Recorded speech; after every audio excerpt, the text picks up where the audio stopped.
This guy has a special ability. Just by killing monsters in dungeons, he can steal their stats. Absorbing life points. Feeling pumped. Just turn on the music and I can take on the world. Absorbing physical points. His body immediately becomes ripped and full of power. The story starts a little while ago, when he was liking his girlfriend's posts. His screen suddenly displayed mysterious text, and he was immediately summoned to another world. An announcement declared that the placement test would now begin. As soon as he opened his eyes, he found himself in a dark cave, still feeling salty, screaming, "Where am I? Who am I?" Then suddenly, from behind, two tall, dark, stinky goblins appeared, holding large clubs and wanting to smash him. He realized they were blind and couldn't see him. Based on all the manhwa he'd read, his mission was probably to defeat them.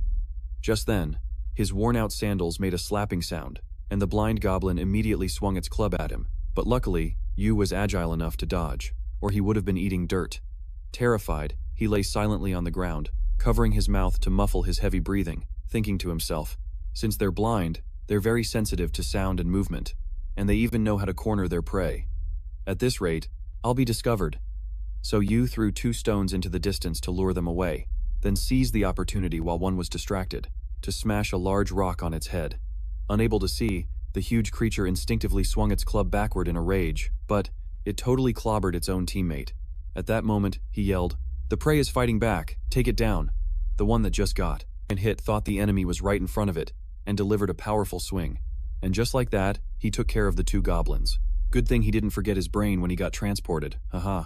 The shorter goblin was apparently still alive, but it was pinned by its teammate's corpse and couldn't move. In the end, he finished it off with a club, sending it to join its buddy. Suddenly, mysterious golden characters emerged from their corpses and swirled around him, and a notification window appeared, stating that the power of the Code of Babylon was unlocked, activating the ability to absorb and analyze concepts. It allows him to take the power from monster corpses to become stronger. Filled with confidence, Yu set out to clear this beginner's dungeon all by himself. With a greedy smile, "Time to grind some stats, boys." Before long, he had completely cleared the dungeon, with goblin corpses lying, scattered on the ground. A notification popped up. "Congratulations, you have passed the test." He thought he'd finally get to go home, but what the heck? He appeared in a dorm at Union Academy. He was then given an academy uniform, and while he normally looks kinda plain, once he put on the gear, he was a completely different person. He then went to meet a teacher, who was a green-skinned elf. Not a white-skinned one, but hey, as long as she's hot, it's all good. She introduced herself as Aya, the Academy's combat magic instructor. "Union," she cheerfully said to him, "are you using hacks or something? For the past 500 years, no one has ever gotten such a high score in the evaluation round."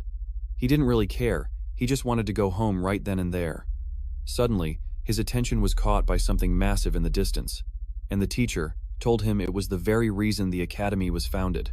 "We nurture students from all dimensions to help them conquer that tower. With its countless dungeons and mysteries inside, it is the Tower of Babel." He was instantly stunned, recalling what his grandfather had told him as a child, that his ancestors were the true masters of the tower, and that he was the one who could reclaim the lost glory of the Ban family, the family of masters.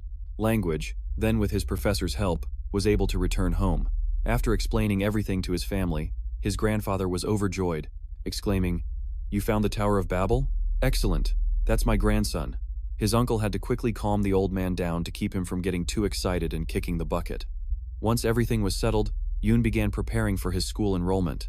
Now, in a low-level dungeon of the Union, inside a goblin nest cave, Yuun was ready for a new adventure with an AK-47 with infinite ammo in his hands.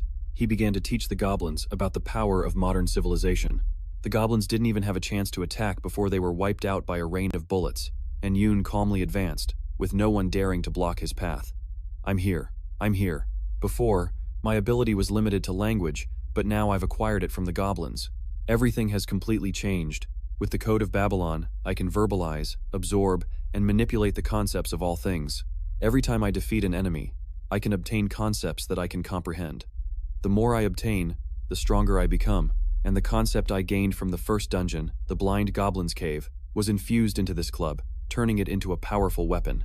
And this is the guy right here, Yuun said while looking at the spiked mace that was automatically dealing with a goblin that had just ambushed him, delivering a blow to its jaw that knocked its teeth loose. This is the Goblin's Club, the first item Yuun created by infusing demonic energy into it.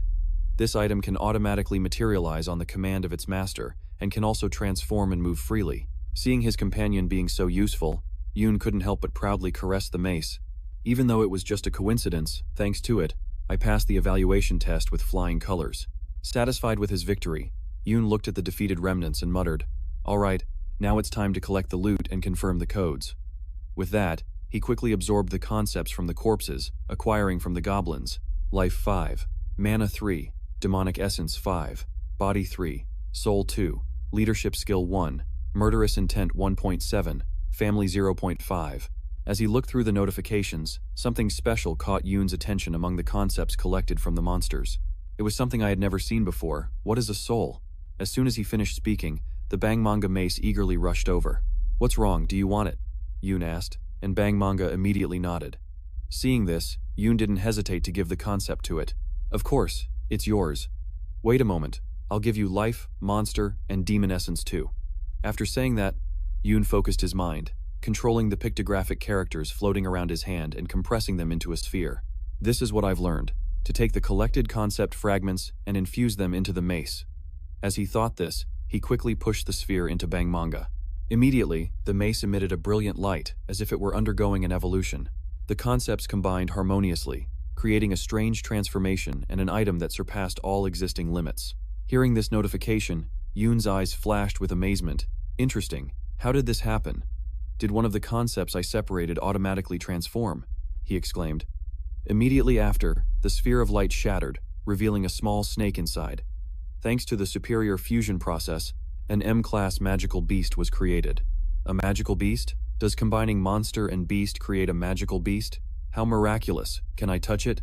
Yuun said as he cautiously reached out his hand, both excited and anxious. Fortunately, the snake was still. It remembered its master and actively rubbed its head against Yuan's arm, its personality unchanged. "I wonder if it can still transform into a gun or a shield," Yuan thought to himself. "So cute. From now on, your name will be Y. Before heading back, let's check my growth stats." As he spoke, he focused on his personal information panel. Yuan's stats. Life 45.1, Body 32, Soul 324.5, Mana 38.7, Swordsmanship 14.2, Leadership 1, Omniscient Eye 105, Omniscient Ear 100, Tongue of God 100. Let's see, the life stat is quite similar to the level in the game. Body describes my physical state, but why is my soul stat so high?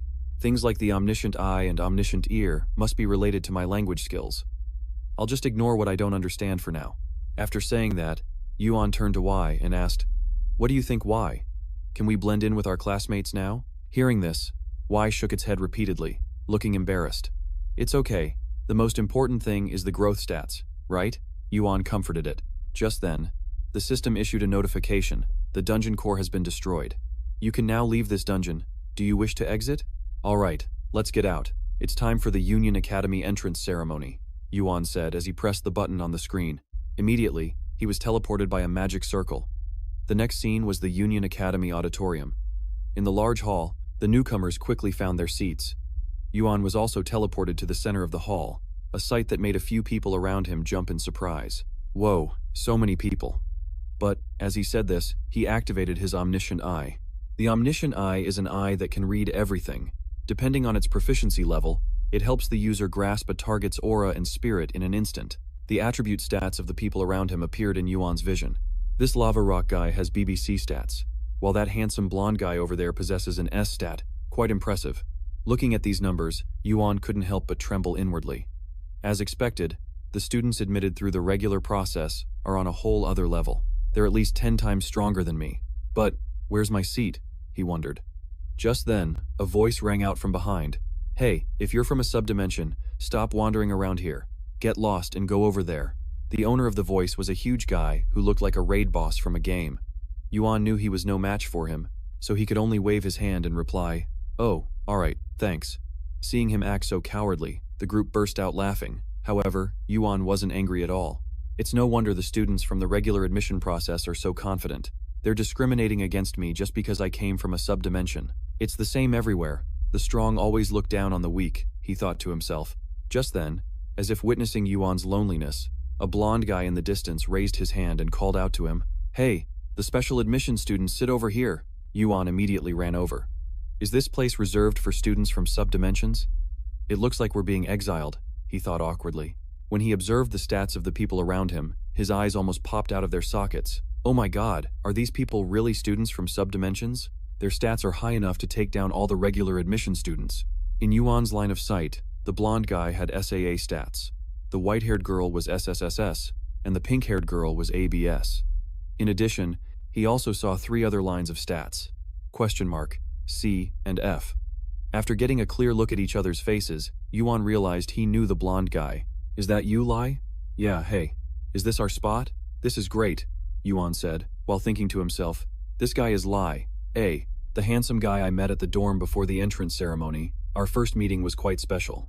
Meeting in the dorm room, Lai greeted Yu by pointing his sword straight at him and shouting, "Who's there?" Seeing the sword at his neck, Yu's eyes widened. Hey, dressed like this, who else could I be?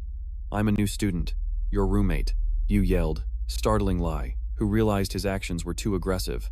Oh, sorry, I just finished my practical evaluation, so I'm still on edge. Are you okay? Yeah, Yugun replied, but he still felt a bit annoyed. Then he thought to himself, that guy looks like a prince straight out of a fairy tale. A bit hot-headed, but he already apologized, so it's not so bad. Before Yu could talk about his test, which was fighting a blind goblin, Lai scoffed, his voice full of arrogance. That was your practical evaluation? Even a rookie with basic training can easily hunt a goblin. My opponents in the practical test were a whole army of ghouls and ogres. With an excited tone, he recounted his glorious feat while making Yu's blood boil, forcing him to take a few seconds to apologize to himself. Not so bad, but this guy is so tactless. Anyway, the main character's face gradually relaxed. Ah, speaking of which, we haven't even washed up, and we're already chatting away. It's been a while since I had someone to talk to. Me too. Lai nodded in agreement. Right after that, the guy grinned, took off his shirt, revealing a toned, muscular body. Alright, let's go shower. The bathroom here is shared, right? Let's keep talking while we shower, he suggested casually, while on the other hand, Lai suddenly turned as red as a beet. You go shower first, Yu, huh? Yu turned back to ask, but Lai was so embarrassed he couldn't look him in the eye. I'll go shower later, Lai said awkwardly, making Yu look at him with suspicion. Back in the present, Yu told himself, time will erase this awkwardness. Besides, this is an area reserved for special students, so those two must be. Thinking this, he turned to greet them. Hello. Hi, the pink-haired girl replied upon seeing her innocent and cute appearance. Yugun almost fainted from the shock. So cute. It's nice to meet you, he repeated, then turned to the white-haired girl. Oh, right, you too, hello. Across from him, the white-haired girl with distinctive black eyes stared intently at Yugun, making him a little flustered. What is it? Yu asked. That thing wrapped around your arm looks interesting, she said calmly, and Yu immediately understood what she was referring to. He didn't hesitate to summon the little snake. Why? You mean why? You all can see it, right? Seeing Y's adorable appearance, all 3 of them melted. Even the usually cold white-haired girl blushed with excitement. So cute. This snake was that item from before, wasn't it? It's only been a few days. How did it change so much? Lai asked. Can I touch it? It looks so adorable, the pink-haired girl wished. The white-haired girl spoke up to introduce herself. I'm Dako Jo, daughter of a martial master. And what's your name? Ah, I'm Ban Yugun, the main character replied. Then he asked back. But what's a martial master? Do you have some kind of martial arts? Like shooting energy blasts? Hearing this question, all 3 of them started giggling, making Yu confused. Even Dako Jo was shaking so much, she had to cover her mouth. Your understanding isn't entirely wrong. Really? Since this is a fantasy world, it's not strange for a martial world to exist, Yu said with a laugh. The pink-haired girl also introduced herself. I'm Ruo. Nice to meet you. I'm Aslan. You guys can call me Lai. It's a pleasure to meet you, Dako Jo, Ruo, Lai said with a bright smile. However, right after saying that, Daoko turned away scornfully, making Lai roll his eyes. Seeing this, Yuan could only offer a wry smile and said, It looks like the ceremony is about to start. He noticed the beautiful Professor Yumina sitting on the stage. Oh, it's Professor Yumina over there, he exclaimed, making Lai next to him curious. Did Professor Yumina counsel you, Yuan? Yeah, you too, Lai? Before he could say more, the lights in the hall changed, and the roof slowly opened up to reveal the sky above. The hall's ceiling is opening up. What's happening? The bewildered group exclaimed. Suddenly, a cold voice rang out, breaking the silence. All of you, focus here. That authoritative voice made the entire student body feel a terrifying pressure weighing down on their shoulders, making them tremble in fear. What is this? Where is this pressure coming from? Yuun wondered to himself, his heart filled with confusion. However, he still gritted his teeth and looked up toward where the voice came from. High above, a colossal entity appeared, and the voice continued to resonate. Now, the 2557th entrance ceremony of the Union Academy officially begins. The entity was a giant eye, a high-level and mysterious being. Time passed quickly, and Professor Yumina began to greet the group of students. Quite impressive, wasn't it? The headmaster's speech was truly memorable, she said with a bright smile. However, the students seemed to still be reeling from the aftershock of that terrifying presence, so no one reacted. Only Yuun calmly took a sip of tea and nodded. It was very impressive. The giant eyeball is the headmaster? His question startled the entire group. They turned to ask in astonishment, Yuun, you saw that eye? You dared to look up? The pressure from it was so intense that most of us couldn't even raise our heads. It was so terrifying. Yuun was a bit taken aback, because while he felt the pressure, it wasn't as overwhelming as they described. At the same time, Daoko stared intently at Yuun, seemingly trying to figure out why he was able to look directly at such a formidable entity. That being used a special method to conceal its true form, so how could he possibly see it? Under her scrutinizing gaze, Yuun felt a bit flustered and quickly explained. It was just a feeling, like there was a giant eye looking down on us. Meanwhile, Professor Yumina returned to the main topic. In any case, that is the headmaster. Unless you achieve something special or cause some trouble, you'll rarely have the chance to meet him again. However, it seems like you might get to meet him privately, Yuun, she said with an amused look, making Yuun feel a bit exasperated. Why does that sound like you're cursing me, Professor? He muttered. Yumina covered her mouth and laughed. Haha, as your supervising professor, your achievements are my achievements too. From now on, I expect you all to do your best. Hearing this, Lai looked surprised and asked, So Professor Yumina will be the one in charge of us? That's right, she replied, treating herself to a cup of tea as she spoke. This information left Lai stunned. One of the Academy's 9 official professors is going to be in charge of us, he thought to himself. After setting down her teacup, Yumina formally introduced herself. I haven't properly introduced myself, have I? I am Yumina, a professor in the Combat Magic Department, and I've been assigned as the homeroom teacher for this class, Class 11. Let's work hard together for the next 5 years, Lai asked in surprise. I thought usually only teaching assistants were in charge of lower-level students. Yumina nodded. That's correct. However, this year you all are a special batch of students, so I will be taking on this role. At this, she marveled to herself. It's truly so special that I wonder how only people like you were chosen. Thinking of this, as if remembering something, she turned with a serious expression and warned, Be wary of the obstruction and malice from the regular students. Hearing these words, Yu was a bit surprised at first, but he quickly grasped the hidden meaning behind her statement. The obstacles and malice the professor mentioned were not just limited to academic competition, but also included physical violence and conflicts between students. If these issues went beyond the scope of competition protected by school rules, even the professors could not intervene. To thrive in the race against other students, you must be strong enough to overcome all obstacles and malice. If not, from now on, the 4 of you will operate as a team. You are special students, one of a kind. Furthermore, you will be teammates conquering the tower's peak together from now until graduation. Alright, that's enough for now. The Academy has prepared a small gift for you. The rules and details will be explained after you receive the item. As soon as she finished speaking, she snapped her fingers and a brilliant item instantly appeared before the group, leaving them astonished. It was a pendant. Is this for student identification? It just looks like a normal necklace. You can use it for identification and to access all of the school's facilities. At the same time, it also allows you to teleport within the Union campus. To test the teleportation feature, they mumbled the chant, Teleportation as Professor Yumina is so beautiful. The moment the phrase was uttered, the 3 of them were thrown outside.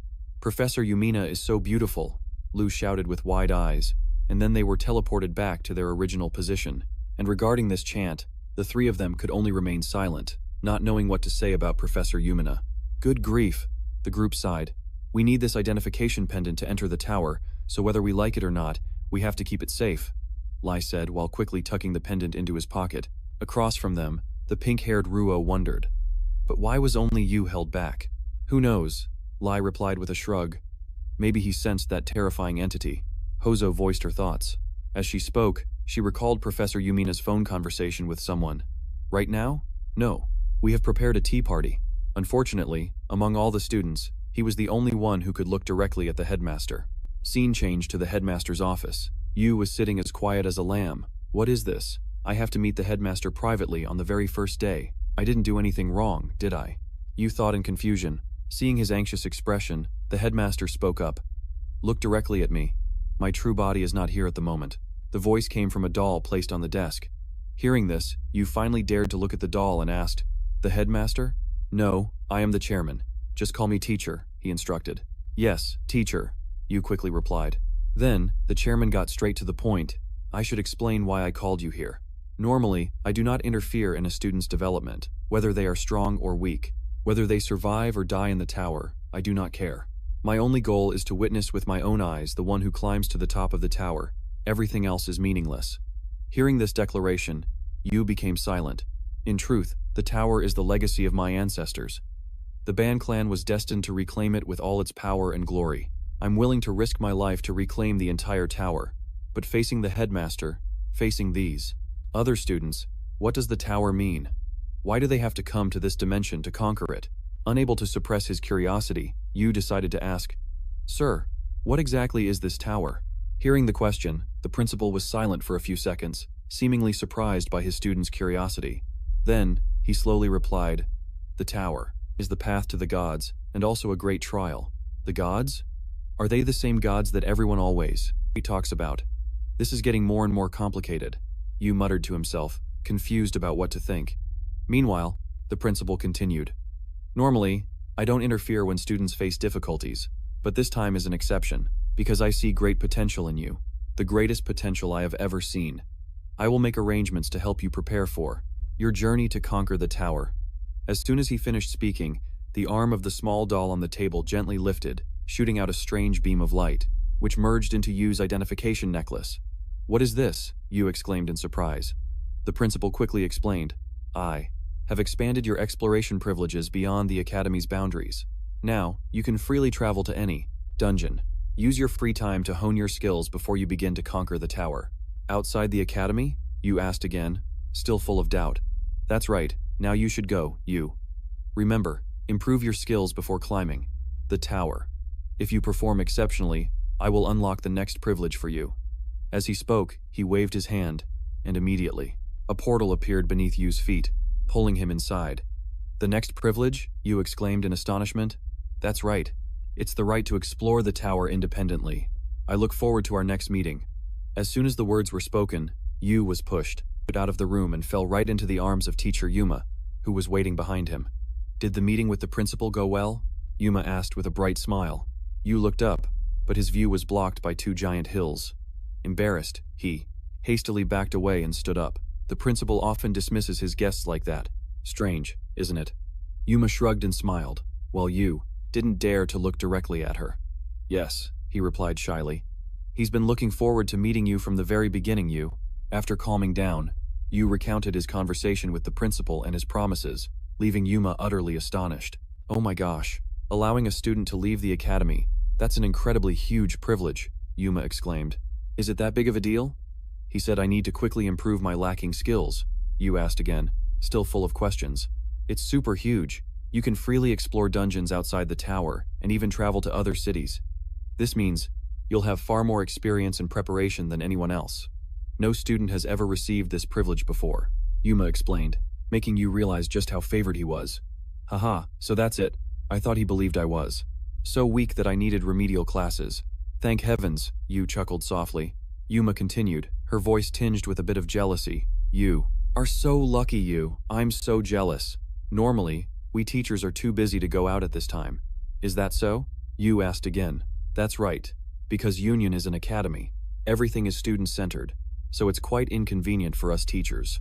With this privilege, you can explore dungeons, travel to cities, and even go shopping. You can also eat whatever snacks you want.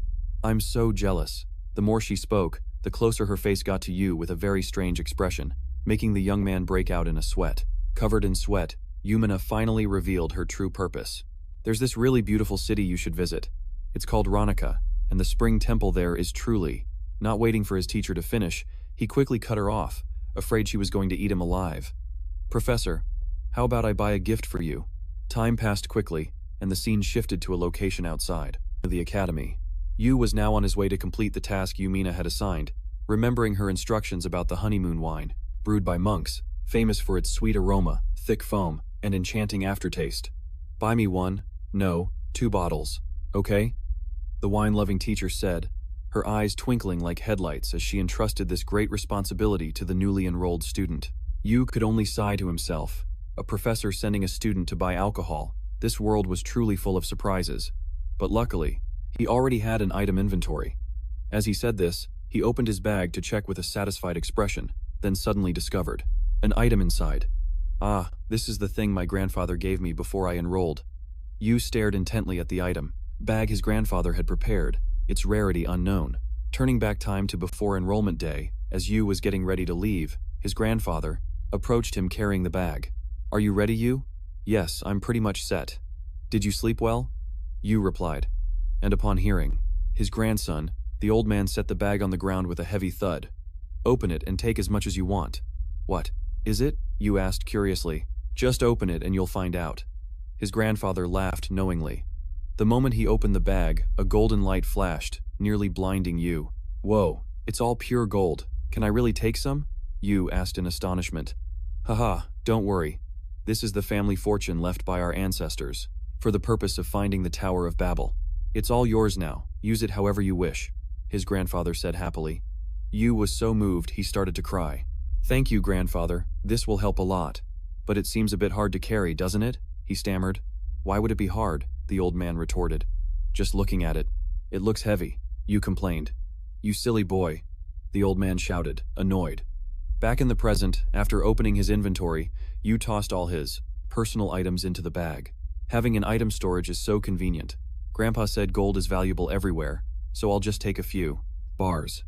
All right. I'm all set. Time to step into this new world, Yu said as he looked at the modern city before him and started to walk into the city.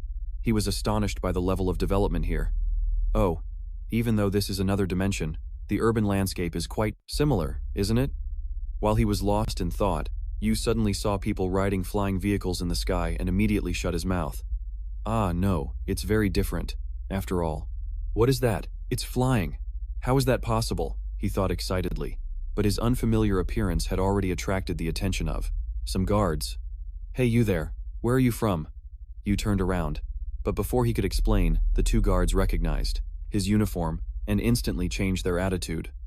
Oh my goodness, are you a student from Union Academy? Hello? We are the border guards of the west side of Ronica City. They stood at attention and saluted. Yu felt embarrassed by their intense welcome. Just because I'm a Union student? He scratched his head and said, Hello, I'm Ban Yuan, a first-year student at Union Academy. Afterward, both of them turned to him with faces full of curiosity. But still, how did you manage to get here? Ban Yuan, did you get permission from the principal? Already? That's right, he said. I was free to explore. Yu replied with a nod. I understand. It's thanks to the principal and the teachers that our city is as peaceful as it is today. We are forever grateful to them, the 2 said with a smile, causing Yu to start reassessing the true power of this academy. If you have any questions, feel free to ask us. And for Yu, a boy who was still unaware, how could he possibly pass up this opportunity? Immediately, he pointed to the vehicle flying in the sky and asked, I want to buy that, how much is it? Time flew by, and now our Yu was cruising around on his brand new flying vehicle over the grassy field. Oh my god, this is amazing, Yu shouted loudly. Flashing back 1 hour earlier, upon hearing Yu's question, the 2 guards broke into a sweat as they informed him, Ah, if you're talking about that one, you're talking about the Ha flying motorcycle. The base model alone is 250,000 ronia, which is pretty expensive. Hearing this, Yu's face went blank as he asked, how much is 250,000 ronia? So it was called a Ha flying motorcycle. At that moment, he also conveniently pulled a pure gold ingot from his inventory and asked, Can I trade this for it? Seeing the young man casually pull out such a valuable item, the guard's eyes bulged in disbelief. This is gold. Where did you get a gold ingot this big? Is this thing real? Oh, my grandfather gave it to me, Yu said with a smile. Back in the present, he himself was still a bit shocked. A single gold ingot was worth 75 million ronia. He had to thank his grandfather for insisting he take it. Gold is useful anywhere. You idiot, make sure you take it, the old man had yelled angrily. But it's heavy and a pain, Yu had complained. It's true that having too much money can be a burden for a young man. Over here, as if feeling the rush of wind blowing straight against him, the little snake Y materialized, prompting Yu to excitedly show off to his companion. Oh, Y, it's you. What do you think? Just like you, the concept of spirit and demon has brought this flying motorcycle to life. Its name is Lilith, so from now on, you two should get along. Lilith was created when you bestowed upon it the concept of spirit and demon, turning it into a living being with a will of its own, just like Y. As for Y, upon hearing its master's words, the little snake flicked its tongue, making it unclear whether it was annoyed or pleased. Paying no mind to this reaction, Yu hadn't forgotten the task that Professor Yumina had given him. All right, I bought the wine for Professor Yumina and created a little sibling for Y. Everything I needed to do is done, so it's time to head back. Let's go back to the academy, Yu said with a bright smile. However, a short while later, our hero was uncomfortably sprawled across a table, his head spinning as if he were anemic. Oh God, my head, our protagonist groaned like a puppy crying for milk. Just then, Lai walked over, placed a glass of water in front of him in frustration, and shook her head. I'm very disappointed in you. Yu, I can't believe that right after our get-together, you went out without a word and came back completely wasted. Lai gave you a judgmental look, causing him to stammer an apology.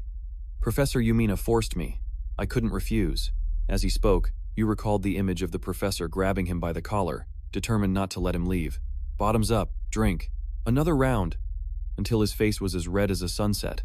This is the first time I've ever had alcohol in my life, Yu said, quickly grabbing the glass of water and chugging it down. Meanwhile, Doko coolly noticed the flower-shaped pin on Yu's chest and asked, So is that pin what you got in exchange for becoming the class representative after being the professor's drinking buddy? Yu leaned back and replied, Class representative?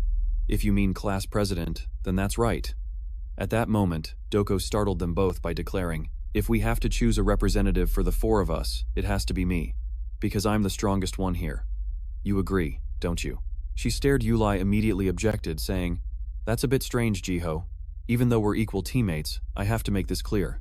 Your arrogant attitude isn't beneficial for our future of climbing the tower, and I also don't agree that you're the strongest. Yulai shouted, pointing straight at Jiho's face. Jiho just scoffed and shook her head. Haha, did you just say, we're equal? How ridiculous. Just yesterday, you were the one who asked the professor if you could climb the tower alone. Where's the equality in that? She shrugged, making Yulai blush with embarrassment. That's... Yulai stammered, at a loss for words. Yuun and Ruo looked at him with suspicious eyes. Oh, that's right, you did say that, Yulai said awkwardly. No, I was just asking out of curiosity. It's not that I don't want to be with everyone.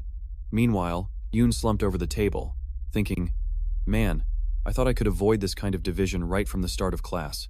So I was planning to suggest we all make a plan together, but our group is already in disarray. I'm not interested in being the class president either, but now I understand why the professor chose me. Yulai lacks soft skills but has high pride, while Jiho is tyrannical. Even though she's strong, she'll just make others resentful. Ruo is too passive, not suitable for leadership. Haha, what a special group of students. With that thought, Yuun spoke up. Wait a minute. Everyone calm down and listen to me. The class president doesn't need to be the strongest person. No, they shouldn't be the strongest, he proposed. Jiho narrowed her eyes and asked, Why? Because if the strongest person is the class president, they'll just decide everything on their own, whereas a class president needs to unite the class. They can't do that. The president must be someone who can find fair solutions for everyone. Therefore, I think an easygoing person like me should be the class president. Easygoing? You? Jiho almost burst out laughing. Fine, the professor does have the right to appoint the class president, so I'll go with whatever you say for now, Jiho said with a smile. Seeing that the most dangerous person had agreed, Yuun breathed a sigh of relief, the tension in his heart gradually fading away. Thanks, Jiho continued, her tone both serious and sincere. From the very beginning, the only person I truly wanted to keep here was you. Well, even though I don't like it, to get what I want, I guess I have to accept this extra baggage. As she spoke, she glanced at Yulai and Ruo, her gaze cold and meaningful. That's all. See you later. After saying that, the white-haired girl coldly walked away, leaving behind Yulai, who was trembling with rage. What? Extra baggage?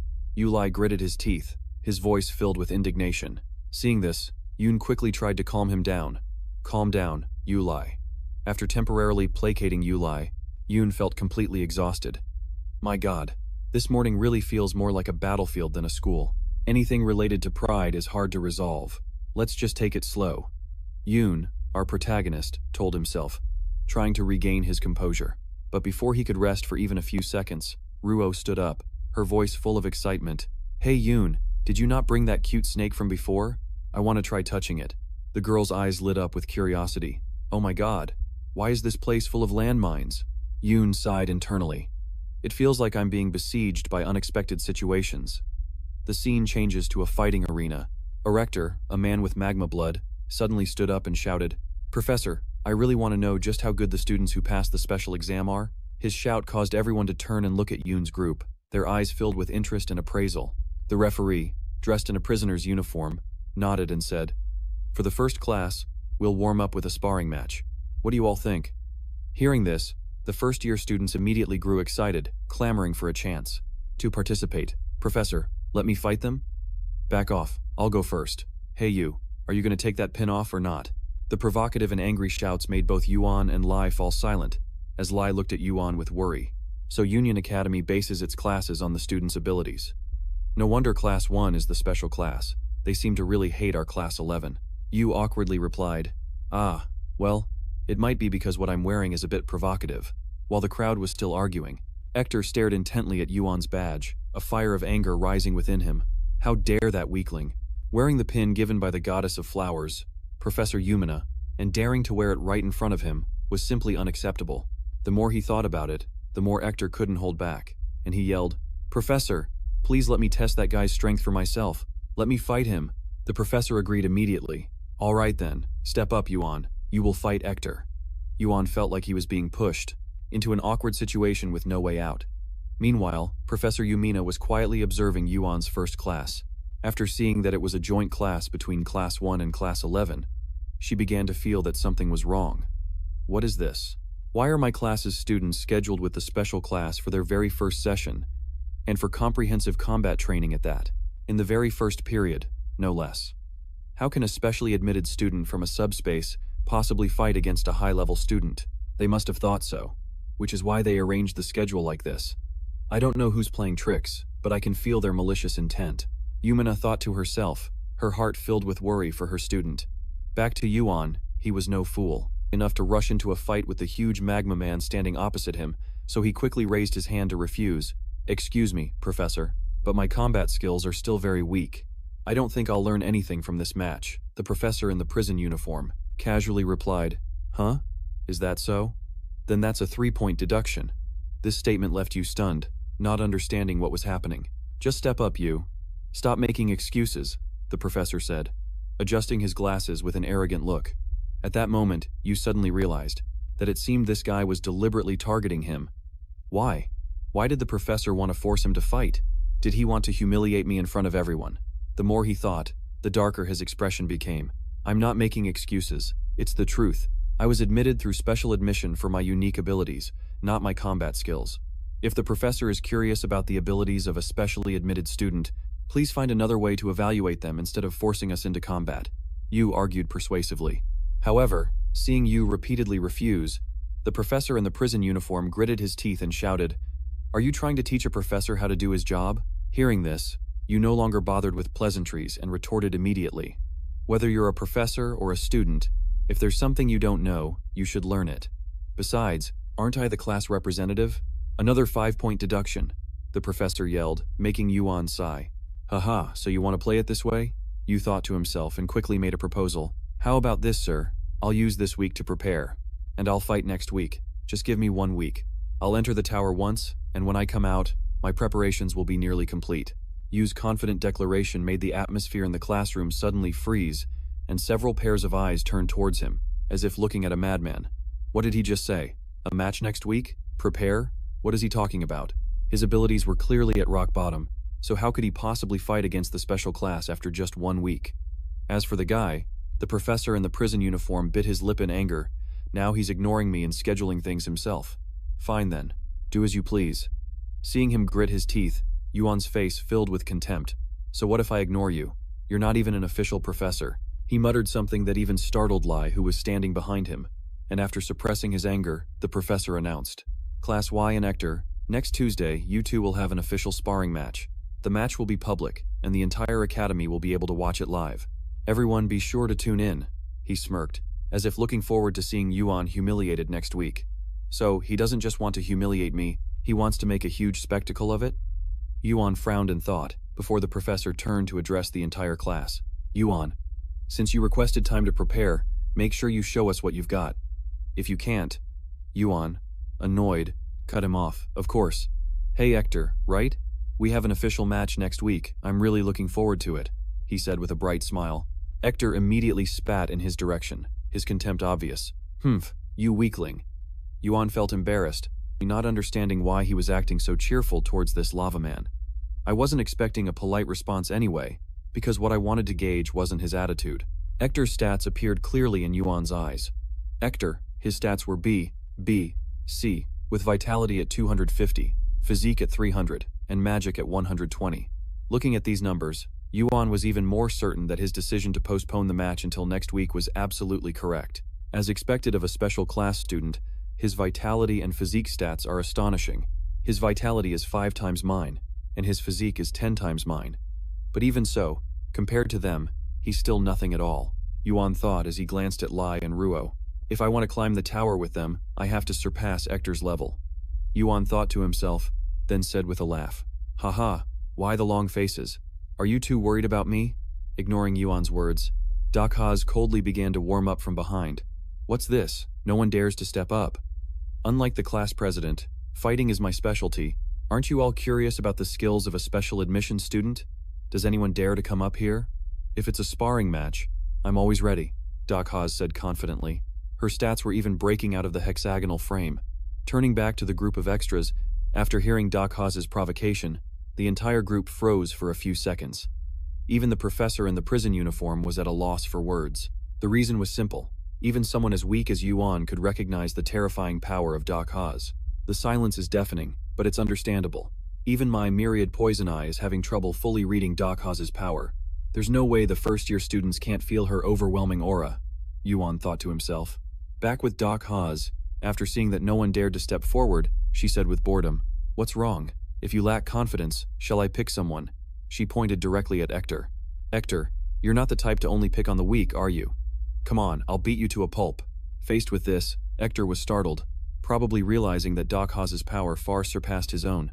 Hector must be terrified right now. His original target was me, but now he's been challenged by someone completely unexpected. Everyone here can sense it. If he accepts Dakhaz's challenge just to save face, he's done for. He'll be severely injured, making it difficult to recover within a week. Although this doesn't affect me, it shouldn't happen like this. With that thought, Yuun decided to speak up. Wait, Dakhaz. Sorry, but Hector has a match with me next week. If you want to fight him, you'll have to wait your turn. Dowa turned to Yu and asked, Are you sure? Of course, thank you for your concern, but this time I will use my own strength to prove I'm worthy, Yu confidently declared. If he wanted to increase the test's difficulty, Dowa had no reason to stop him. Ho ho, I thought you were just a slippery snake, but it seems you've got some backbone after all. Fine, I'll let you do it your way. Besides you, does anyone else dare to step up? She asked once more. But the crowd remained silent. No one dared to face Dowa directly. Is there no one? The white-haired girl asked again after seeing the students remain quiet as mice. Dowa sighed in disappointment. You were all barking so loudly earlier, but now that you're facing someone truly strong, you just hide in your shells like turtles. Hearing her words, the first-year students gritted their teeth, but no matter how angry they were, they didn't dare to stand up until a blonde-haired guy spoke out. Who are you calling a turtle hiding in its shell? It's true that the weak and stupid often gather in groups, acting all tough and trying to protect their own by barking loudly. Are you putting on a comedy show, or what? When he heard someone dare to challenge Dowa with words, Yu immediately paid attention to him. What is this? This guy might be in the special class too, but his level seems to be on a completely different level. Yu frowned in thought. From his perspective, this blonde guy seemed to be emitting an unusual aura, making those around him too afraid to get close. Besides that, noticing Yu's doubtful expression, Lai spoke up to explain, That's Optima, the ruler of the Centus dimension. Huh? Centus Optima? What's that? Yu asked blankly. His naive question even surprised Lai. You don't know? Yu, besides the Union, there are 10 other high-level dimensions. Optima comes from the family that rules Centus, one of those dimensions. After hearing this, you couldn't help but break into a cold sweat. So he's the descendant of one of the most powerful families in these dimensions. At that moment, under the crowd's gaze, Optima began to step down into the arena. "Professor," he commanded coldly, and the professor immediately understood, quickly performing some action. "Ah, all right," he said while hastily taking out a device. "An electronic device that made you curious. What's that?" "It's probably a recording device. They're likely planning to record it publicly," Lai speculated. "And what happens after they record it?" Yu asked curiously. "They said they'll share everything on the internet, but I'm not sure what that is." Lai shook his head. It seemed Lai came from a dimension lacking modern technology, so he didn't quite understand. However, with his own advanced civilization, Yu immediately grasped the professor's intention. "So that's it. It's the same here, huh?" Seeing that Yu seemed to understand, Lai turned and asked, "Yu, do you know what the internet is?" While connecting to the Union Net, Yu explained, "It's basically an internal network set up by companies or educational institutions to exchange information." After hearing that, Lai was even more astonished. "Is your dimension so low level that you don't even know about the Union, yet you know about this? In my dimension, this is a common development. But where is this school's internet?" Yu said while continuously swiping on his phone, and Ruto had to run over and show him. "Here, there's a live stream channel for the class we're in." "Thanks, Ruto. You're really good at finding things." Yu quickly tapped on the live stream channel, and immediately, the image of Dowa and Optima appeared on the screen. "What is this? This is a live stream? The professor is trying to humiliate us, but things probably won't go his way," Yu muttered. On the dueling ground, both Dowa and Optima were emitting an intense aura after staring each other down for a moment. Optima spoke, "Make your move." Dako Joe gave a confident smile. "The weaker one gets to go first, so be my guest," she said, holding out her hand to provoke him. "Weaker, huh? Let's see how long that arrogance lasts." "Kneel," Optimus said as he extended his hand forward, simultaneously activating some kind of ability aimed directly at Dako Joe. From everyone's perspective, a mysterious wave could be seen emanating from Optima's palm. As Optima's ability reached Yuan's group, Dako Joe immediately felt an immense pressure weighing down on her body. "What is this? It's completely different from the power of language that I possess. It's like water flowing downhill, like how I can't live without air. This is a law of nature. Everything in this space is forcing me to kneel before him, as if it were a matter of course. Is he perhaps distorting the laws of nature?" Dako Joe speculated. Lai, who was standing nearby, turned to Yuan and asked, "Did you just figure out the principle behind that ability?" "Yeah," Yuan replied. But before he could explain, Ruo clung to him trembling, her terrified gaze fixed forward. Meanwhile, when Optima's ability reached Dako Joe, it was as futile as a mantis trying to stop a cart, producing no effect whatsoever. From her palm, a dark blue energy began to pour out. With just a wave of her hand, she easily nullified that pressure, leaving the whole group wide-eyed and speechless. Even Yuan couldn't believe his eyes. No way, she just countered with more pressure and extinguished the opponent's power? Yuan thought to himself. The golden-haired Optima watched as Dako Joe shattered his technique, his eyes flashing with interest. "Ha ha, you do have some skill." Dako Joe shook her head, her voice filled with mockery. "Your ability is as ridiculous as the horns on your head. If this is all you've got, I'm really disappointed." "Not at all," Optima replied, swinging his arm as if to unleash a technique. But the motion did not escape Dako Joe's eyes. Instantly, she put power into her legs, dashed forward, and kicked him right in the stomach, interrupting Optima's attack. "Did you think I would just stand there and let you hit me a second time? Are your attacks stronger at close range?" Dako Joe taunted. Optima defended with an energy shield, but being forced onto the defensive bruised his ego. "TSK, I can't believe I have to use 2 hands for a fight like this," he said with annoyance. "Well, you're all brawn and no brains anyway." Dako Joe's voice suddenly appeared right beside his ear, startling Optima into swinging an arm behind him. "You arrogant brat," he yelled, failing to realize he was the most arrogant one of all. Dako Joe dodged Optima's attack, using her left hand to swat his arm aside while her right hand grabbed his collar. She delivered a knee strike, aiming right for Optima's chin. As expected, "Your movements are incredibly clumsy. Don't tell me you still need someone to spoon-feed you," Dako Joe mocked. But her attack was blocked by another shield from Optima. However, being dominated made Optima's blood boil. "This damn wench!" He gritted his teeth, gathering power in his fist and unleashing a lightning-fast punch. But Dako Joe simply jumped to the side, easily dodging it. Lai watched in astonishment as Dako Joe toyed with Optima like a cat with a mouse. It was unbelievable. Optima, the ruler of Sentis, was being completely dominated by Dokojo. Seeing this, Yuun, who was quietly observing them both, stated his own theory. It seems that guy Optima is used to defeating opponents by suppressing their movements, such as by distorting the laws of nature. However, that method seems to have no effect on Dokojo, and that's precisely what has put him in this current situation, under the watchful eyes. Before the crowd, the blonde-haired guy was being beaten to a pulp by Hozo with no chance to fight back.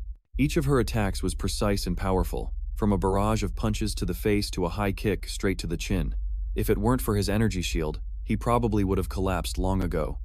Cutting back to Yuun, our commentator continued his analysis. Although he possesses superior strength and physique, it's clear he doesn't train regularly. This remark made Lai marvel at Yuan's observation skills. He can tell that? Hozo could go head-to-head with Optima, and yet Yuun could see through both of their abilities. Clearly, they are all special recruits from the subspace. But what is going on? Back to the battle. Optima now didn't even have a chance to counterattack. Hozo's punches flew continuously at a terrifying speed. "Ugh, how dare you be so insolent to me," the fool exclaimed, completely unaware of the situation. Immediately, Hozo's fist smashed right into his face, which the energy shield couldn't even block. "Did you come here just to run your mouth? Or is your tongue too long and you want me to shorten it?" Hozo said coldly. As for Optima, the anger from being constantly overwhelmed was driving him mad. Above his head appeared a symbol of diamond shapes arranged in a circle, accompanied by an eruption of terrifying power. He slammed both hands on the ground, causing the arena floor to crack into many pieces. "I'll never forgive you. If you want to die, I'll grant your wish." Optima screamed like a madman. Seeing him scream like that, Hozo simply replied gently, "Death is not something a child like you should talk about so easily." She began to gather mana around her arm, preparing to charge in and teach the blonde-haired guy a lesson. Optima was just as fierce, shouting, "Die!" and pushing his hands forward. Just as the two opponents were about to clash, Professor Yumina's voice rang out. "That's enough." With just a single clap, she stopped all actions from the two of them.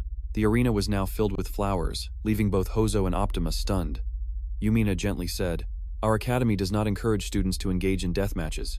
Save that strength for climbing the tower, do you two understand?"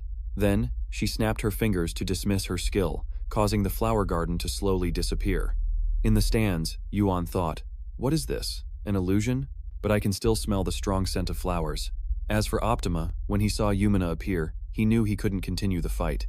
He clicked his tongue, turned, and walked away, unaware that the professor's intervention had just saved his life. If not, Hozo would have taught him what it means to be pushing up daisies. Turning back to Hozo, paying no mind to the attitude of that loser, she turned to speak to Yumina. "You're really strong." In response, the female professor just smiled. Seeing this, Hozo also sighed and returned to her spot.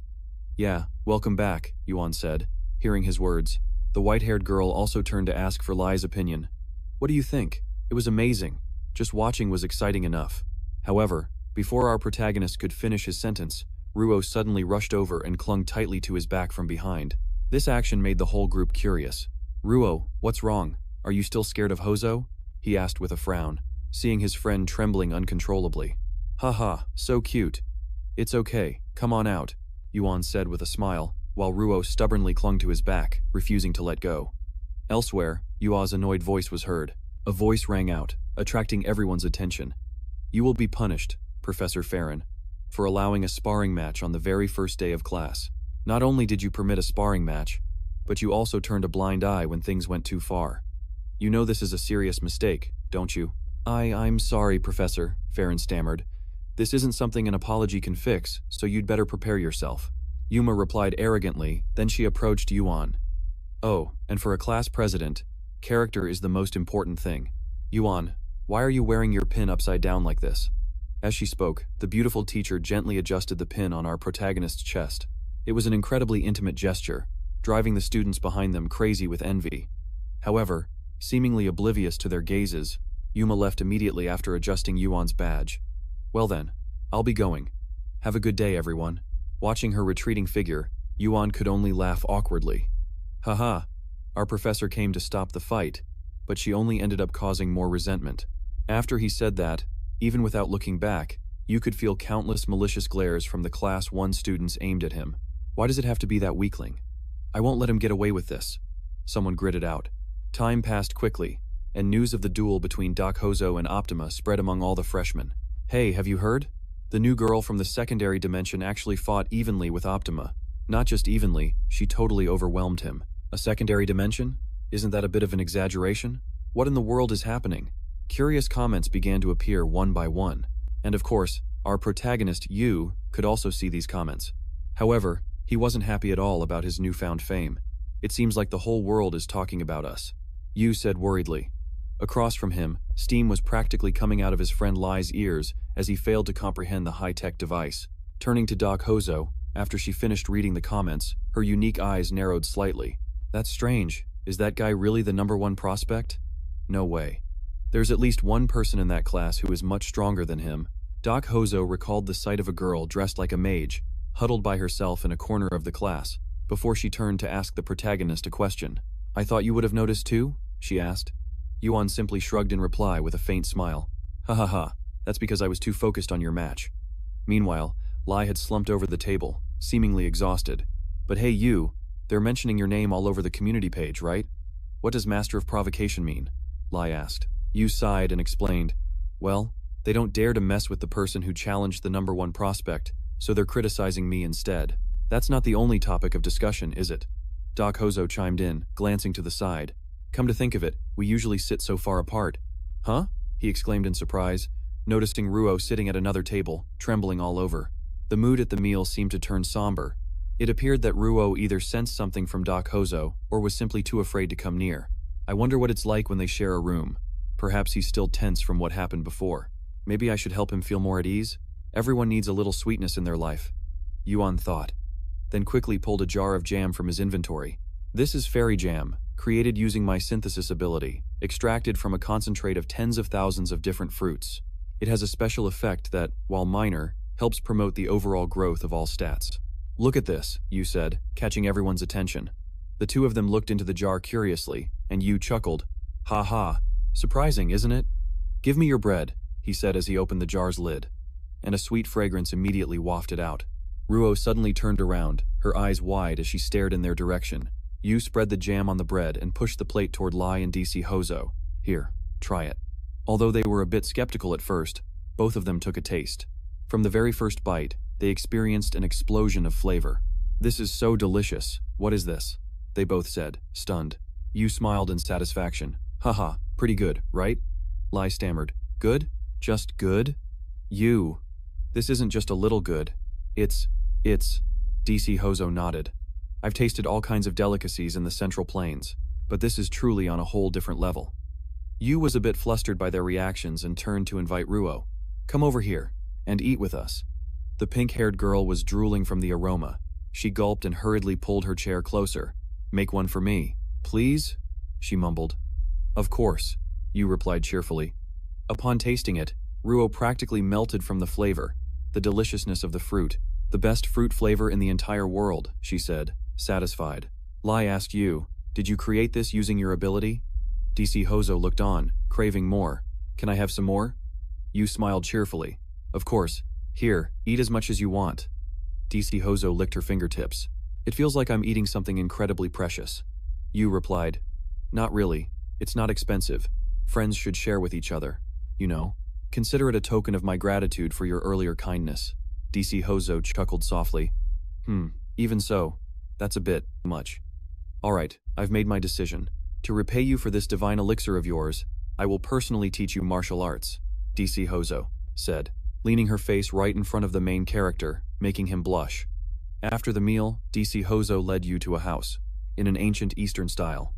As long as there's enough space to move around, it's fine. I didn't expect there to be a place this peaceful, she said, eagerly admiring her surroundings. Meanwhile, our protagonist quickly realized the reason for the training room's layout. This room reflects your psychological environment, doesn't it? As expected. Of Yu's class, he exclaimed, then turned to ask, but we left right after eating. What exactly are you going to teach me? Without answering his question, DC Hozo picked up a wooden sword and muttered, this length is perfect, don't move. Around, she said while brandishing the sword, which made Yu a bit nervous. First, let's start with this, she said, getting into a thrusting stance, holding the sword horizontally across her chest, her right hand gripping the hilt firmly while her left hand rested lightly on. the pommel. Then, DC Hozo used her left hand to powerfully push the sword toward Yu. She stopped just as the blade was about to touch his face, creating a blast of wind pressure that slammed into Yu's face. This is a thrust, DC Hozo explained concisely, a decisive, an unhesitating movement, a human attack that feels almost magical. In that brief moment, Yu discovered a new concept, to pierce, piercing through. But why piercing? She's just demonstrating sword. Techniques, right? Yu thought in confusion, his expression vacant. DC Hozo called out, "Hey Yu, are you listening to me?" Yu snapped out of it. "Ah, sorry. Then pay close attention. The thrust doesn't just take one form, you can perform it with anything. I've just shown you the fundamental meaning and the core of the thrust, how many times to thrust, where to thrust from, what target to aim for, and with what kind of intensity to thrust." As she spoke, DC Hozo executed several moves, concluding with a thrust. Straight towards him, she stopped and continued to explain. Although there are countless applications, the fundamental core remains unchanged. Don't forget that. Although he knew Dako Hyuk wouldn't hurt him, every time he saw the sword tip flying towards him, Yuan still felt a bit startled. The fundamental core, Dako Hyuk had refined a single concept to its absolute limit compared to combining multiple concepts, which gave it a much more powerful feeling. Perhaps that was why she had mastered the thrusting technique after all. After finishing her lesson, Dako Hyuk handed the sword to Yuan and asked, "Do you want to give it a try?" "Yeah," Yuan replied, rolling up his sleeves a bit and adding, "I'm a bit clumsy, so please bear with me." Dako Hyuk laughed. "Haha, if you did it perfectly from the start, then all my years of training would become meaningless." As soon as she finished speaking, a strong gust of wind from Yuan's thrust created a perfectly sharp strike, which made her face fill with astonishment. What the heck? Could he have grasped the concept after just one observation? She wondered in confusion. As for Yuan, even though he had unleashed a pretty high-quality strike, his expression was still not quite satisfied. "Not right. It's still not right." Yuan mumbled and reminded himself, "Focus. I can't imitate it perfectly. Until now I've only focused on combining concepts. I used to think they could only become stronger through combination or supplementation, but that's not all. My strength can be pushed to a new level by honing what I already have. Let's see. There are many Chinese characters that mean thrust, so why choose the one for pierce? To her, a thrust means to pierce through the target, because it's a fatal blow." As he thought of this, Yuan seemed to have an epiphany. He focused all his mental energy and unleashed a powerful thrust, a strike so fast it broke the sound barrier, creating a massive explosion in the air. Right after delivering the strike, Yuan himself felt a powerful backlash hit him. He collapsed onto the ground, exhausted. Dako Hyuk, who was watching, saw Yuan practicing too hastily and stopped him. "Stop. You don't need to push yourself so hard right from the start. If you remember what you just saw, try to apply it in a larger space and use it against the opponent you want to take down." "I got it," Yuan replied, panting from exhaustion. At that very moment, as if to congratulate him for mastering a new technique, countless notifications appeared around him. "You have comprehended and experienced the concept of piercing. You have comprehended and experienced the concept of martial arts."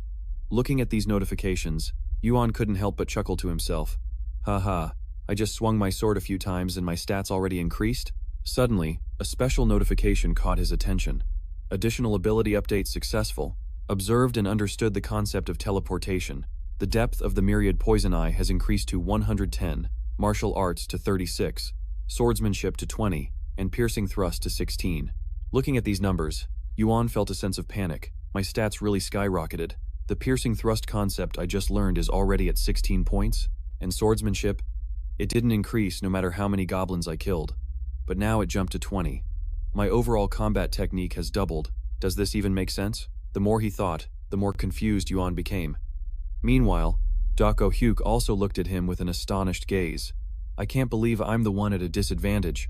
Who would have thought that right from the start you could transcend the form of the weapon and grasp the essence of the technique? Dako Hyuk said with a slightly annoyed tone. How did you achieve that so quickly? Not really, I just watched and copied you. Yu replied, scratching his head. His words only made Du-horo even more annoyed. Really? If you could understand and imitate it just by watching, then who would still need to go through such grueling training? Du-horo snapped. Seeing her anger, Yu quickly tried to praise her. Maybe it's true. But what if it's because you're a great teacher? I'm not exaggerating. From the very first time I saw your movements, I deeply felt the meaning behind them. I was truly amazed that someone could reach such a level, and I was so completely captivated by that depth that I lost all track of time. Hearing you say this, the face of Du-horo gradually turned red. Geez, this guy, we haven't known each other for long and he can already say such things so easily. She sighed inwardly and turned to leave. Back to you, he didn't forget to repay Du-horo for her help. After all, today's lesson was really helpful. From now on, just let me handle the mana potions for you. Du-horo said, That's nowhere near enough compared to what I just taught you. She continued in a complaining tone. What? Really? Then what should I do now? You asked in a panic. In response, Du-horo suddenly broke into a smile that you had never seen before. Haha, it's fine. I'll get back what I lost today with interest later on. Just you wait. Well, now it's time for class. So let's get going, Du-horo said cheerfully. Oh yeah, that's right. You replied naively and waited until Du-horo teleported away. Once he was alone, you muttered something only he could hear. I never knew she could make an expression like that. The scene changes to a hallway inside Yuun Academy. At this time, two people, Lai and Ruo, were casually walking down the hallway. However, a group of students from another class seemed to recognize Ruo's identity and immediately moved to block her path. Hey little lady, where are you from? The sudden question made Ruo's face freeze slightly. From behind, Lai saw this group trying to harass Ruo and immediately rushed forward, standing in front of the pink-haired girl. This action made the blue-haired guy raise an eyebrow and turn to look at him. What's this? He asked, annoyed. Lai replied in a cold voice. She's my classmate. What do you want? And for some reason, after hearing this, the blue-haired guy started to feel a surge of anger. Huh? What kind of low-class bug dares to interfere? Get lost, he yelled. At the same time, you and Du-horo had just teleported to this location. Phew, hope we're not late. You spoke up, attracting the attention of the whole group. We're just in time for the start, Du-horo added. Meanwhile, you noticed his friends up ahead and asked in surprise, Oh, what are you two doing? Not going to class? On the other side, the blue-haired guy clicked his tongue in annoyance when he saw that they knew each other, while not forgetting to bark out a few familiar threats. Shh, you better watch your back, you bastard. After saying that, the three lackeys turned and left. You, who had just arrived, didn't understand what was happening, while Ruo stammered, Thank you. What's with those guys? What happened? You asked in confusion as he watched their retreating backs. Time passes, and the scene shifts to inside a lecture hall. At this moment, a bald professor is explaining the history of the school. Therefore, the history of Yuun didn't begin when the chairman founded the academy, but rather when the tower appeared in the primordial space. Blah blah. In another corner, the same lackeys from before were pointing a camera at Ruo, whispering, Ooh, nice. Perfect for the collection, the bald guy said in a despicable tone, while the red-haired guy in the middle also glanced at her, with a disdainful gaze. What's the use of an insect like her climbing the tower? Hearing this, the blue-haired guy smirked and said, There's another job that's more suitable. Suitable? Someone asked. If you come to my house to be a maid, you'll be pampered every single day, he said with a suggestive tone. What a psycho. Haha, in that case, I'll be the first to bid. They all burst into laughter. They didn't even try to hide these words, causing Ruo to tremble on the verge of tears. Naturally, Yuun and Lai, who were sitting above, heard everything, and their faces darkened. Sigh, no matter the scale, people are the same everywhere. But seriously, what's wrong with that professor? It's this noisy, yet he seems completely unconcerned. Is he ignoring it, or can he not hear them? Yuun wondered to himself. Meanwhile, Lai could no longer just stand by and watch the situation, so he stood up and called out, Professor. Hearing his name, the professor stopped his lecture, turned around and asked, Ah, were you calling for me? Realizing the situation, Lai decided to state his thoughts directly. Sir, the other students are being too loud, and I can't concentrate on the lecture. Could you please do something to address this situation? Hearing this, the blue-skinned professor mumbled for a moment before saying, Ah, right. Did you all hear that? No talking during class. Please focus on my lecture. Now, where were we? The Renaissance of the Union. He hastily gave the order and immediately returned to his lecture, leaving both Lai and Yuun wide-eyed with astonishment. That's it? They thought to themselves. On the other side, the three unruly students saw that Lai's complaint had no effect and immediately started taunting him.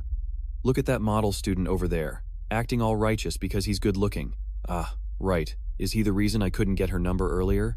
Are you two a couple or something? No, we're not. Then why is he getting all worked up? That girl has a pretty great figure, wouldn't you say?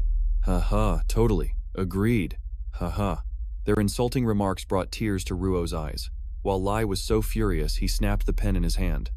However, before Lai could explode, Yuun patted his shoulder and reassured him. Just calm down. Lai glanced at Yuun and asked, "Are you telling me to just take this, even after hearing what they said about our classmate?" Yuun remained calm and replied, "If not, what are you planning to do? Start a fight? A pointless act like that won't solve anything, and causing a scene in class will only make matters worse. Just calm down and watch this."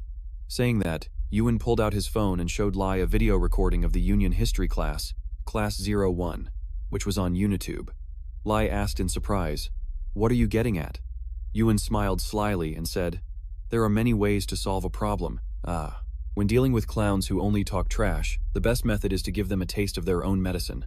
Hearing this, Lai seemed to realize something and exclaimed, "Wait, Yuun, don't tell me." Without answering, Yuun immediately did something on his phone. "Haha, go ahead and keep laughing, you idiots.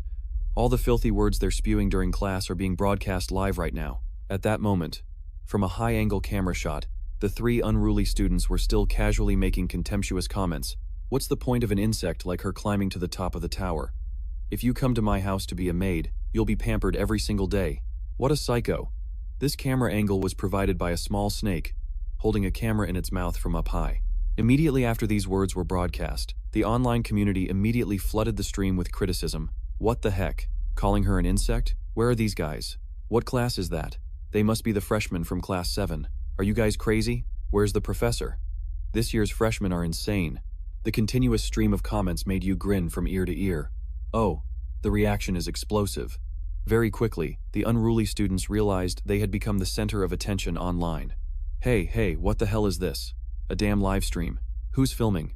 Find the camera, quick," they yelled and frantically searched everywhere. Just then, the green-haired guy quickly spotted the small snake holding the camera from above. "Over there," he said to his two cronies standing beside him. However, before the group could grab the little snake, it quickly vanished right before their eyes, leaving all three of them fuming with rage. But there was one thing they didn't realize. Their undisciplined actions, buzzing around the classroom like flies, had reached the limit of the bald professor's patience. "Students, your attitude toward learning is truly disappointing. You were the ones making a scene just now, weren't you? State your names in class and get out now," the professor ordered coldly. The imposing aura emanating from him made even the red-haired guy shrink back. "That's not it, Professor. Someone posted a video of us online," he hastily explained. But the professor just replied coldly, "I don't care." And before the group could say another word, he kicked them out of the room. "I told you to get out," he roared. Then he turned to warn the remaining students. "I'm giving them an F for the entire school year. And for the rest of you sitting here, don't disturb others anymore. Just focus on the lesson." Back to you, seeing the professor so annoyed, he silently praised him in his mind. Wow, even an adjunct professor isn't someone to be trifled with, huh? Still, just getting an F after badmouthing Ruo like that is still too lenient, Yu mumbled, and Lai nodded in agreement. That's right, but their student lives are pretty much over. As for Ruo, seeing the two of them stand up for her, the pink-haired girl gave a satisfied smile and said, "It's all right. This is enough. I'm fine now. Thank you both for helping me." Looking at her cute face, Yu felt a little embarrassed and turned away. "No, I didn't do anything. In terms of strength, I'm no match for you guys. That was just my way of dealing with things that happened to work out. You don't need to thank me," he replied modestly. "Even so, since you're the class president, I feel more at ease, Yu," Lai said with a smile. Time passed quickly, and the scene shifted to the combat arena. At this point, those three scumbags had sought out Lai for revenge. "Hey you, the pretty boy over there," they shouted. Lai turned his head and coldly asked, "What now? Is there a problem? What do you guys want this time?" The three of them looked like they wanted to eat him alive at any moment. The green-haired guy growled, "Explain what happened yesterday, you insect." The red-haired one also gritted his teeth. "Because of that damn live stream yesterday, my grades are ruined. My friends are also being targeted by the upperclassmen, and my classmates are avoiding me. Do you have any idea?" Ignoring these words, Yu turned to observe the professor who was casually sitting to the side, watching to see how he would react. And just as he predicted, the man was just watching with interest, showing no intention of intervening. Look at that. 3 students wielding sharp weapons are confronting their peer, but the professor has no intention of stopping them. It seems that both the professors and students here don't respect people from the secondary space, Yu thought to himself. I guess that makes sense. Who pays attention to the condition of chickens and pigs? Meanwhile, Ruo quickly hid behind him. Back to the confrontation, the 2 guys with the blue and red-haired guys gripped their weapons. growling threateningly. "What did you just say, you bastard? Hey, say that again," they shouted, their voices full of challenge as if afraid others wouldn't hear. Lai let out a low growl, and the sword in his hand suddenly emitted a ferocious aura, startling the entire group. Everyone was shocked. He was that strong, and this was the first time they had ever seen his power. The other three guys cowered in fear, their faces pale, realizing they had messed with the wrong person. While Lai was furious, unleashing his power and about to beat the crap out of them. Fortunately, Dakojo quickly stepped forward and gave Lai a painful flick on the forehead, stopping him from doing anything stupid. "You idiot! Dakojo, is that you?" Lai said while rubbing his forehead, his eyes tearing up from the pain. But before he could question her, Dakojo spoke first. "You're being too loud. Just because you're being influenced by a sword, you're acting all high and mighty?" As she spoke, she flicked Lai's forehead again. It seemed Lai understood Dakojo's intention and immediately put the sword away. As soon as the sword vanished, Yu felt the strange energy dissipate as well, letting him breathe a sigh of relief. Meanwhile, the blue-skinned professor leaning on a cane looked annoyed. Tsk, a lowly creature from a secondary dimension. How arrogant. Tch, he muttered before turning and walking away. His pathetic, posturing behavior left Yuan and Ruo speechless. That was a close call, wasn't it? Yuan glanced at her pink-haired friend. Meanwhile, Doc Hojo was still lecturing Lai. "You just got your hands on a useful item and you're already shouting up a storm. Is that your true nature? Or what?" As expected, Lai is the biggest ticking time bomb, Yu thought to himself. When the group sat down to eat, Yu didn't start right away but played with the food in front of him, before turning to Lai and saying, "You know, I've been thinking a lot, and at this rate, we probably won't be treated decently at this academy." "What are you talking about?" Lai asked, startled. Yuan's eyes widened in frustration. "Huh? What about me? Didn't I try to get along with the professor? I even signed up for an official sparring match because I was provoked. How are you and I the same?" Hearing this, Lai's voice grew weak. Yeah, about that. After seeing your reaction last time, I wanted to improve the situation a bit." Yeah, and you ended up creating an even bigger problem," Yu cut in. "I don't get you, letting the main culprits off the hook, and then trying to challenge the professor." I'm sorry," Lai said, his eyes welling up with tears. In truth, Yu was more concerned about Lai's attitude when using the sword.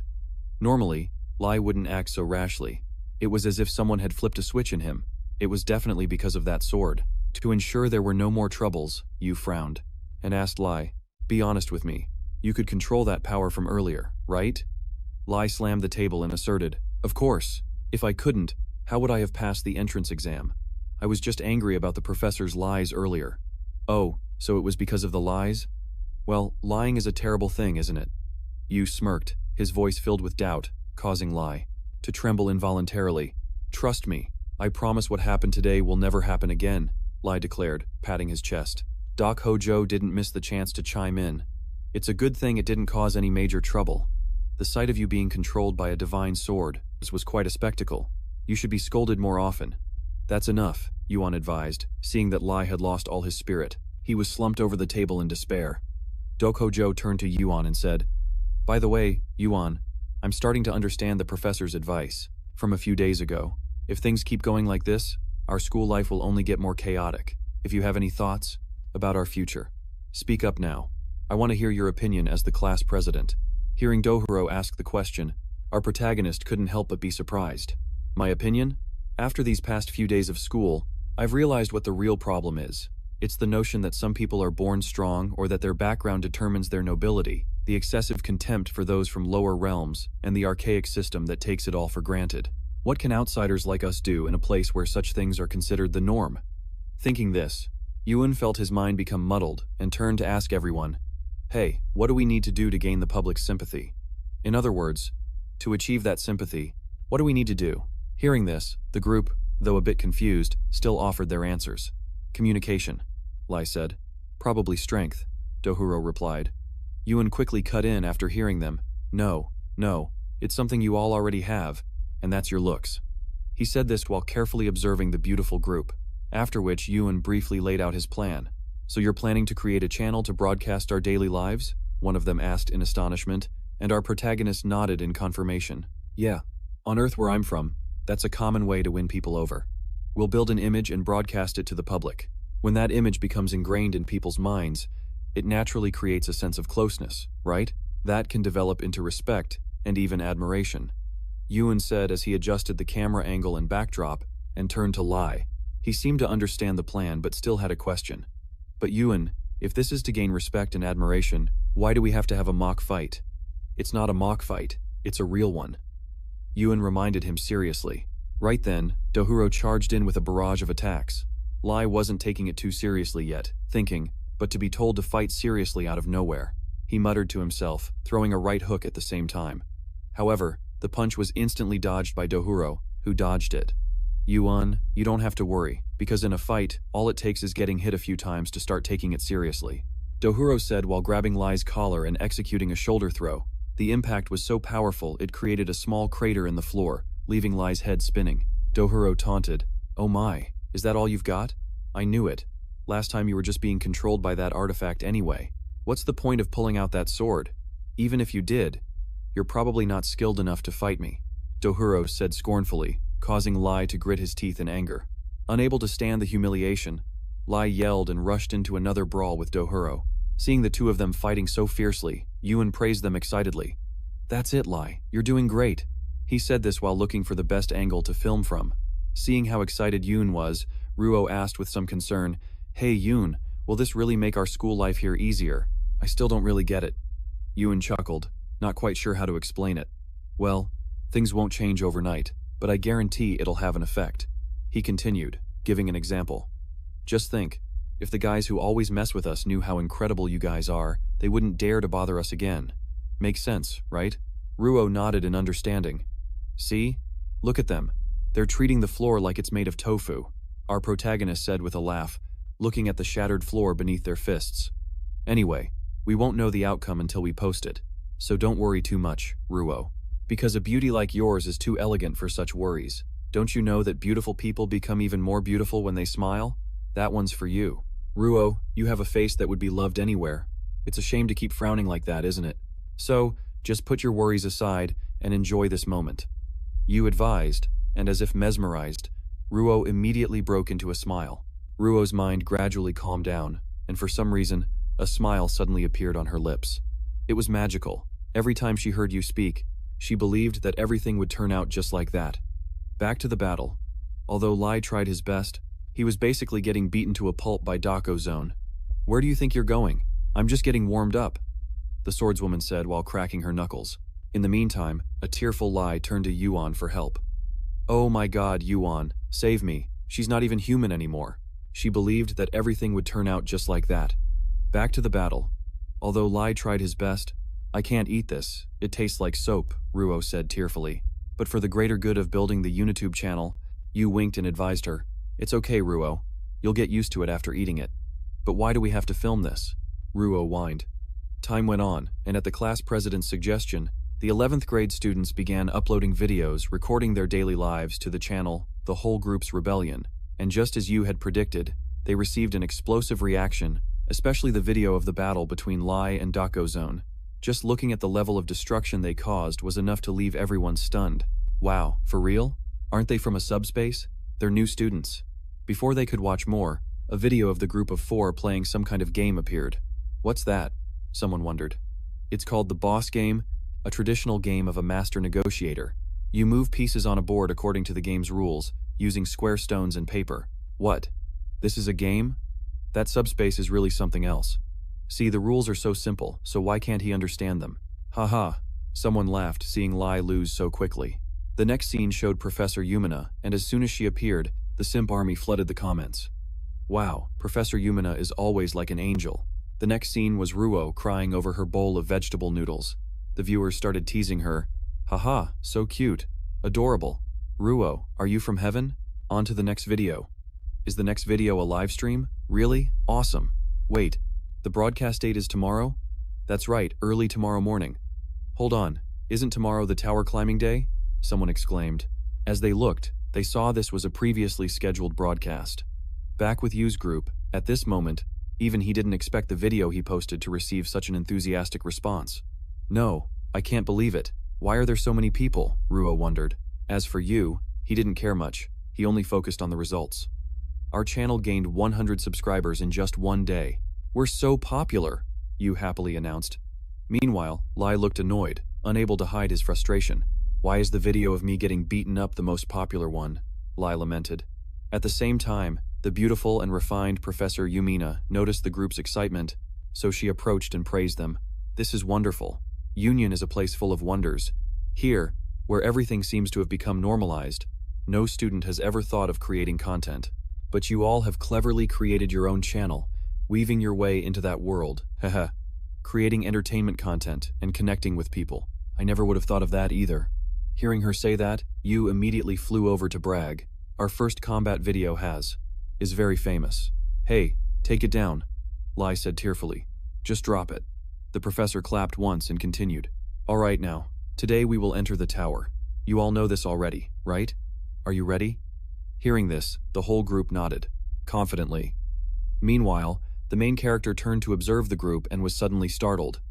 Wait a minute, I just noticed. Am I the only one wearing a uniform? Why is everyone dressed up like this? In response to his question, the whole group turned to look at Yuan with strange looks. Since we'll have to fight constantly in the tower, we just chose comfortable clothes that are easy to move in. That's right. If I have to fight, this outfit makes me feel the safest.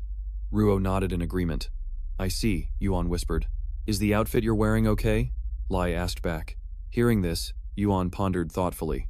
I get it, because I lived in a peaceful place. I don't have clothes specifically for combat, but I chose this life. If I have to participate in a life or death battle, thinking this, he adjusted his tie and said confidently, This is enough for me.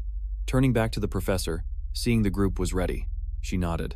Hey, so you're all ready, let's go. After speaking, she snapped her fingers, creating a magic circle beneath the group's feet. A flash of light appeared, and they were teleported in front of the Tower of Babel. Here, countless other students were waiting to go inside. Seeing them appear, the crowd quickly recognized who they were. Huh? Aren't those people? From the rebels? Seriously, they came too? A brown-haired guy exclaimed. Meanwhile, Ruo looked around blankly, like a lost child. Wait, this is the entrance to the tower. The tower opens at dawn, but you have to line up. According to class rank, we're in the 52nd group, Yuan explained. This made Ruo turn a bit pale. Are we the first-year class to enter? Ah, well, you can just think of it as your skill level being high, she said with a shrug. While they were waiting, Lai noticed the three goons who used to mess with him standing nearby. Oh, it's those guys? I feel like the way they're looking at us is different from before, right?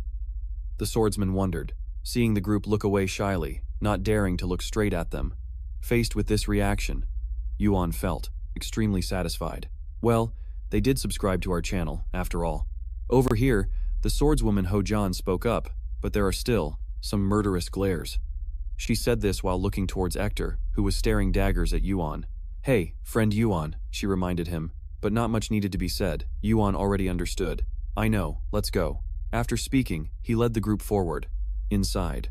As he walked, he thought, today is the tower climb, and next Tuesday will be the battle with Hector. There are only 4 days left. In that time, he will reach a level that Hector can't possibly touch.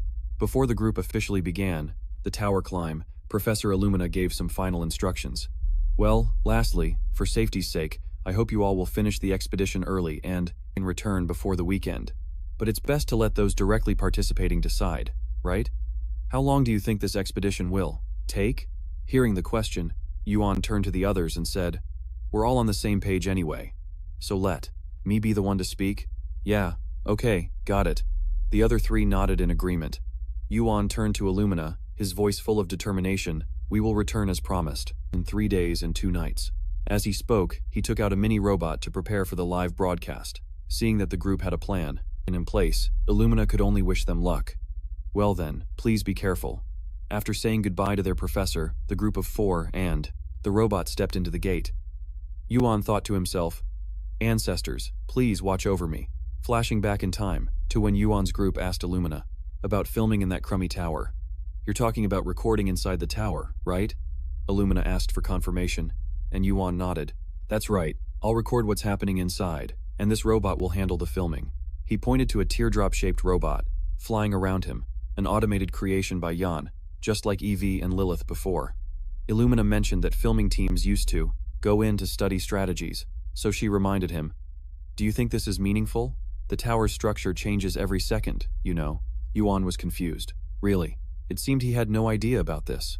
The knight, Lai, who was checking information on a screen, nodded in confirmation. "That's right, Yuan. If you'd read the guide, it says the tower's structure is constantly changing, and outside machinery breaks down very quickly." Yuan was surprised. "What does that mean?" Illumina explained in detail.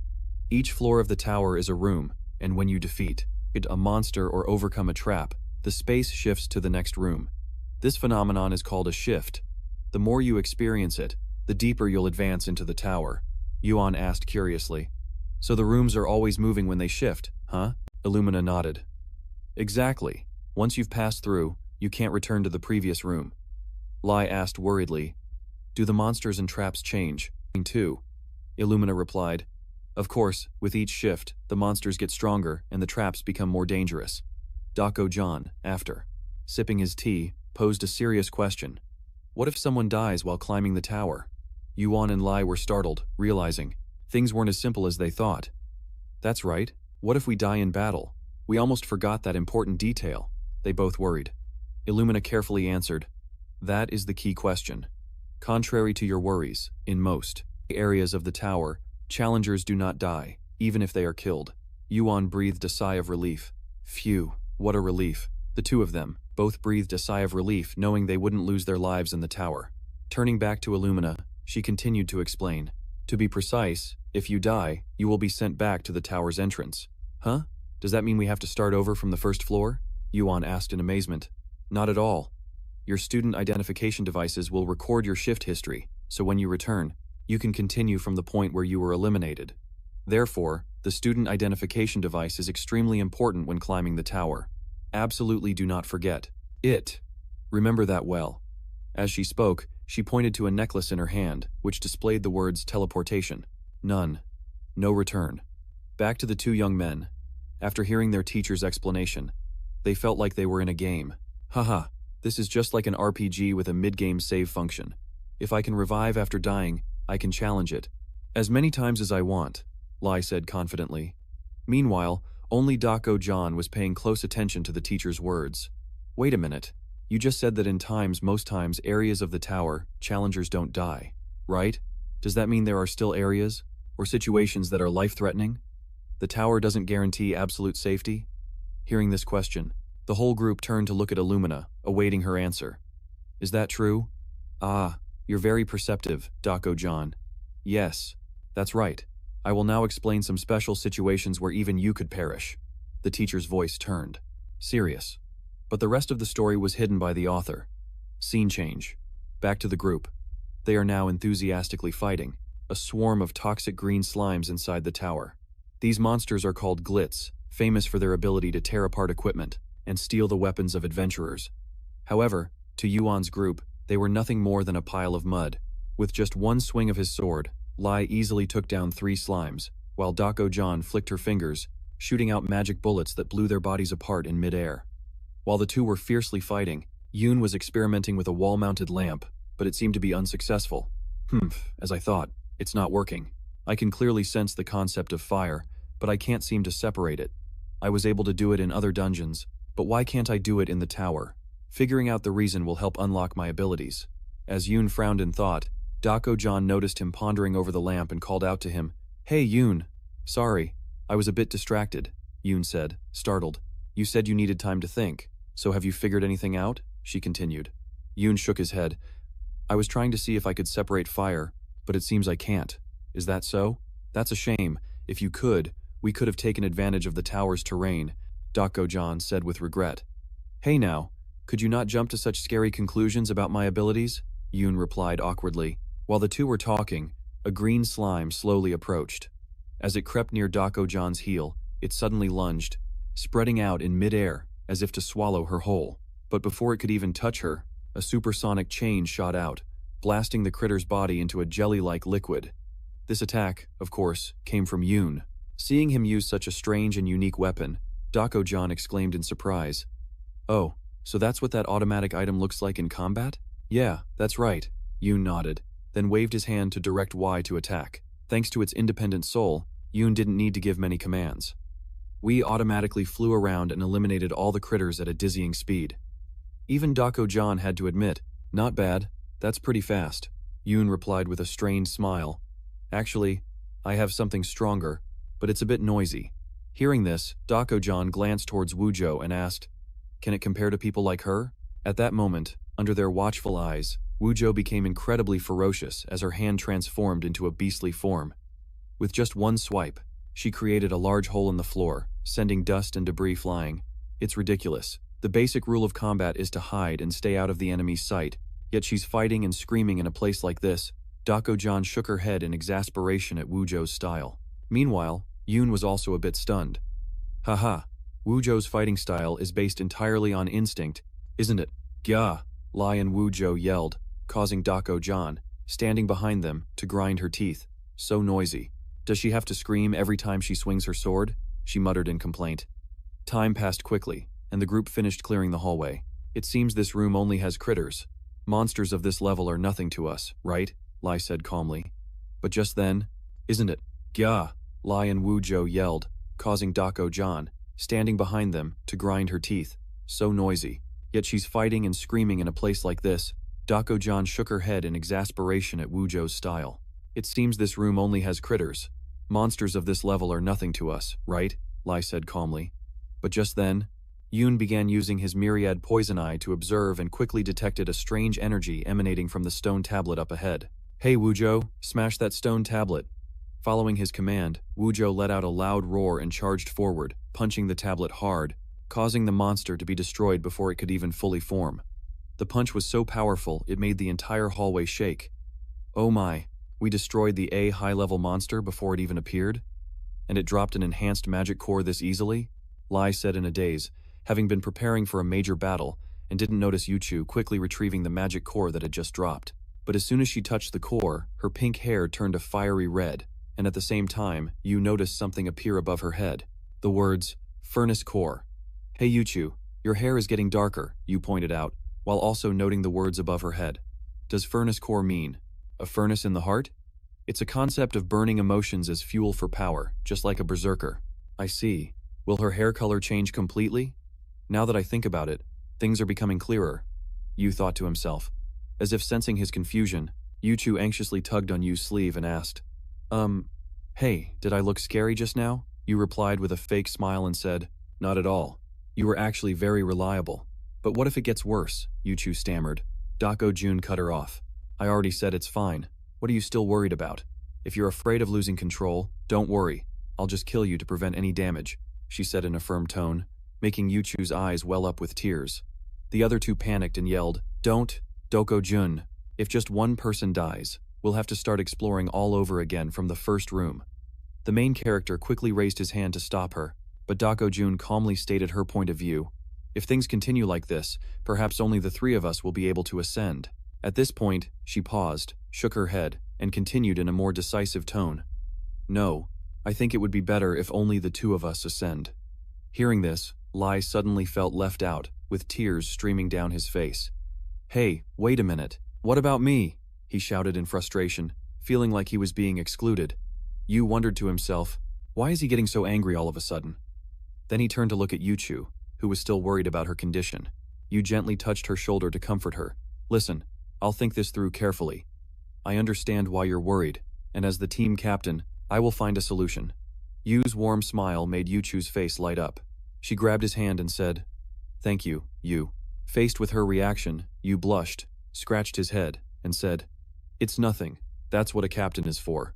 However, Lai and Dako-Jun felt left out and looked at Yu with annoyed expressions. "So you're just like other guys. The moment you see a pretty face, your eyes light up," Dako-Jun said contemptuously. Yu quickly retorted, "That's a misunderstanding. I'm perfectly normal in front of you." Lai chimed in with a reminder, "Hey, aren't you all letting your guard down a bit too much?" After clearing the floor, they used a teleportation spell to descend to the next floor. Lai calmly announced, "Teleportation complete. We're in the second room." He crouched down, picked up a few weeds from the ground, and added, "Other than moss and weeds, I don't see how this room is any different from the last one." Meanwhile, Yu was still focused on the magic core they had collected on the first floor, the one from the high-level monster that Yu Chu had given him. As he thought about it, the core's stats appeared before his eyes. Life 8, Demonic 11, Melting 12, Acid 5, Resistance 1. Looking at these numbers, Yu was disappointed. What is this? This dungeon is a real waste of time. The number of concepts gathered in one room is only on par with a single goblin cave. Acid and melting are decomposition attributes for breaking down materials, probably because we defeated a chlorite. I'll absorb the melting concept into my sword, and as for the acid, of course that's for you. He tossed the acid orb to his little snake, EV, but the orb seemed too big for it. It stared wide-eyed, unable to swallow it. Jun looked on curiously. She snuck over and asked, "This kid is getting strong awfully fast, huh?" Her sudden voice startled Yuun. "Hey, don't you just sneak up on me and speak like that?" Jun complained. "If you trained your senses a bit, you wouldn't get startled so easily." While the two were arguing, Lai reminded them, "You guys are unbelievable. The monster's in the second room are about to appear. Can you be a little more serious?" Just then, a series of magic circles appeared in front of them as if preparing to summon monsters. Before Lai could finish her sentence, Jun fired a magic bullet, dissipating the black smoke in front of them. So much for being serious. This second room doesn't seem any different than the first one, huh? A lion doesn't get bitten to death by ants, no matter how careless, right? She shrugged, appearing unconcerned. At that moment, on the second floor, a black smoke entity in human form appeared. It was an evil spirit, a wicked creature that preys on the mana within humans. Lai immediately objected to the idea of facing them head-on. "If we're this careless, we'll be in big trouble soon. I suggest we let Yuun handle the combat duty in the second room. What do you all think?" A girl spoke up with the suggestion, startling Lai. However, everyone knew how weak Yu was, so they immediately refused. "What are you talking about? That's too dangerous." Jun, still smiling brightly, chimed in. "I think that's a pretty good idea. Next week we have to face a fierce match. He needs to improve his abilities quickly, right?" As she spoke, she glanced at Yu as if teasing him. At these words, Yu could only laugh wryly. "Ha. Ha.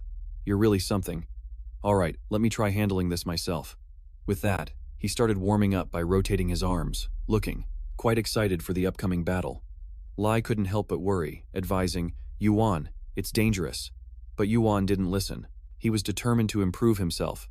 "It's okay, just as Jun said, I need to get stronger quickly. It'd be a waste for you guys to expend your energy here. You two will help me improve the fastest, right?" "Yeah, if you says so, then I'll trust you." Vucho nodded in agreement. "All right, but if anything dangerous happens, I'm jumping in immediately," Lai added. "Thanks a lot." Yu smiled and then turned to Jun. "Listen, you just save your stamina. I trust that later you'll help me with all you've got, right?" Jun flashed a confident smile. "I can at least promise you won't die from overexertion right now." Hearing her guarantee, Yuun felt more at ease.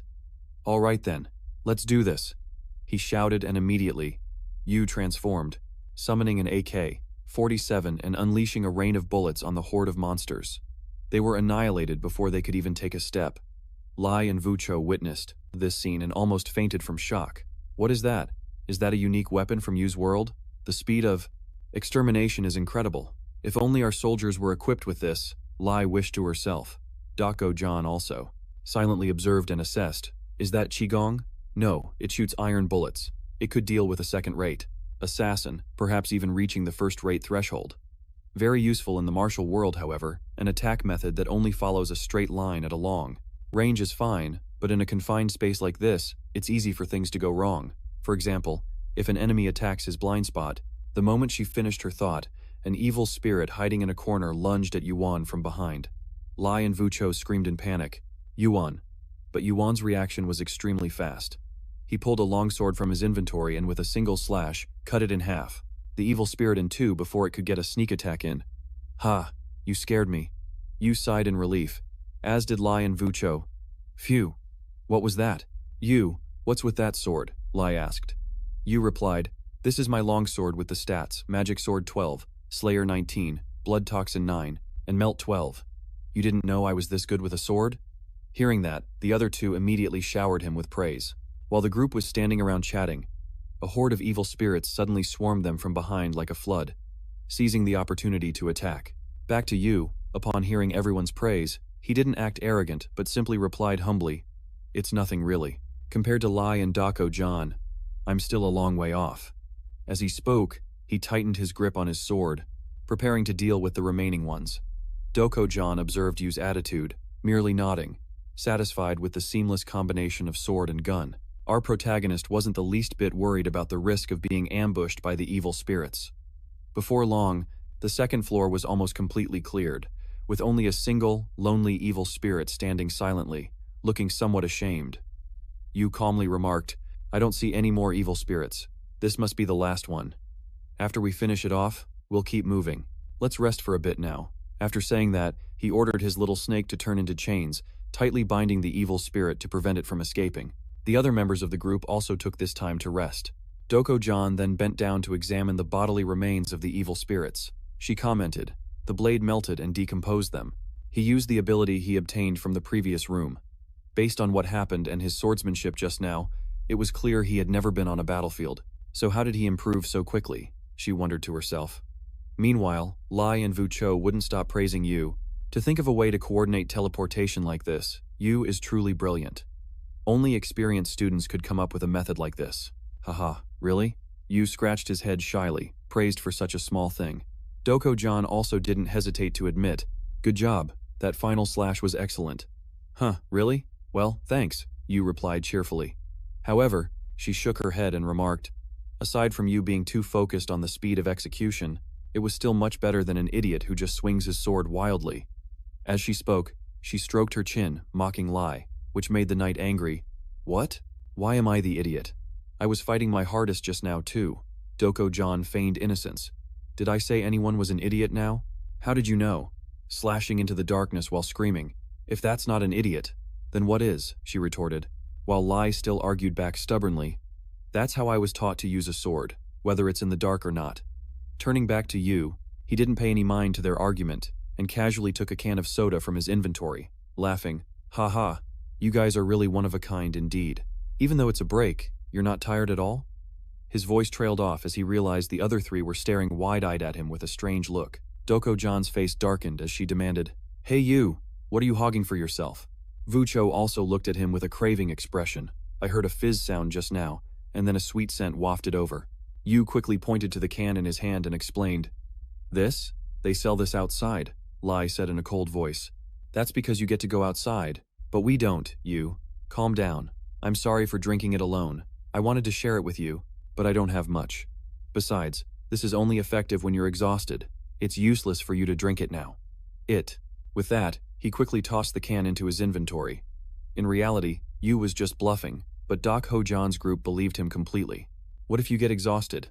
I'll take on the third room," the swordswoman said as she started warming up, and seeing this, Yu immediately wondered, didn't you say I should handle it myself to improve? Why the sudden change of heart?" Hearing this, Dok-Ho-Jan's cheeks puffed up, and she ignored him. "I've never tried that drink before. I can't just let you drink it all by yourself." "Hey, that drink was originally Yu's," Lai reminded Dok-Ho-Jan with a sideways glance. Putting that aside, after they finished resting, Yu finished off the unfortunate evil spirit to prevent it from being mentally tortured by the group any further. As soon as it perished, beneath the group's feet appeared a teleportation circle, taking them to the next floor. "The teleportation is starting," Lai announced. While waiting, Yu took the opportunity to check his grinding results from the previous floor. This was his current status window: Vitality, 129, Physique, 72.8, Soul, 350, Mana, 101, Martial Arts, 60, 2, Swordsmanship, 36, Dongshuyan, 26, Leadership, 7, Piloting, 15, Resistance, 2, All Poison Eyes, 115, All Hearing Ears, 105, All Speaking Divine Lips, 107. Compared to when I first joined the academy, my stats have increased significantly. Amazing indeed. This level is already at the academy's average, and I've only swung my sword a few times. Even my swordsmanship and the piercing skill I recently learned have improved. With this kind of efficiency, I should focus on developing my swordsmanship. The match coming up on Tuesday seems like it will depend on how much I can develop my martial arts skills. My physique and erectors are separated by more than 200 strength points. Honestly, it's very difficult to catch up to him in just 1 week, no matter how hard I try, but when I learned martial arts from Dok-Ho-Jan, I understood that acquiring skills is important, but nurturing and developing them is just as crucial. As for developing my martial arts, if Dok-Ho-Jan could teach me more, Yu looked towards the swordswoman with an expectant look. but immediately chided himself. What am I thinking? No matter how strong Dak Ho-jan is, depending on her is not good at all, it would make our relationship unbalanced. Think carefully, I still have time. He rubbed his forehead. At that moment, the teleportation magic activated, sending them to the 3rd floor. While Yu was lost in thought, a terrified scream from Lai caught his attention. Hey Yu, what are you doing? Snap out of it. Hearing the scream, Yu was startled and realized that all 3 of them were in freefall. Looking at the distance between himself and the ground, his face turned pale. What is this? Why am I freefalling? Oh my god, did the ground just disappear? Yu thought in a daze, while Vu Cho screamed her lungs out, using her hands to cover her skirt. Yu looked down and spotted a spike trap waiting to impale them. Without hesitation, he commanded his little snake, and it transformed into a chain, wrapping tightly around Vu Cho, saving her from death in the nick of time. Up above, Yu held onto the chain with one hand, breathing a sigh of relief. Phew, that was a close call. Thank you, Yu. Vu Cho quickly said, as Yu observed his surroundings, thinking, what the heck? What kind of teleportation is this? Why is this room so big? And there's even a trap right at the landing spot. Could this place be? An image of a certain place came to Yu's mind. Before Yu could speak, the voice of the swordswoman rang out. Hey Yu, get moving! Hearing the warning, Yu quickly turned his head towards the source of the sound, and what astonished him was that Vu Cho was standing firmly on the ceiling, as if she were standing on the ground. How did you get up there? Yu exclaimed in amazement. However, Vu Cho didn't explain and just warned him. If you just stand there, you're going to die. What? Yu, he still didn't understand what she meant. Just then, small windows on both walls suddenly flew open, and countless spears and lances shot out, straight towards him, putting him in a dangerous situation. Damn it, I can't just leave Vicky Cho behind. Thinking this, Yuan used all his strength to swing his right arm, pulling the chain and Vicky Cho's entire body into the air, while simultaneously summoning his flying motor, Cycle, Lilith, to avoid falling. With his quick reflexes, Yuan successfully got them both out of danger. Afterwards, he quickly retracted the chain and caught Vicky Cho in a princess carry. Gotcha. Are you okay? Sorry for being a bit rough, but it was really dangerous back there. I had no other choice. Hearing that, Vicky Cho's face flushed red as she stammered, I'm okay. Then hold on tight, Vicky Cho. It seemed there were still many dangers within this space, Yuan said as he glanced around and immediately spotted another volley of spears about to shoot out from the pillars in another corner. Night Lai was also facing countless flying axes. However, these simple attacks couldn't trouble him. With just a few sword swings, Lai easily shattered all the axe blades, while 2 pairs of wings sprouting from his back allowed him to hover in the air. Still, Lai wondered, what's going on? Professor Illumina said traps only appear from the 20th floor onwards, but we're only on the 3rd floor. Isn't this difficulty level a bit strange? And Yuan, what is that thing you brought out now? Lai said as he looked towards Yuan, who was steering the flying bike to dodge the spears. Back with Yuan, he gritted his teeth and thought, this is insane. Traps are constantly being triggered from all sides. This structure, what in the world is it? Meanwhile, Vicky Cho seemed to be enjoying the thrill ride, perhaps feeling a bit too comfortable. She recalled Yuan's words, hold on tight, Vicky Cho. With that thought, she happily wrapped her arms around Yuan's waist and pressed her ample assets against his back, making Yuan's face turn beet red. Whoa, what are you suddenly doing? My back is getting hot, he thought to himself. Just then, an arrow flew and struck the bike's tail, causing Lilith to cry out in pain and swerve in shape. That was close, Yuan shouted, just before a golden blade swept past and shattered the pursuing spears. Lai appeared and asked, you were flying just fine. Why did you suddenly swerve like that, Yuan? Yuan braked hard and asked Lai in amazement. Huh, Lai. What's with those wings?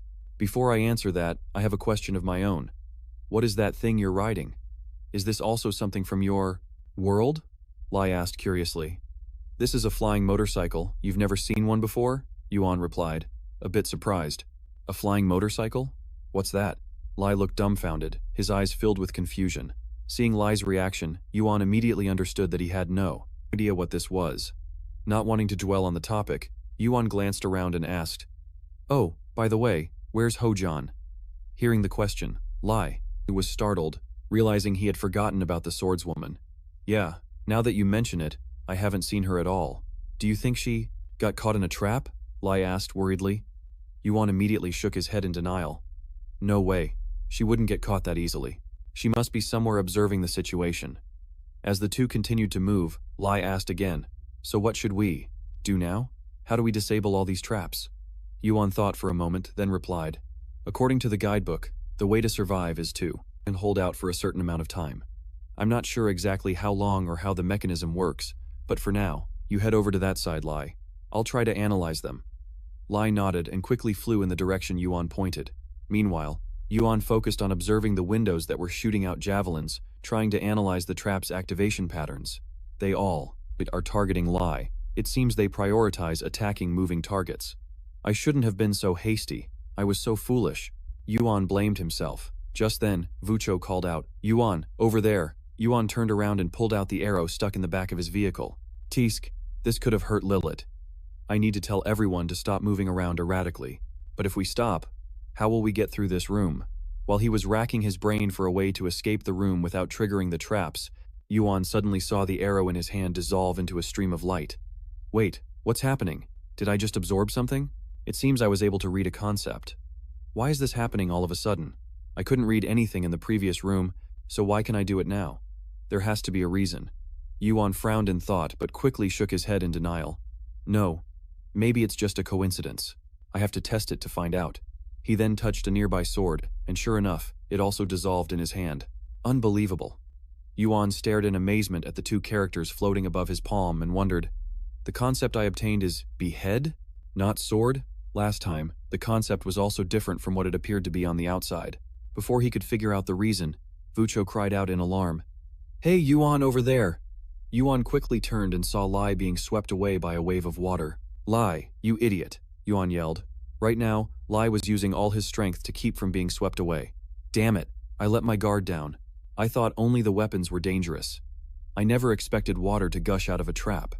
There's definitely something in this water. I'm going numb and my vision is starting to blur. At this rate, I won't be able to handle the next trap at all." Seeing the multitude of spears flying towards him, Lai panicked, unable to block them all. "I'm screwed." In the distance, seeming to notice his knight friend's predicament, Yuan quickly revved his motorcycle and sped off to the rescue. Watching the back of the main character leaving, Vucho remembered what he had just said. "Sorry, Vucho, I'm about to take a gamble, so I can't get you involved. Just wait here for a moment," she whispered. "Go get him, Yuan." Back with Yuan, he reached out his hand while driving to touch the water gushing from the trap. Right after, he received new concepts.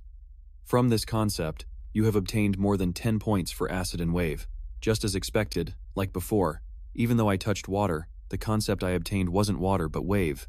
Now I understand the reason the concept I absorbed earlier was behead and not sword.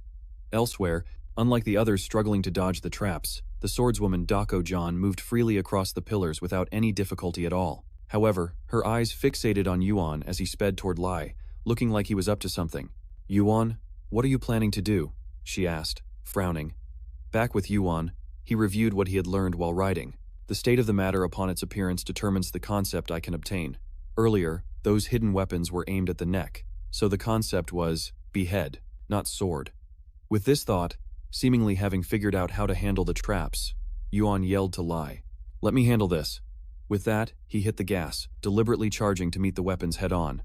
As he accelerated, he prayed silently, "May the depths of the myriad venomi expand, allowing me to see through their essence, or even more, to read the intent of these hidden weapons from the traps." Activating the myriad venomi, Yuan could see the concepts of all the weapons below him. Night Lai didn't understand his intentions, and his eyes widened in disbelief. "What? He's charging straight into the traps?" Ignoring Lai, Yuan already had a plan.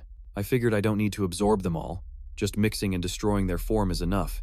In the palm of his hand, a sphere of concept gathered, attracting all surrounding concepts, causing the weapons to slowly dissolve. Seeing this, Yuun knew he had succeeded. "All right," he shouted. When he stopped, Lai rushed over and asked, "Hey you, are you okay?" "Ah, yeah, Lai, I'm glad you're still safe." "Ha ha, we were almost goners," Yu said with a laugh. "So what was that just now?" Lai asked. Yu pulled out the sphere of concept and explained, "Beats me. It seems like everything combined into this mass. I've harvested something amazing." Lai was impressed. "Looks like you just awakened a new ability? Facing a trap head-on like that is pretty beastly." The words had barely left his mouth when countless whistling sounds of flying spears came from afar. Without Yu or Lai needing to act, Dako-John and Wuzhou dashed forward and knocked all the weapons aside. After she was done, Jian coldly warned. If you guys don't drop that careless habit, you'll run into serious trouble sooner or later. Ha, thanks you two. I was almost a goner there. Yu sighed in relief. Meanwhile, Jian glanced at Lai and smirked. Look at you, almost seriously injured and you're still so careless? What did you say? Lai retorted, gritting his teeth. After the group finished clearing the traps, a teleportation circle suddenly appeared at their feet, signaling that they had completed this challenging floor.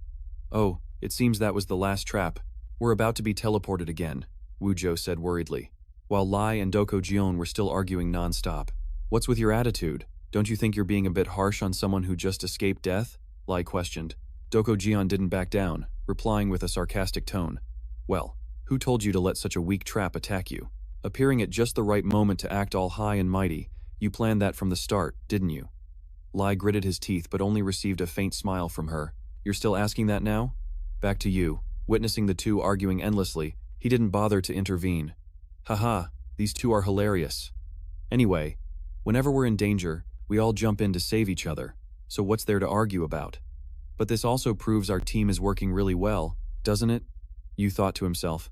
However, Jian quickly shattered his illusion. Of course I waited for the crucial moment. Once you're in my debt, I'll be sure to collect with interest. The whole group stared at her, dumbfounded, while Yu hoped that feeling of camaraderie from before wasn't just an illusion. The scene changes to the 4th floor, with the group standing in the middle of a ruined architectural space. Yu turned to survey the surroundings and spoke up. The ceiling is lower here. At least we won't be attacked from the air like last time. That's great. As he spoke, he pointed behind him, and the little snake Yi in its AK-47 form immediately opened fire, aiming straight at a spider not far away. However, when it was hit, the spider only let out a few panicked screeches, while the bullets just created a few sparks. Yu's joy was short-lived. Lai quickly identified the monster and warned, it's a tower spider. They're a unique type of monster that appears on any floor of the tower, whether low-level or high-level. Yu gulped. They're completely unharmed? They even deflected Yi's attack. Lai stood in front of Yu and explained, the abilities of tower spiders are random, regardless of the floor. It seems your weapon isn't strong enough, Yu. We'll handle this room. Jian, it seems this time she has to, I'm counting on you. The female swordsman nodded. Got it. Back to Yuan. Seeing his weapon was useless, he clicked his tongue in annoyance. TSK, I can't believe a monster this strong has already appeared. Jian sighed and held out her hand to stop the group. All right then. Everyone stand back, including you, Yuan. Watch closely. This is what you wanted. Ki blast, she shouted, and from her palm, a blast of energy shot straight towards the swarm of tower spiders. With just one attack, she completely wiped them out. Yu gave a wry smile. Whoa, that's a real ki blast, way stronger than my bullets. Most of the spiders were already defeated. Beside them, Jian, after a quick glance, handed over the task of dealing with the rest to him. Ha ha, you won't find another leader as merciful as me, right? She said arrogantly. When a golden opportunity like this fell into his lap, Yu had no reason to refuse. Immediately, he drew the longsword from his inventory, while turning to instruct his two teammates behind him, Lai, you cover the rear, and Vucho, you watch the ceiling for any surprises. Roger, the two responded in unison, nodding in agreement.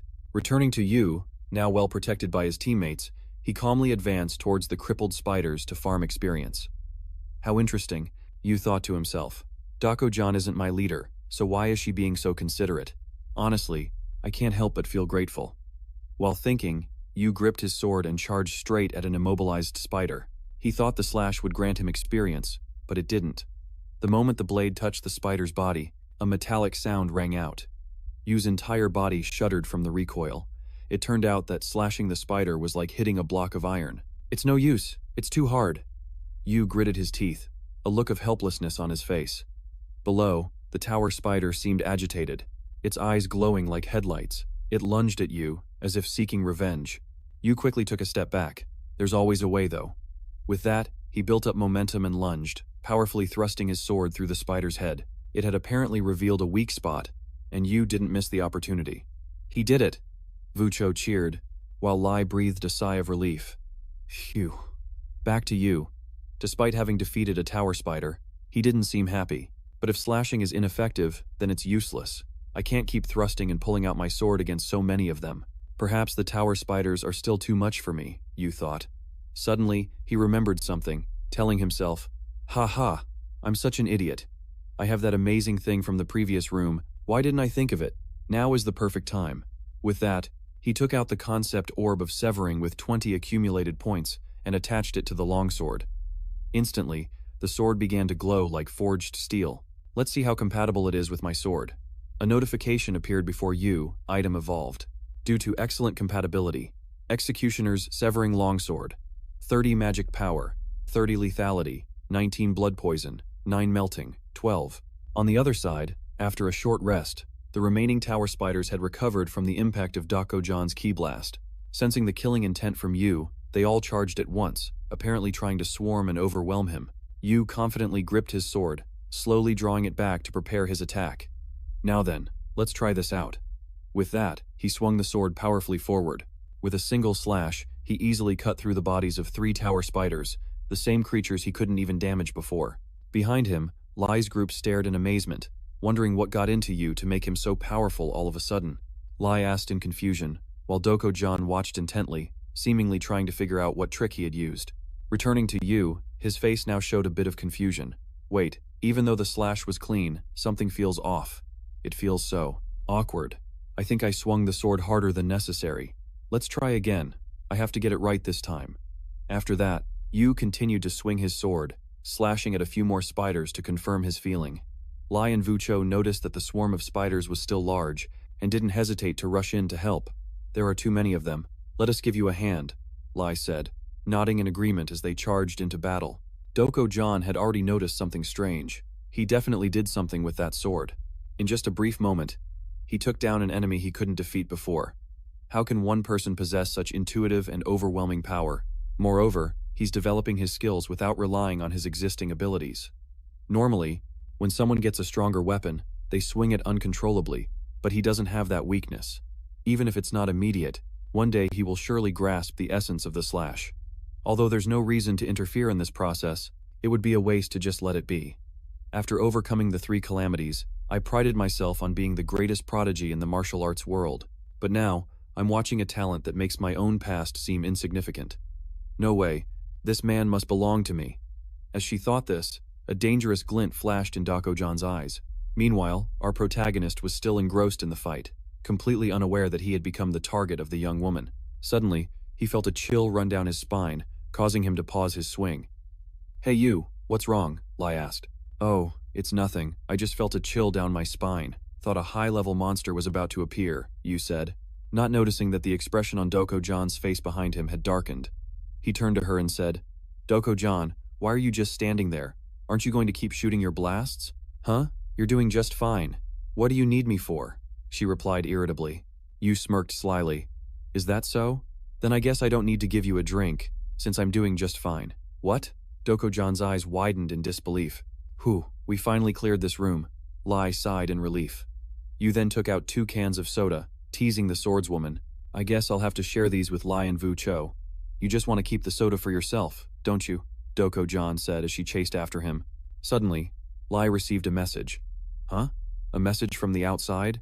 Not just Lai, but Doko-jan and Vucho also received a similar message. A message from the outside? Why now? Did everyone get one? Lai read through the message, his eyes filling with worry. The message ordered everyone to leave the tower immediately. What? Why so suddenly? This is a direct message from the headmaster. Does that mean it applies to the whole school? I don't want to go. This wasn't even a warm-up for me. I haven't even had my soda yet. Unless there's a good explanation, I won't accept this. Doko-jan grumbled in frustration. Before she could say more, Vucho suddenly shouted, They're here. The group whipped around, startled, to find that in front of them several spatial gates had opened, from which countless tower spiders were swarming out. Ah, so that's it. This must be the reason they're calling us out, Lai said, recalling something from a previous briefing. This is what we were warned about, isn't it? Doko-jan nodded, her expression thoughtful. Haha, no wonder the difficulty felt so strange, Yu chuckled. The swordswoman Doko-jan checked the identification necklace and shook her head helplessly. The identification collar has stopped working. It seems we're really trapped in this room. So this is what the professor warned about when she mentioned a phenomenon where even students could die. An irregular space, Lai said in a tense voice as a wave of tower spiders swarmed towards them, flashing back to the meeting with Professor Illumina, when she mentioned a situation where even students could face life-threatening danger. When freshmen climb the tower, there's a chance that invading space pirates will appear. Hearing this, Yu turned and asked, "What are space pirates?" "I'll explain later. The problem is that their unusual invasion will create an irregular phenomenon. It's an unpredictable event that doesn't happen in normal expeditions. Normally, you can't die, but once an irregular phenomenon occurs, everything changes completely. All the rules in the tower will be distorted, and safe zones will also become dangerous, and the number of cloned monsters will become uncontrollable. The difficulty of the rooms will skyrocket abnormally. You could call it hell mode. In addition, a series of other problems occur simultaneously." Hearing this, all three of their faces turned deathly pale. Just imagining being caught in that situation was enough to scare them to death. "Back to Professor Illumina," she said.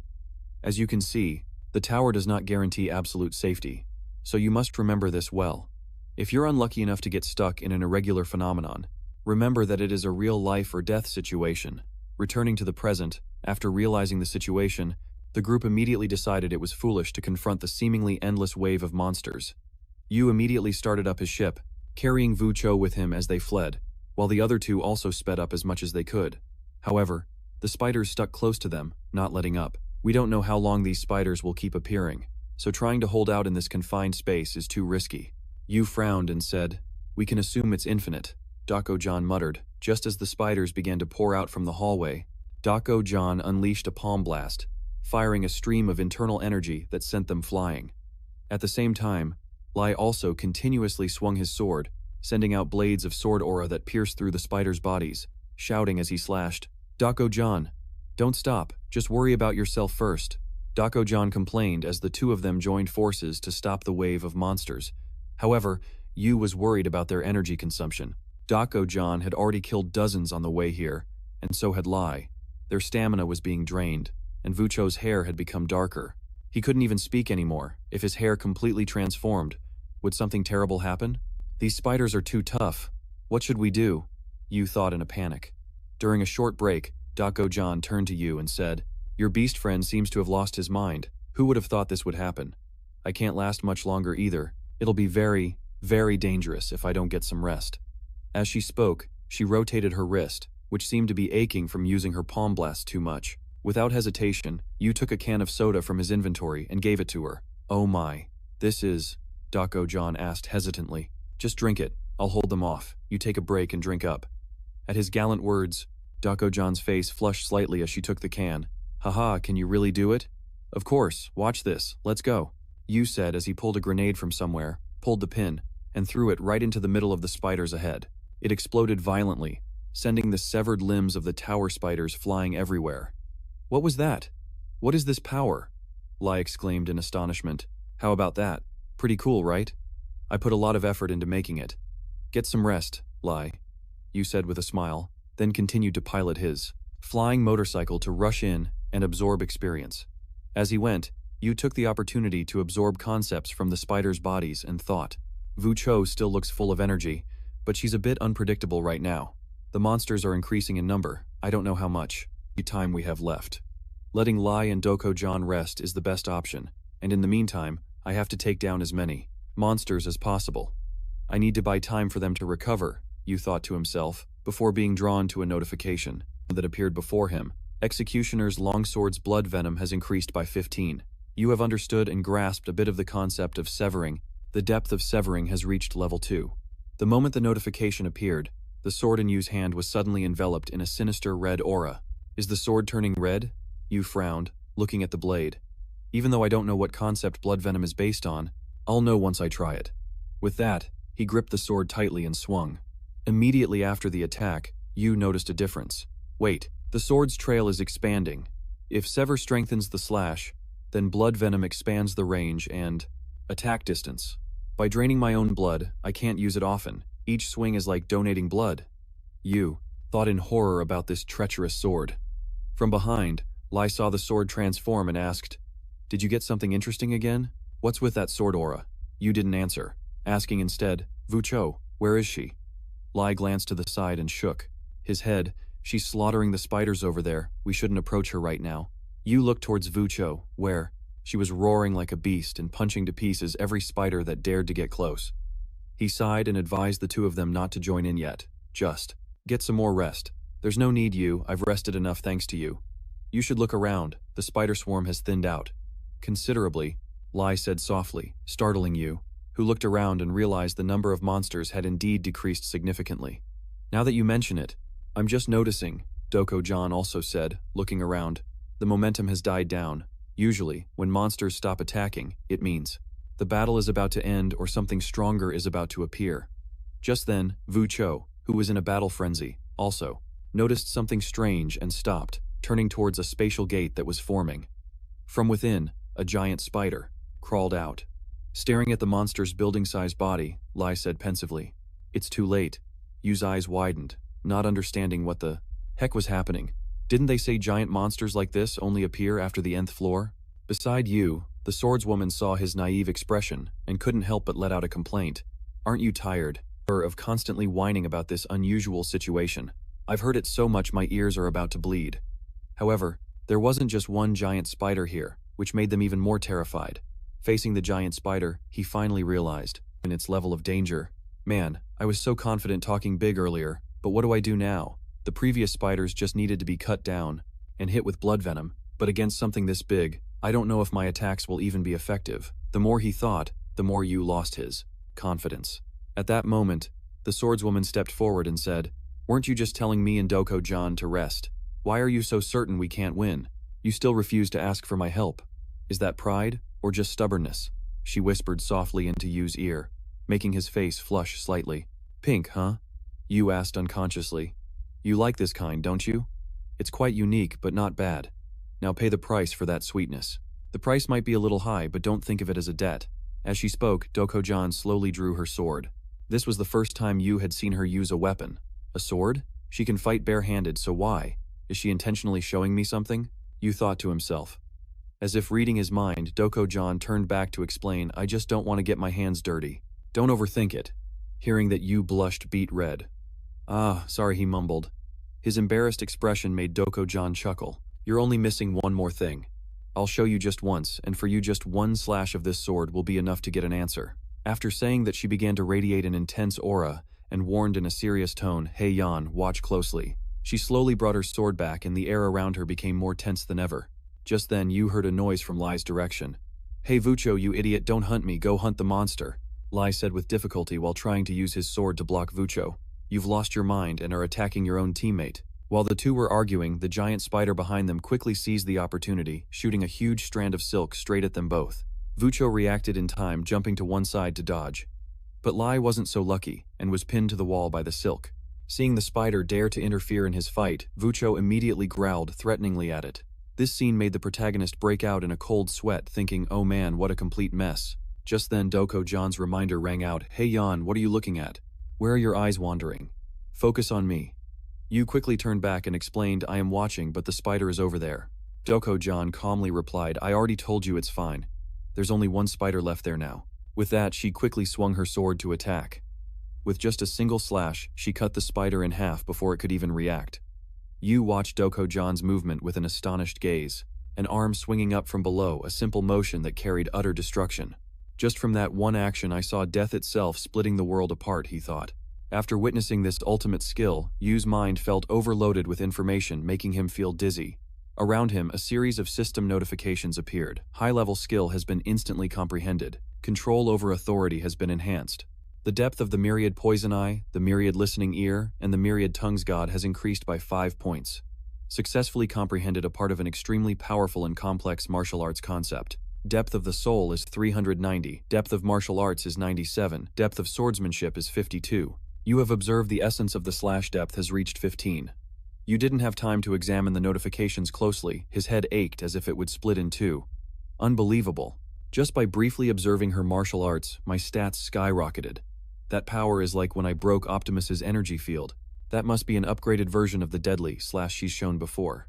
How can a person channel such an intense will into a sword? The concept of death I discovered was so clear and vivid that it sent shivers down my spine. Thinking about it, he couldn't help but tremble at the thought of having to face that attack. Seeing Yu dazed after the slash Doko-John called out, "Hey Yuun, were you watching carefully? Don't expect to see it a second time." With that, she leaned her face close to Yuun, making him flinch and step back. "Why are you avoiding me?" she asked. "You're standing too close," Yuun stammered. Then Dako John casually tossed him the core of the elite spider they had just defeated. Huh? Isn't this the core from the elite spider just now? Yuan stared in amazement at the stats of the three-bodied life core. Stamina 11, Demonic 12, Carapace 15, Spiderweb 10, Resistance 1. He was a bit hesitant.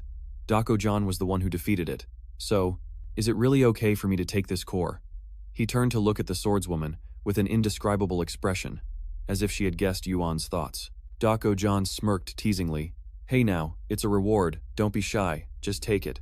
Hearing this, Yuan turned away in embarrassment. As the two were interacting and the atmosphere grew flirtatious, the knight Lai, stuck to the side, witnessed the scene. In this public display of affection before his eyes, he couldn't stand it any longer and had to shout, Hey, you two, stop flirting and come help me. Vucho has gone berserk over here. As he spoke, Lai glanced fearfully at Vucho in the distance, who was currently going all out, beating the elite spider to a literal pulp. Damn, it looks like Lai is completely useless. I'll be defeated in just an instant. There's only one person who can stop her, and who could that be but Dako John, Yuan said as he turned to look at the strongest member of the team. However, when he saw her standing there with her arms crossed, as if this had nothing to do with her, Yuan also broke out in a cold sweat. Don't look at me like that. I've already done my part in this battle, the swordswoman replied coldly. But since he couldn't handle Vucho himself, Yuan had to try and persuade her.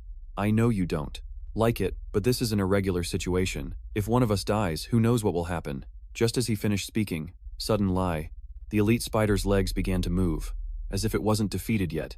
As expected. Fine. Alright, I'll go play with that beast, Dako John said as she started to warm up, making Yuan overjoyed. Oh, that's more like it, he exclaimed happily. However, Dako John also set a condition. In return, you have to finish off the thing at your feet. Come on, beast. Don't just stay up there, get down here.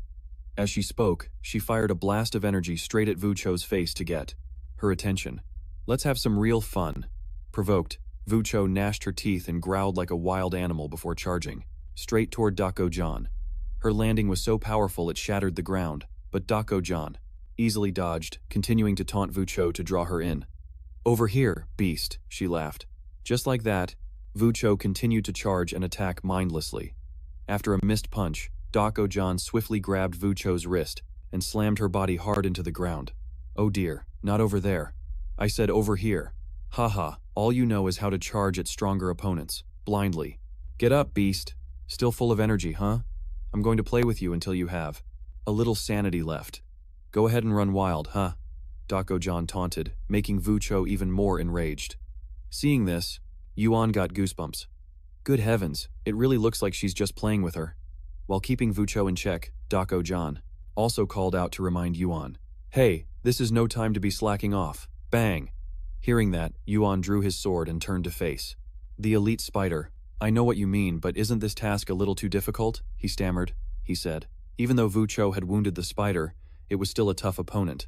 If you observe my attacks carefully, then you can do it. Dako John gave Yuan a look full of confidence, causing him to just laugh awkwardly. Haha, based on. What makes you say that? With that, the spider immediately launched an attack, slamming one of its legs straight at him. Yoon's body was hit and thrown into the distance. Hey, is Yoon alright? Lai asked worriedly. What the hell was that? Yoon suddenly exclaimed in surprise. In that moment, he felt as if the spider was looking down on him. It's barely hanging on, yet it thinks it can deal with me? Fine, let's see you try, Yoon shouted with determination.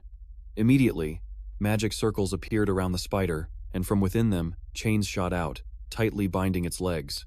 Is he tying up the spider's legs? Lai exclaimed in amazement as he witnessed the scene before him. Meanwhile, Yoon quickly took advantage of the spider's restricted movement, rushing forward to attack. I'll use these to lock it down, then add more damage with blood poison and attack at close range. It's decided. Soon after, Yoon swung his sword fiercely, slashing straight into the spider's face, causing it to immediately roar in pain from the deep wound on its face. Take this, he shouted excitedly. However, Lai, who was trapped on the side, frowned worriedly. What should I do? Yoon, it looks like the situation isn't good. In the distance, Dako John, who was dodging attacks, also mumbled, Too shallow. If you want to kill it, you have to cut off its head. What are you doing, Yoon? Back to Yoon. He now also realized that his attack only enraged the spider further without causing much damage. Was the slash too short? Why? Could it be that blood poison wasn't activated properly? On second thought, it's understandable. I've never used two abilities consecutively before. Just as he thought this, the spider put all its strength into its legs, causing the chains to shatter into pieces. Immediately, its legs slammed down towards Yuun, creating a huge explosion. Damn it! Yuun cursed inwardly. In the distance, Lai screamed with worry, while Dako-John was momentarily stunned. When the dust settled, Yoon's figure reappeared. Luckily, he had managed to use his sword to block the attack in time. However, even though he blocked it, the direct impact made his whole body feel like it was about to fall apart. Huff, huff, I almost couldn't block that. When it hit the blade, I changed the angle. If I had taken that hit head-on, my sword and arm would have definitely broken. But how did I sense that? In that moment, a fleeting second felt like an eternity. Perhaps it's because I saw Dako-John's swordsmanship, Yoon thought to himself. At the same time, his ability increased slightly. In the process of fighting the enemy, he had perceived and grasped the concept of flow. The depth of his flow increased to level 5. Yoon used his sword to prop himself up, confirming his thoughts. So that's it. That sword strike influenced me. Haha, amazing. I never expected you could awaken a martial aspect that I didn't even know I possessed. Although I can't perfectly replicate your swordsmanship, I think I know what I have to do now. Thinking this, a fighting spirit surged within Yoon's heart, and he stood confidently before the elite spider. All right, spider. Let's try that again. Bring it on. As he spoke, he stared straight into its multiple eyes with a very serious expression. And to retaliate for this provocation, the elite spider began to strike with its 4 front legs. Miraculously, Yoon swung the sword in his hand with great skill, as if he were a machine, blocking every relentless attack from the massive enemy. Witnessing the fierce confrontation between the two, Lai watched from the sidelines, and quickly noticed something remarkable, a technique called parrying. It's a way to block or repel an attack from an opponent. If done well, it not only stops the blow but also helps avoid serious injuries, and can even open up opportunities for a counterattack. However, this technique isn't so simple on a real battlefield. Most people die before they can learn it, or they choose a different fighting style. After all, you only have one life to live. That's usually how it goes. But how could you display that technique so skillfully in this situation? Didn't he say he had never held a sword before? The more she thought about it, the more curious she became about Yu's incredible rate of progress. Back to our main character, Yu at this moment seemed to have split into 3, moving in 3 directions to parry the attacks coming from all 4 sides of the massive enemy. During the onslaught, his eyes were wide, focused on the opponent, waiting for an opening, and as soon as the giant spider swung its leg to attack again, Yu knew his chance had come. This is it, the frontal attack. Block it, and the one from the right, deflect it. As he thought this, Yu swung his sword, knocking aside the leg coming toward him. Immediately after, the spider swung another leg at him from the side. Facing this attack, Yu quickly placed the sword on his shoulder, letting the leg slide along the blade and lunge in another direction. Having done that, he breathed a sigh of relief. All right, little by little, things are becoming clearer. Let's keep going. Meanwhile, the battle between Dako-John and Wu-Cho was completely one-sided, literally. The beast girl was being toyed with by Dako-John like a cat playing with a mouse. Growing bored of this game, Dako-John simply tripped Wu-Cho with her foot, causing her to lose her balance and fall flat on her face. Ignoring the timid girl, Dako-John turned her attention to the fight. Of you. Unbelievable, I thought you would learn something from observing the sword strike, but you've shown me something I never expected. There is a martial art in the Central Plains based on the nature of flow, but very few people study it. Deflecting an opponent's force is a technique that requires seizing the moment in an instant, within just 1/100,000th of a second. Because the risk is too high, and it requires too much effort, most people choose easier techniques. For someone, like me, who has always pursued overwhelming martial arts, you've opened up a whole new perspective. I never thought something I once considered a trivial skill not worth learning could be so profound and impressive. At this thought, the swordswoman's face flushed slightly, before Wu-Cho's scream snapped her out of it. Thanks, Beast Girl, for reminding me of my own shame. Hey, let me go, she yelled again. Not responding to this request, Dako-John continued to think, but just deflecting attacks isn't enough to end the fight. To win, you have to see the bigger picture. If you've come this far, then show me you. If you've mastered the art of flow to redirect the opponent's power, then surely you can use that power to counterattack. Back to you, he also realized this, so he continued to observe intently, looking for an opportunity. Then, just as the elite spider lunged its leg toward Yu once more, He proactively rushed forward to meet the blow. Right. At this moment, Yu used the enemy's piercing force, executing a spinning motion that combined two severing slash skills. Thinking, he parried the spider's leg with his sword, simultaneously using the momentum to add more power to his slash. He combined two more traits, Poison Blood and Cleave, into the attack, swinging the sword straight towards the spider's face, instantly creating a large gash on it. The spider roared in pain as if it were being burned. From behind, Doko-John witnessed this, clenching her fists in excitement. "That's it, that's the way. Well done," she cheered inwardly. Back with Yuun, after seeing the spider collapse, he slumped to the ground, panting heavily from exhaustion. To acknowledge his combat efforts, the system quickly displayed a notification, temporarily synthesizing the origin of the concept to create a more powerful one. The conceptual depth of poison, air, and language has increased by 5 points. Looking at the notification, Yuun couldn't help but be surprised. "Oh, did I do that? It increased by that much?" he wondered. However, before he could check his status again, he heard Lai and Doko-John calling out to him. "Hey Yuun!" Lai asked for help. "Can you handle this for me?" While he was still trapped in the spider webs. Meanwhile, Yucho was still frantically attacking Doko-John. And this thing too, Doko-John added as a reminder. Yuun could only manage a wry smile. "Everyone's asking me for help just because I beat one elite monster? Hey, you're the all-powerful genius here." Lai's eyes were welling up with tears. "I'm sorry, I'm trapped, and I can't use my magic." Doko-John nodded in agreement. "This monster has incredible strength and durability. I wish I were trapped like that idiot," she lamented. Doko-John's words suddenly gave Yuun an idea. "That sounds good," he muttered. Immediately, he put his plan into action, analyzing the concept of the spider silk binding Lai and feeding it to Yan. "I just need a monster-catching net." He absorbed the concept from the spider silk and fed it to the little snake. "Yan, you have acquired the concept of spider web. The conceptual depth of Yan is 25, which is greater than the level 16 spider web." After absorbing the concept, Yan's body transformed into a cage made of chains. Yuun threw the chain net towards Yucho, catching her completely off guard. As a result, her entire body was bound by the chains, and the more she struggled, the tighter they became. Yuun smirked. "Haha, go ahead and struggle all you want, Yucho. It's more durable, and it can also drain your mana. The more you struggle, the tighter it will wrap around you."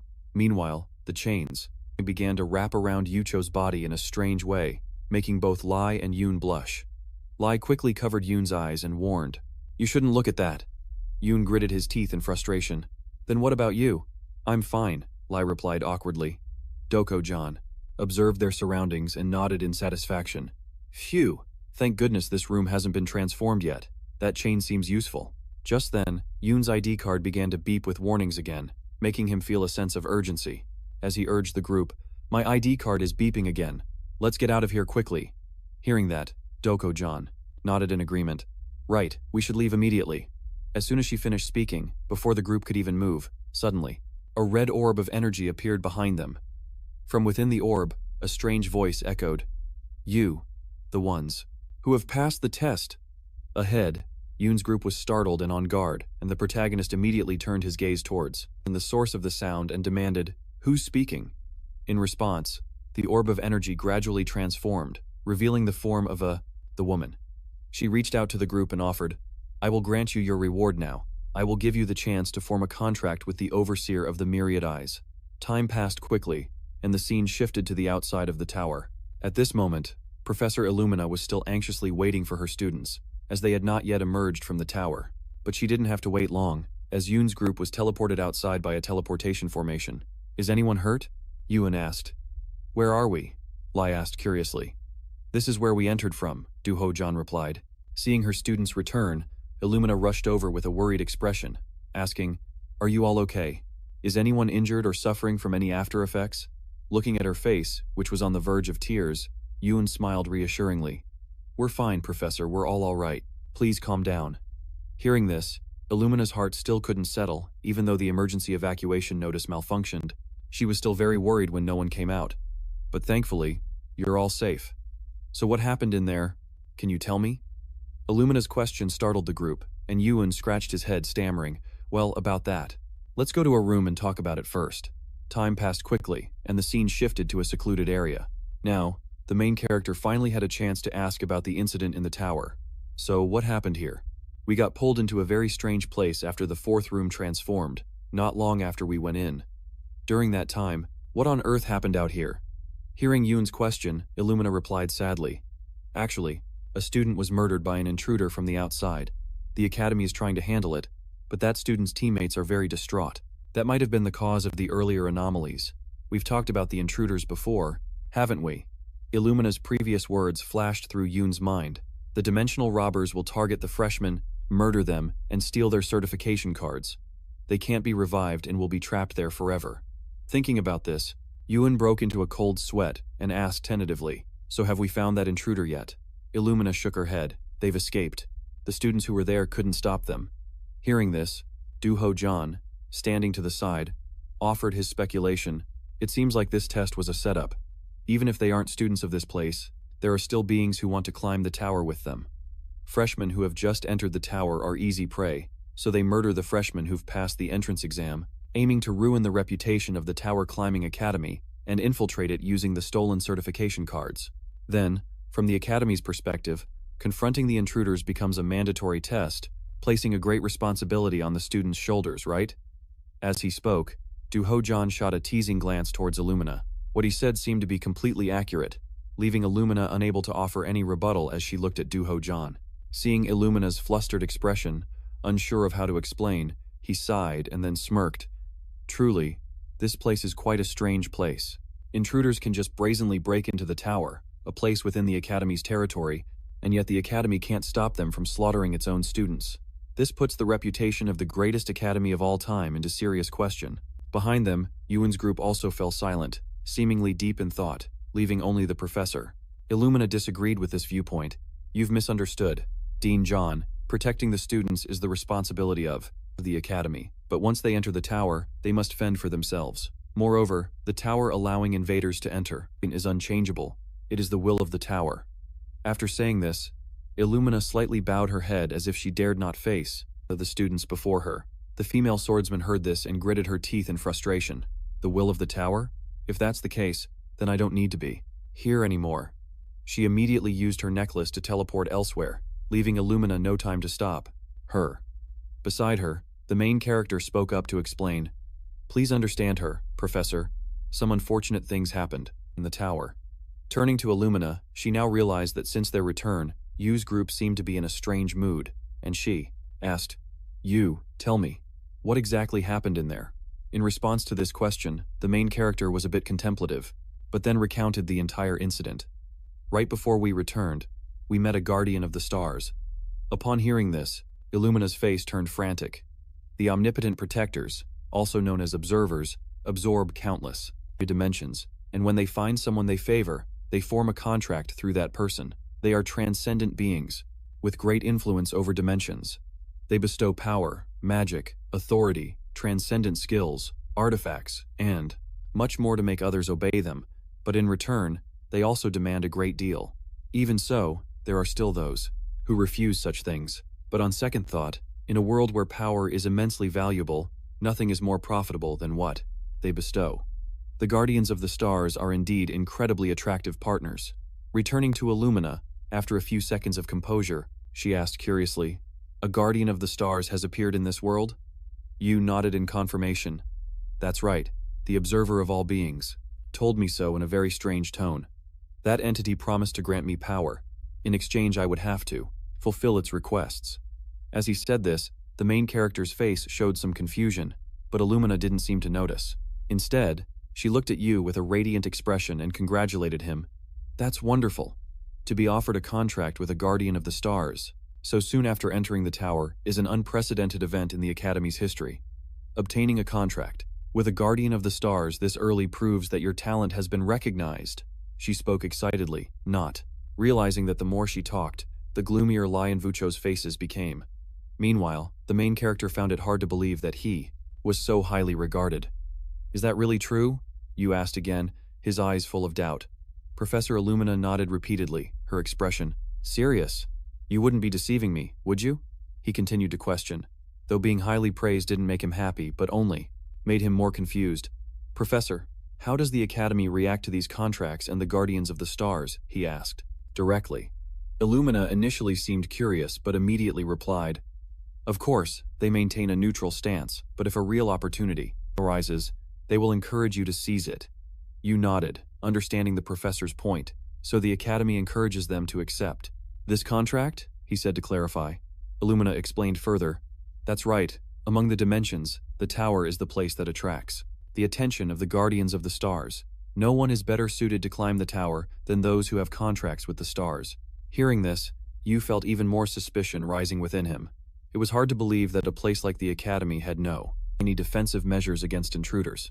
Even if they seemed friendly, there was too little information about them to be sure. It's so confusing, he thought to himself, before Illumina's question interrupted his thoughts. So Yuan, what exactly did the Star Watcher ask of you? Illumina asked, her eyes full of curiosity. Yuan replied, his face gradually turning serious. That entity demanded I assassinate it, promising to form a pact with 2 members of the group if one of us killed the other first.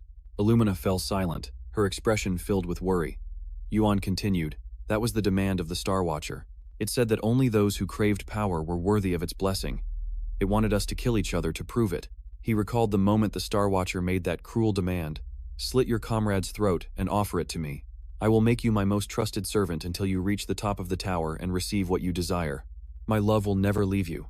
Now, do it. Its cold voice echoed, accompanied by a gesture inviting them to slaughter one another. Yuan found the demand ridiculous, killing friends just to gain power. It was insane. Do you think I'd actually do it? He thought to himself, casting a suspicious glance at Doko-Jan. If he went berserk, no one in the group could stop him. And sure enough, Doko-Jan didn't disappoint. He took a few steps forward, his eyes cold as he stared directly at the Star Watcher. Leave me alone, he said, unleashing his power menacingly. Returning to the present, Illumina was bewildered by his story. So that's what happened? That boy must have used all his strength, didn't he? She asked. Yuan nodded. Yes. He forced the Star Watcher to back down, but to treat our lives like toys was truly terrifying. He paused for a moment before asking, So does this mean we can't enter the tower for the rest of the week? It seems too dangerous now. Illumina replied. They will be monitoring the tower until the end of next week to prevent any intrusions. Yuan began to recalculate his plans. He needed to get stronger to face Erector. But now, climbing the tower had become impossible. The duel with Erector was on Tuesday, but now he couldn't climb the tower, he thought to himself, feeling the pressure weighing on his shoulders. This is a really bad situation, Yuan thought to himself, feeling flustered. How am I supposed to make use of the remaining time now? While struggling with this, he suddenly remembered something and turned to his professor. Professor, I was planning to report what happened in the tower along with the audio recording we have. Would that be all right, Professor? Illumina pondered for a moment before nodding in agreement. That's fine, but if possible, I'd love to hear your account over a meal together. However, it seems that's not possible right now. As she spoke, she glanced over at Vucho, who was sitting quietly in a corner. Seeing everyone's mood, Yuan could only shake his head. Yes, everyone seems exhausted. Turning back to Professor Illumina, she gently comforted her students. I understand. Yuan, Vucho, you all did very well. I'll make sure something like this never happens again starting next week. I hope you don't develop too negative a view of the Academy. For today, just get plenty of rest. Hearing these words, Lai's mood seemed to lighten. He turned and said, Yes, ma'am, if you'll excuse me. Have a great weekend. After saying that, both Lai and Vucho used their pendants to teleport away. Just as Yuan was about to do the same, Illumina suddenly called him back, asking him to wait a moment. You, I have a question, and I'll get straight to the point. That being called the Spectator of all beings not only promised to make a pact with 2 of the 4 of you, but also specifically named you and Doko-Jan, right? Her accurate speculation startled you, and he nodded bitterly while recalling the moment the Spectator of all beings called his and Doko-Jan's names. You 2 can definitely reach the top of the tower together. That's right, absolutely. But only if you get rid of these burdens. The Spectator of all beings said while pointing towards Lai and Wucho with a wary look. Hearing that, both of them were stunned, but ignoring their reactions, the Spectator of all beings continued. Now then, my beloved children, go and deal with those burdens. I promise that you 2 will climb the tower side by side, and you 2 will be left with only the purest, most condensed potential to defeat everyone. Take the power that I have. It is what this world revolves around. Returning to the present, Yu went back to his room and found Lai curled up in a chair, looking as if he were lost in his own world. He's finally back. Isn't he going to wash up or anything? Yu mumbled before speaking up. That's quite an impression. Even Wu Cho couldn't cheer up. Are you comfortable sitting like that? It looks really uncomfortable. Lai turned to look at Yu with a cold gaze. Yu, are you mocking me for sitting abnormally? Yu quickly explained. Not at all, I didn't mean that. Lai lowered his head, his voice tinged with shame. Sorry. I actually want to dig a hole and bury myself in it. Feel free to curse me out. I didn't mean that, Yu replied, flustered. But for some reason, his words made Lai laugh scornfully. Really, I'm not even worth the breath it would take for you to curse at me. The more Yu listened, the more he felt that Lai's mind wasn't in a good place. Why is he reacting like this? He's usually so arrogant, Yu wondered. Suddenly, Lai said coldly. Hey Yu, I actually kind of hate you. Yu didn't flinch and replied nonchalantly. Ha ha, so what? I hate you too? You know, we finally have something in common. That's what Yu thought to himself, but he didn't dare say it out loud. I really want to say that, but I have to hold back. I have to endure it, because it's rude to call a fool a fool. Yu clenched his fists in anger. After a few seconds of steeling himself, he sat down next to Lai and said, Hey Lai, if you have something to say, just say it. No matter what you complain about, I'll listen to all of it. As he spoke, he glanced over, staring at the night in front of him. Only after hearing these words from our protagonist did Lai gradually open up and begin to share his story. Me too. In my world, I was considered one of the most outstanding geniuses. It's no exaggeration. My family, my subordinates, everyone admired and praised my talent. They entrusted me with the holy sword, not out of flattery, but because of the faith everyone placed in me. I formed a pact with the holy sword and came to this academy with everyone's expectations. But what is this? What the hell am I doing? Why did he treat me like a useless burden? As he said these words, Lai's mental state seemed to become unstable, prompting Yu to quickly try and comfort him. Hey Lai, don't pay any mind to the words of that sacred being or whatever, they're not worth your time. Before Yu could finish, Lai cut him off. Whether it's a sacred being or not, you call it whatever because you're the chosen one. But I'm different. I'm just an outsider between the two who were chosen. First of all, they are transcendent, powerful, and knowledgeable divine beings. Knows far more than humans. With an offer like that, how could you and Dako-John refuse it so easily? Lai questioned Yuun loudly, causing him to fall silent for a few seconds. Then Yuun slowly explained, because it's clearly meaningless. There are many ways to become strong without having to sacrifice anyone. Neither you nor I came here to follow those kinds of things, right? Yuun asked back. However, these words didn't seem to be enough to convince Knight K. Lai still recoiled and shook his head. You say that because you're an outstanding genius. As for me, if that's what it takes to be chosen, I would probably hesitate and sacrifice everything.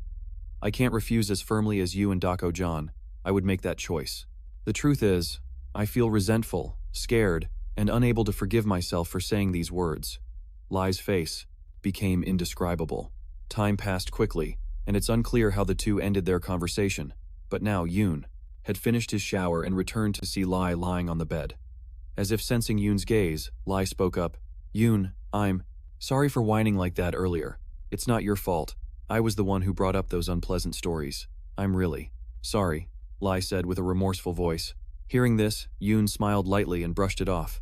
We're friends. I'm always ready to listen to you anytime. I'm stepping out for a bit. If you want the hot chocolate, go ahead and drink it.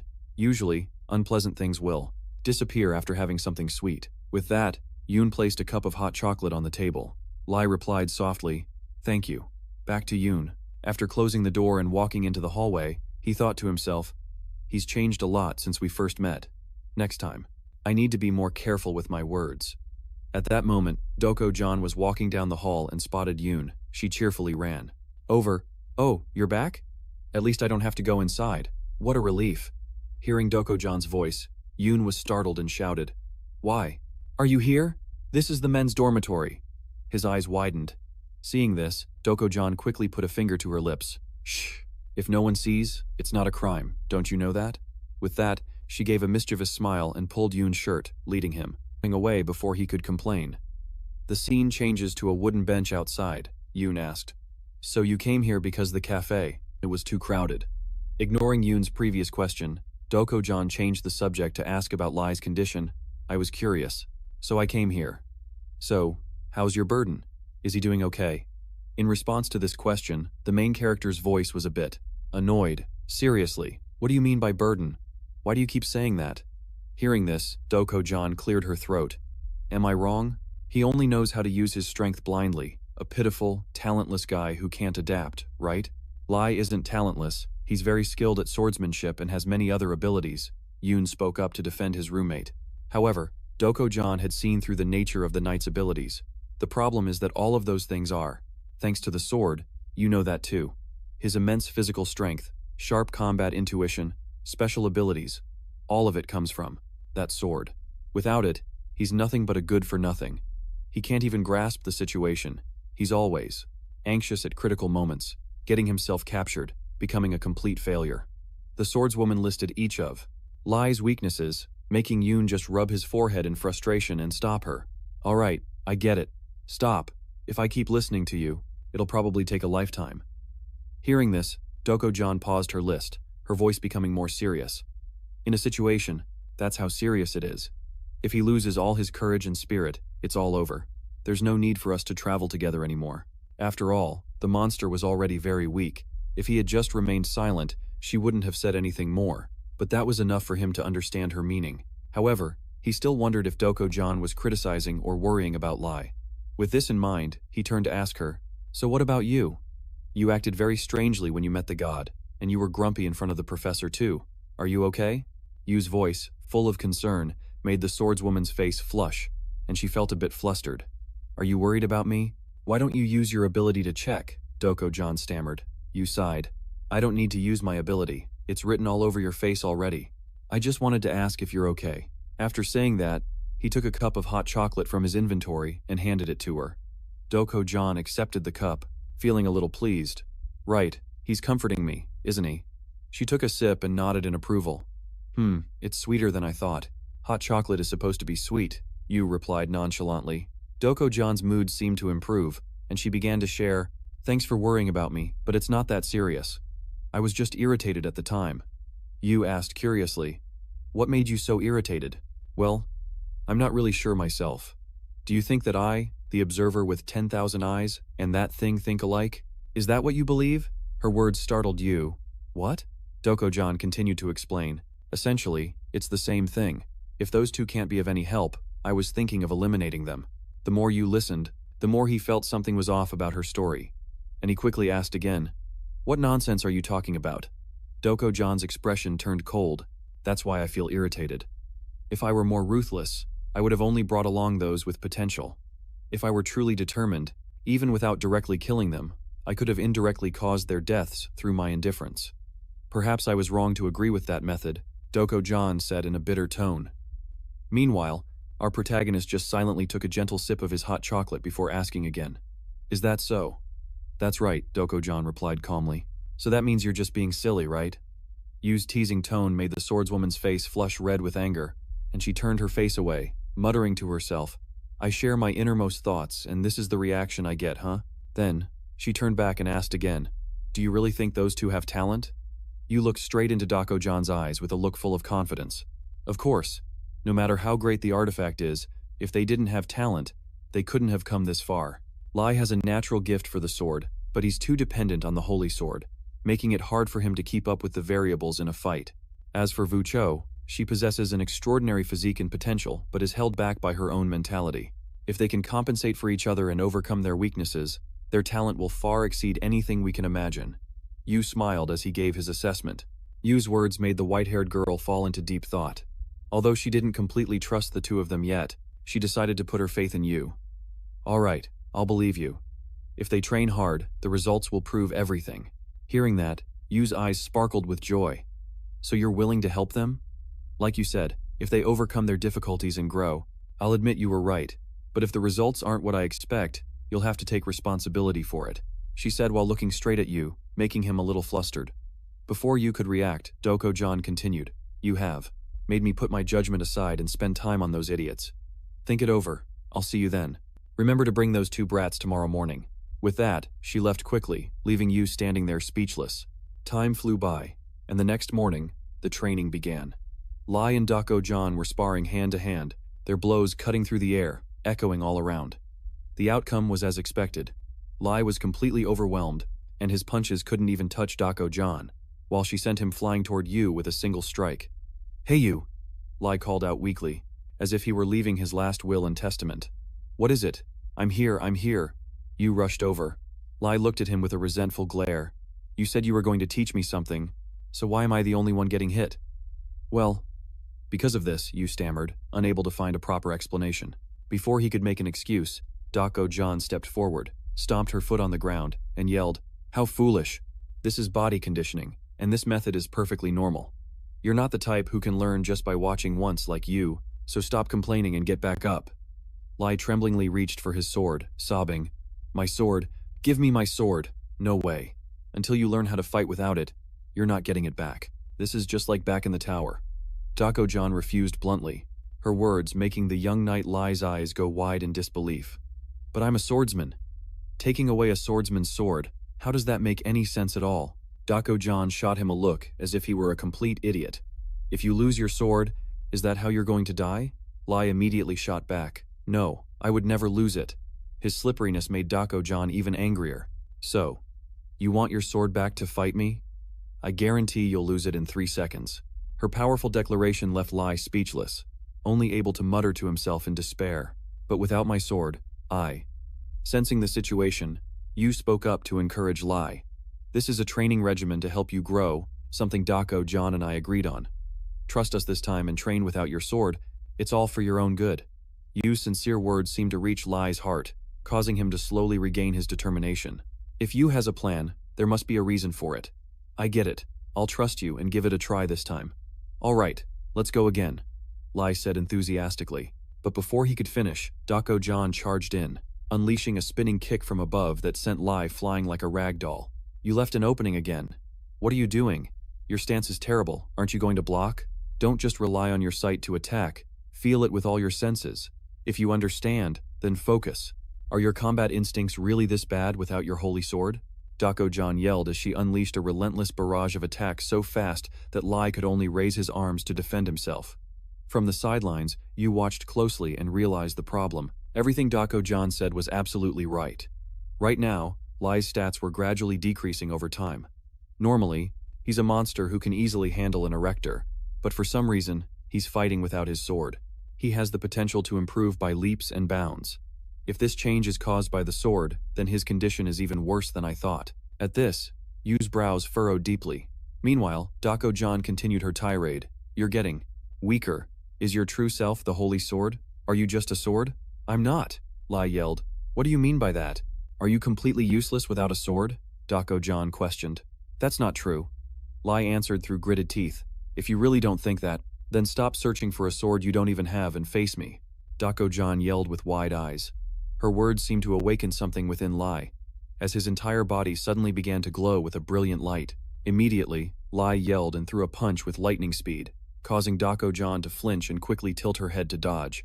The punch was so powerful, it created a gust of wind that blew everything behind him away, but what was even more shocking was that Lai's appearance had completely changed, with long silky hair and a new feminine physique, complete with a massive chest. This new form left both Yuan and Vucho speechless.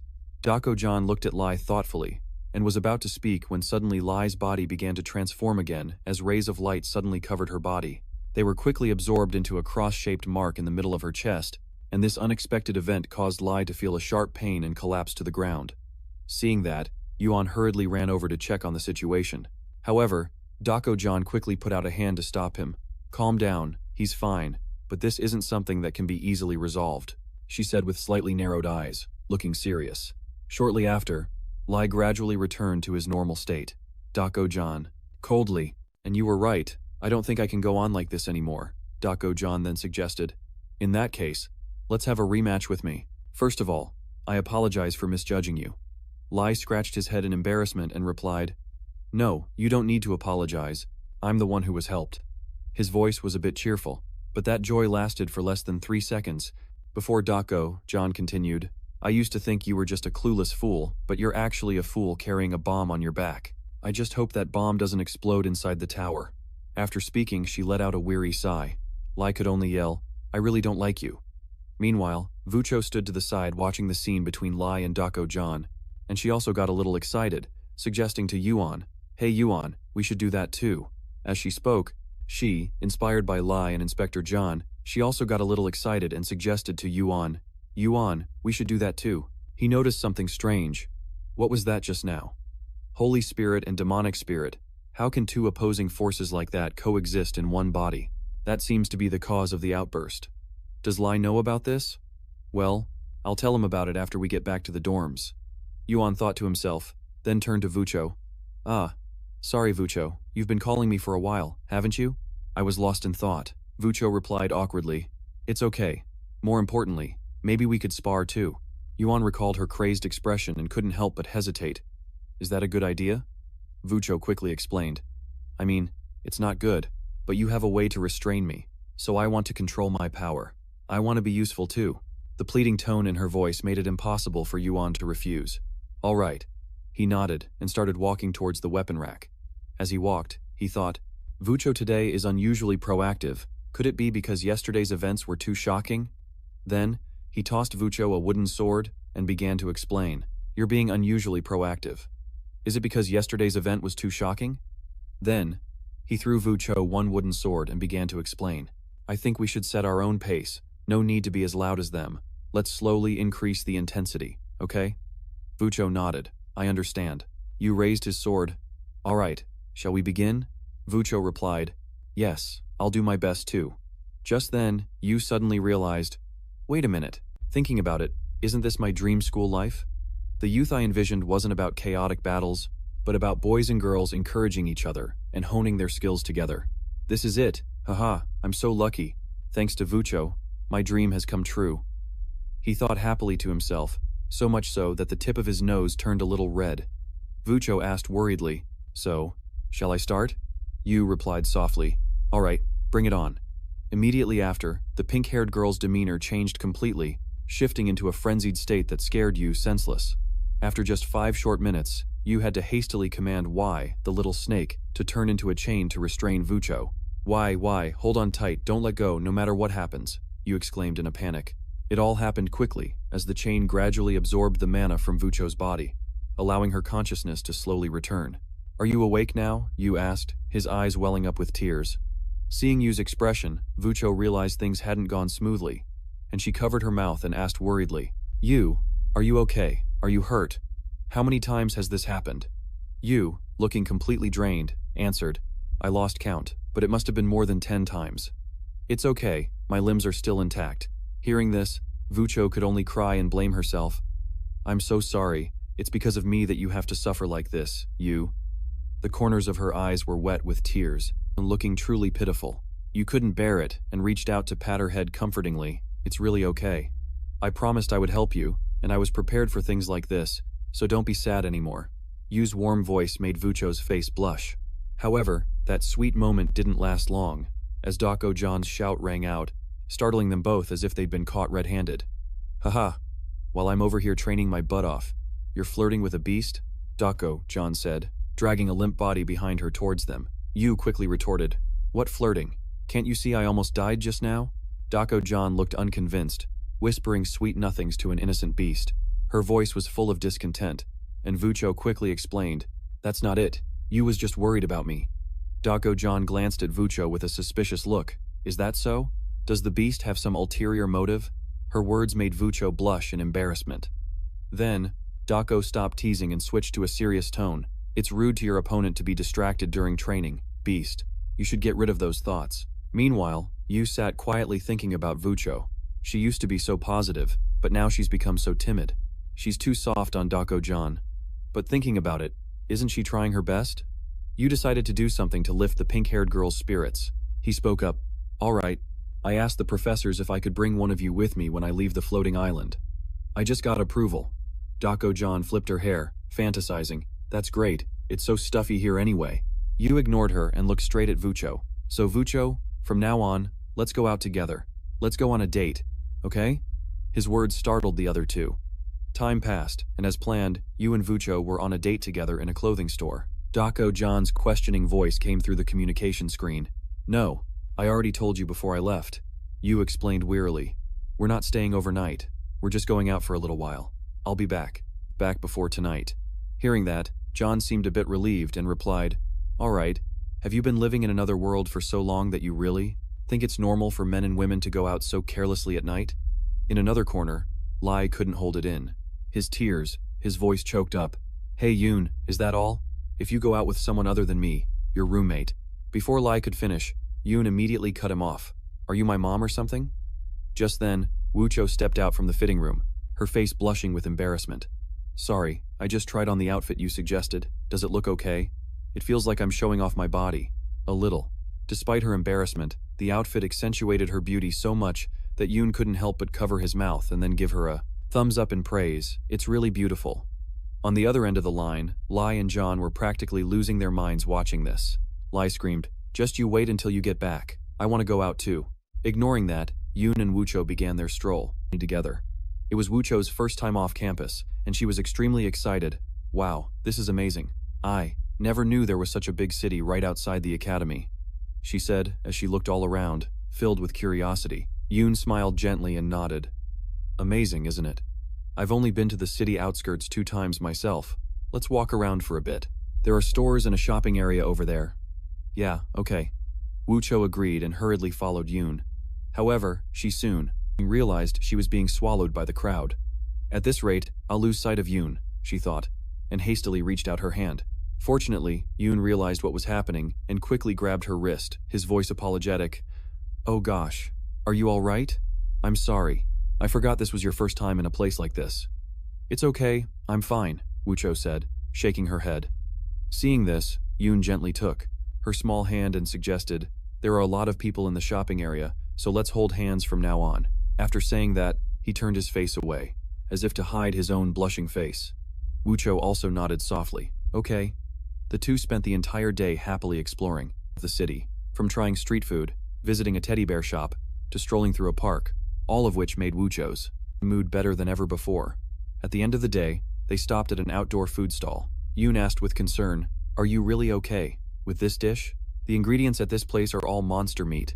It seemed that way, but his concern was needless because Woocho was eating it with great relish. This is why I love it. It's amazing, so delicious, she said with a look of pure satisfaction, making Yoon nod in agreement. Wow, it's tastier than I expected. Woocho kept enjoying her meal, even humming a happy tune. I can't believe I get to eat such delicious meat after coming to the city. It's all thanks to Yoon. But suddenly, her mood sank, causing Yoon to notice right away. What's wrong? Don't you like it? Woocho answered sadly. No, it's not that. It's just, I realized I was getting too carried away. This is the first time Yoon has taken me to the city in a long time. You even gave me nice clothes and treated me to a delicious meal. But I haven't done anything for you. I wonder if it's okay for me to be enjoying myself so much? I don't even know if what I'm doing is really helping me control my abilities. As she spoke, her voice grew more and more bewildered. Hearing this, Yoon became thoughtful for a moment. Then, he slowly raised his hand, drawing a concept into his palm and said, can you take a look at this for a moment? The feeling that you're feeling right now is manifesting in my hand. Woocho stared, her eyes filled with confusion. Then she shook her head. I don't. Anything. Yeah, let's just say there is. Yu replied awkwardly, then continued to explain. Until recently, my ability could only display anger, but it's different now.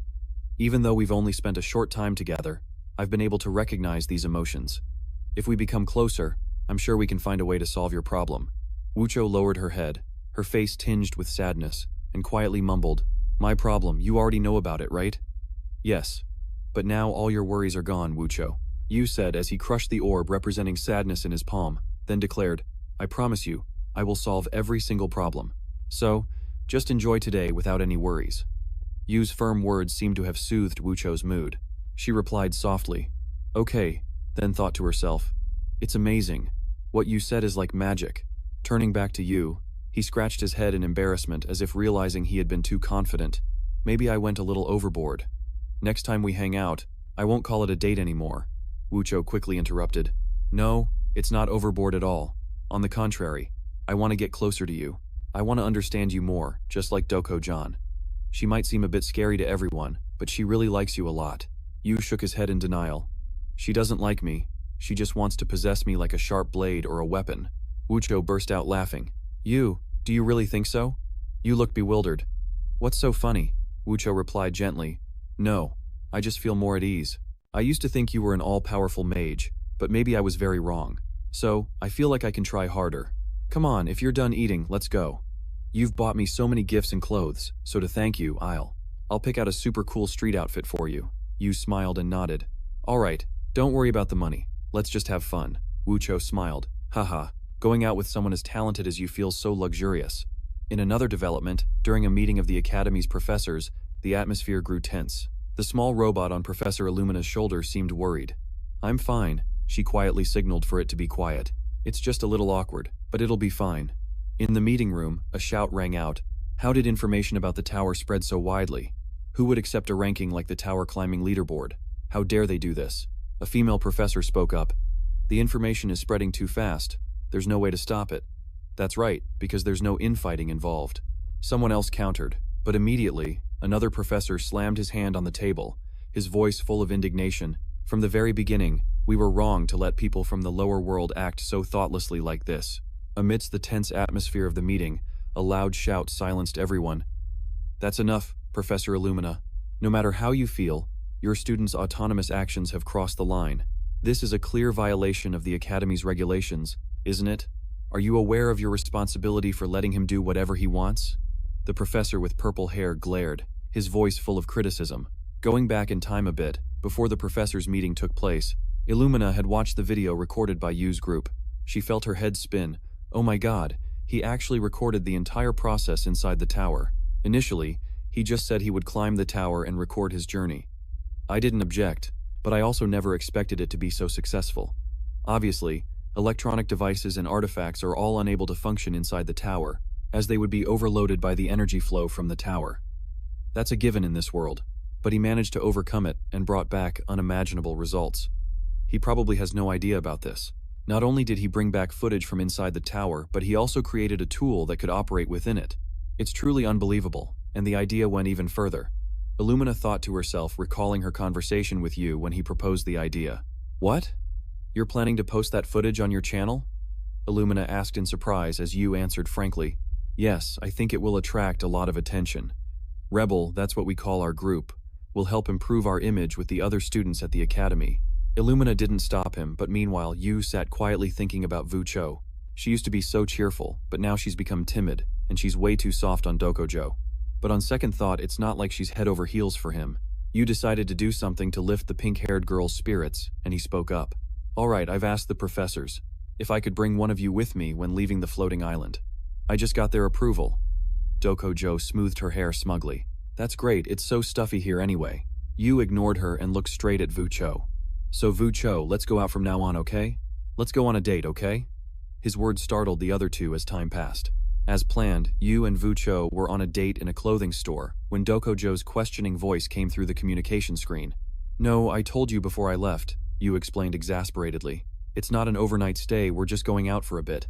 I'll be back before evening. Hearing that, Dokojo seemed less worried and replied. All right. Have you lived in another world for so long that you actually think men and women can just go out so carelessly at night? In another corner, Lai couldn't hold back her tears, her voice choked with emotion. Hey Yu, is that all? You're going out with someone other than me? Your roommate? Before Lai could finish, Yu immediately cut her off. Are you my mom or something to be this worried? Just then, Vucho stepped out of the fitting room, her face flushed with shyness. Sorry, I just tried on the outfit you suggested. Does it look okay? It feels like I'm showing off my body. Although it was a bit embarrassing, the outfit highlighted her beauty so much that Yu couldn't help but cover his mouth and give a thumbs up in approval. It's really beautiful. On the other end of the line, Lai and Dokojo were practically going crazy watching this. Lai shouted, Just you wait until you get back. I want to go out too. Setting that aside, Yu and Vucho started to walk around together. This was Vucho's first time leaving the school grounds, and she was incredibly excited. Wow, this is amazing. I never expected there to be such a big city outside the academy, she said, her eyes darting around curiously. Yu smiled lightly and nodded. It's amazing, right? Though I've only been to the city outskirts 2 times myself. Let's walk around for a bit. There are shops and a shopping district over there. Yeah, okay. Vucho agreed and hurriedly followed Yu. However, she quickly realized she was getting lost in the crowd. At this rate, I'm going to lose Yu, she thought to herself, and she hurriedly reached her hand forward. Luckily, Yu also noticed the problem and quickly grabbed her wrist, his voice apologetic. Oh my, are you okay? Sorry, I forgot this is your first time in a place like this. It's okay, I'm fine. Vucho shook her head. Seeing this, Yu gently took her small hand and suggested, "There are a lot of people in the shopping district, so let's hold hands from now on." After saying that, he turned his face away, as if to hide his own blushing face. Wucho also nodded gently. Okay. Both. The two spent the whole day happily exploring the city, from enjoying street food to visiting a stuffed animal shop and strolling through the park. All of this made Wucho feel better than ever, and at the end of the day, they stopped at an outdoor eatery. Yu asked worriedly, "Are you really okay with this dish? The ingredients at this restaurant are all made from monster meat." It seemed so, but his worry was unnecessary because Wucho was enjoying it heartily. "That's what I like about it." "This is absolutely delicious," she said with a satisfied expression, making Yu nod in agreement. "Wow, it's better than I thought." Wucho continued to enjoy the meal, even humming a happy tune. "I can't believe I'm getting to eat meat like this. It's all thanks to you that I could after coming to the city." But suddenly her mood dropped, which Yu immediately noticed. "What's wrong? Don't you like it?" Wucho replied sadly, "No, it's not that. It's just that I realized I was getting too excited. This is the first time you've brought me to the city in a while. You even gave me beautiful clothes and treated me to a delicious meal. But I haven't been able to do anything for you. I wonder if it's okay for me to enjoy myself this much, not even knowing if what I'm doing is actually helping me control my ability?" The more she spoke, the more distraught her voice became. Hearing those words, Yu pondered for a moment. Then he slowly raised his hand, gathering a concept into his palm and said, "Can you look here for a second? The emotion you're feeling right now is visible in my hand." Wucho stared, her eyes full of confusion, then shook her head. "I don't see anything." Let's just say it's there." Yu replied awkwardly and continued to explain. "Until recently, my ability could only manifest anger, but now it's different. Even though we've only spent a short time together, I've become able to recognize these emotions.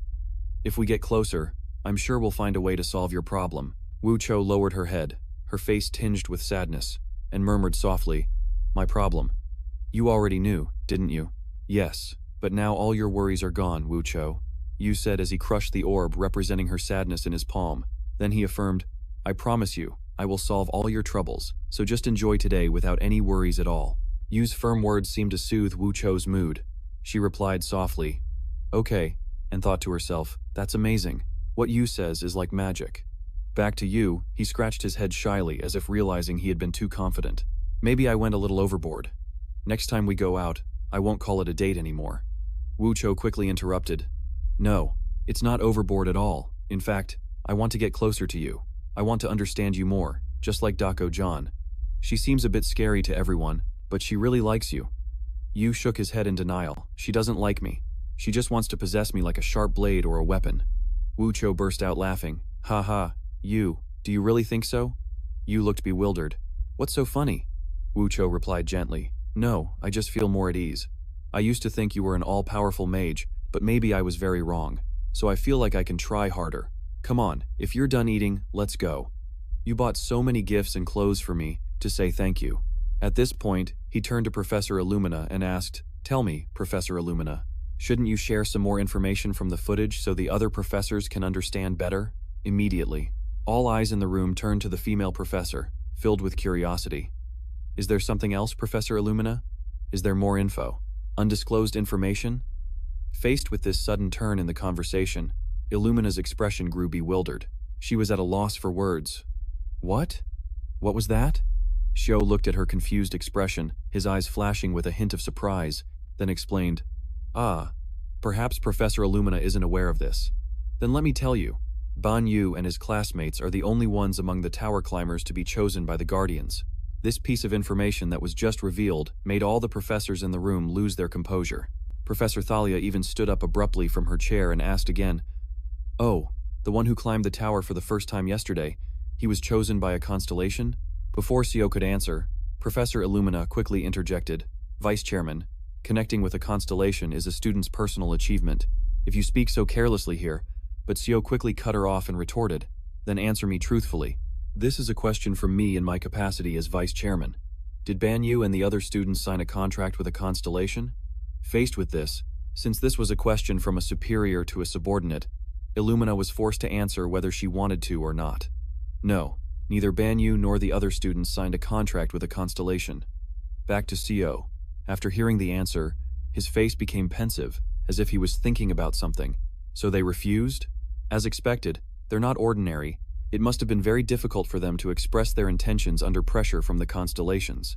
Thinking this, he clapped his hands together and decided, in that case, very well, I will allow Ban Yu and all the grade 11 students to attend my special lecture. This decision of his once again caused the group of professors in the room to disagree. What? Wait a minute, Vice Chairman. Didn't you just say that none of them signed a contract with a constellation? So why does he get to take advanced chemistry? Hearing this, Xiao seemed a bit weary as he explained to the foolish professors around him. Professors, the important thing isn't whether they signed a contract with a constellation or not, but that they were chosen by a constellation. Being chosen by a constellation is already proof of their superiority. Since they refused the contract, other constellations will surely take notice of them. So aren't they precisely the students who should attend my lecture? I am the professor who guides students chosen by constellations. If Ban Yu has been chosen by a constellation, then he is also my student. Do you understand, professors? As he spoke, his eyes lit up slightly, and he glanced around the room, simultaneously releasing a kind of pressure that left the other professors with no choice but to agree. Yes, sir. The group replied weakly. Seeing this, Xiao continued, then I will continue the meeting regarding the leak of the tower's internal video. There is nothing that we, as the school, can do to punish that student.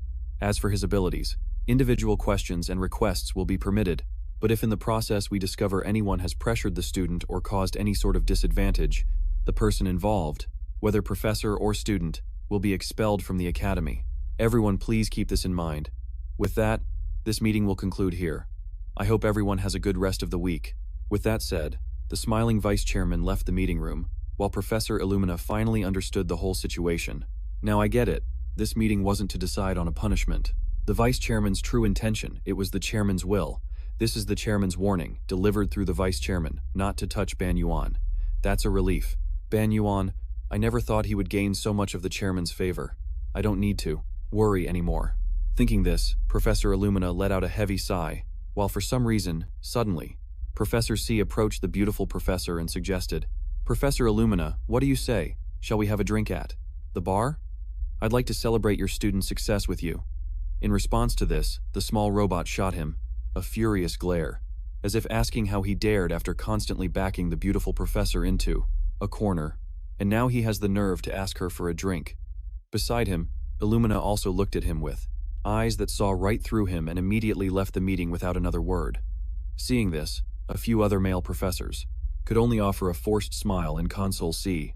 Haha, looks like you got rejected, Professor C. Come have a drink with us instead. Time quickly passed until the next day. The scene shifts to the cafeteria, where for some reason Y was completely surrounded by a crowd of students. Everyone wanted to get to know him. You're Ban Yuan, right? My name is Mira, from the Hater World. Are you interested in the student council? Yuan, want to chat for a bit? I'm Eureka. Are you? Really from that manaless secondary world? Are you listening? I'm asking you on a date. Let's meet up tonight, shall we? Should I write this in my diary? The student council always welcomes talented people like you. A barrage of questions flew at him, leaving Y with a completely bewildered look on his face. He had absolutely no idea how to react. Seeing the scene before her, Dokojo couldn't help but ask curiously, what the heck? Why is it so crowded here? To explain, La spoke up, his voice full of pride. You remember the channel we created, right? It's become a phenomenon. Just after the tower climbing video, the number of subscribers surpassed 2 million, and the tower video itself has reached 5 million views. Now, it's hard to find anyone in the academy who hasn't seen our channel. Returning to her thoughts, Dokojo mused to herself as she watched Y surrounded by everyone. Honestly, compared to his abilities, I didn't think filming would be so impressive, but seeing how everyone is reacting, the ideas and talent of Ban Yu are truly respectable. Time flew by, and finally, Yuan escaped the crowd, collapsing exhaustedly at a table, and complaining to his friends. My gosh, it's only Monday morning and it's already like this. Across from him, Vucho smiled and praised him. Good job. Lai didn't miss the chance to tease him. Well, look at you, Mr. Popular, enjoying it? Yu replied with a sarcastic smile. Maybe. It's still better than being dragged into controversy just for breathing. Then he suddenly remembered something and turned to Lai, saying, Oh, hey, you have a lot of fans. If someone wants to talk to you, try to be a little kinder to them. They said they're too scared to approach you. Lai smiled calmly. If they come with good intentions, there's no problem. However, not everyone supported Yuan's group. A few people started making sarcastic remarks.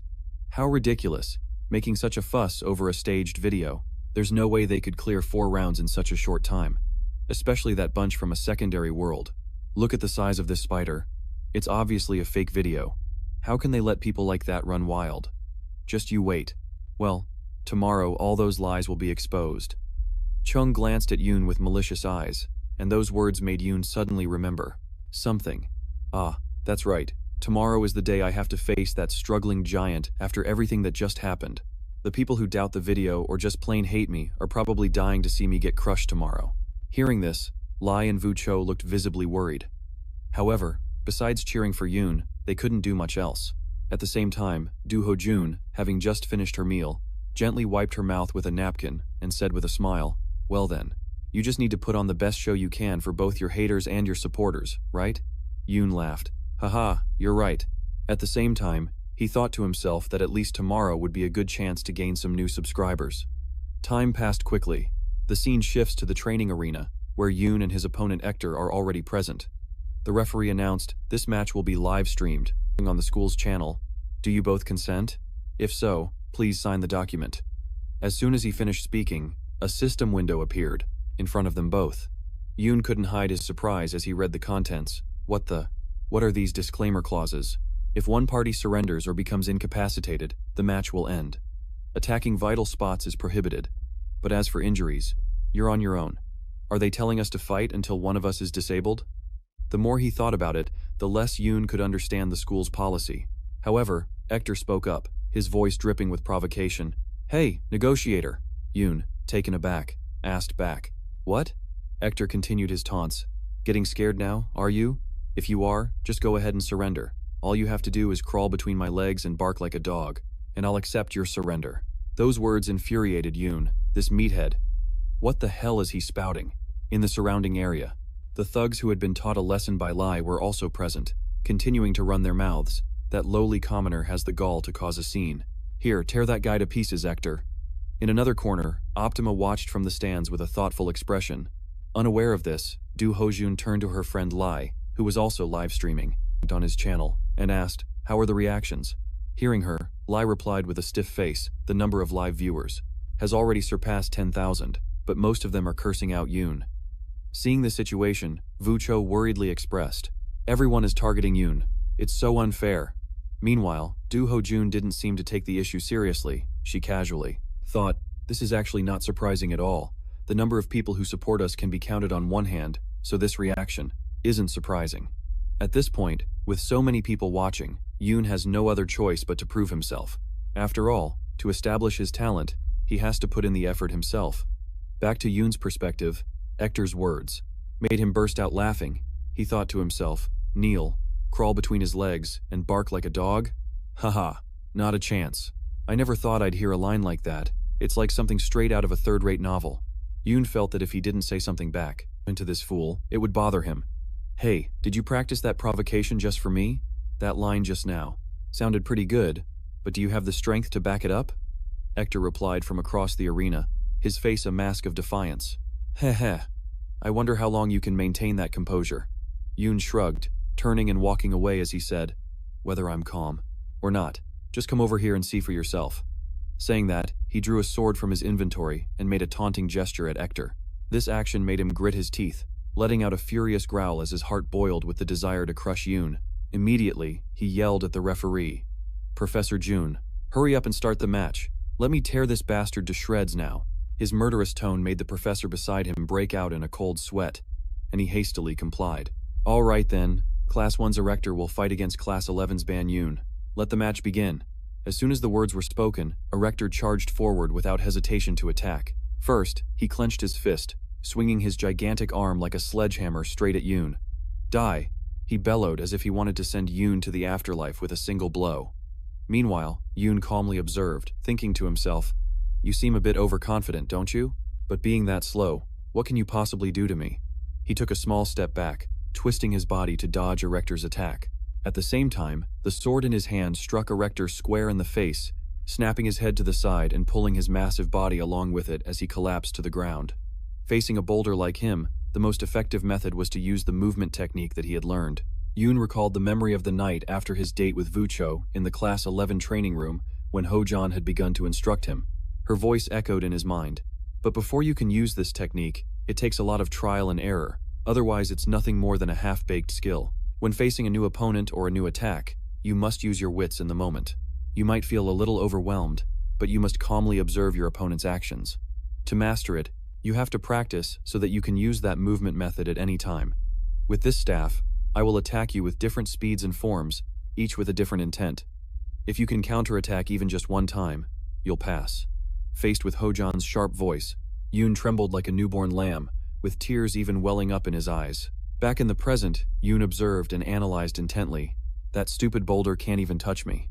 If he keeps up these ineffective attacks, he's bound to show an opening soon.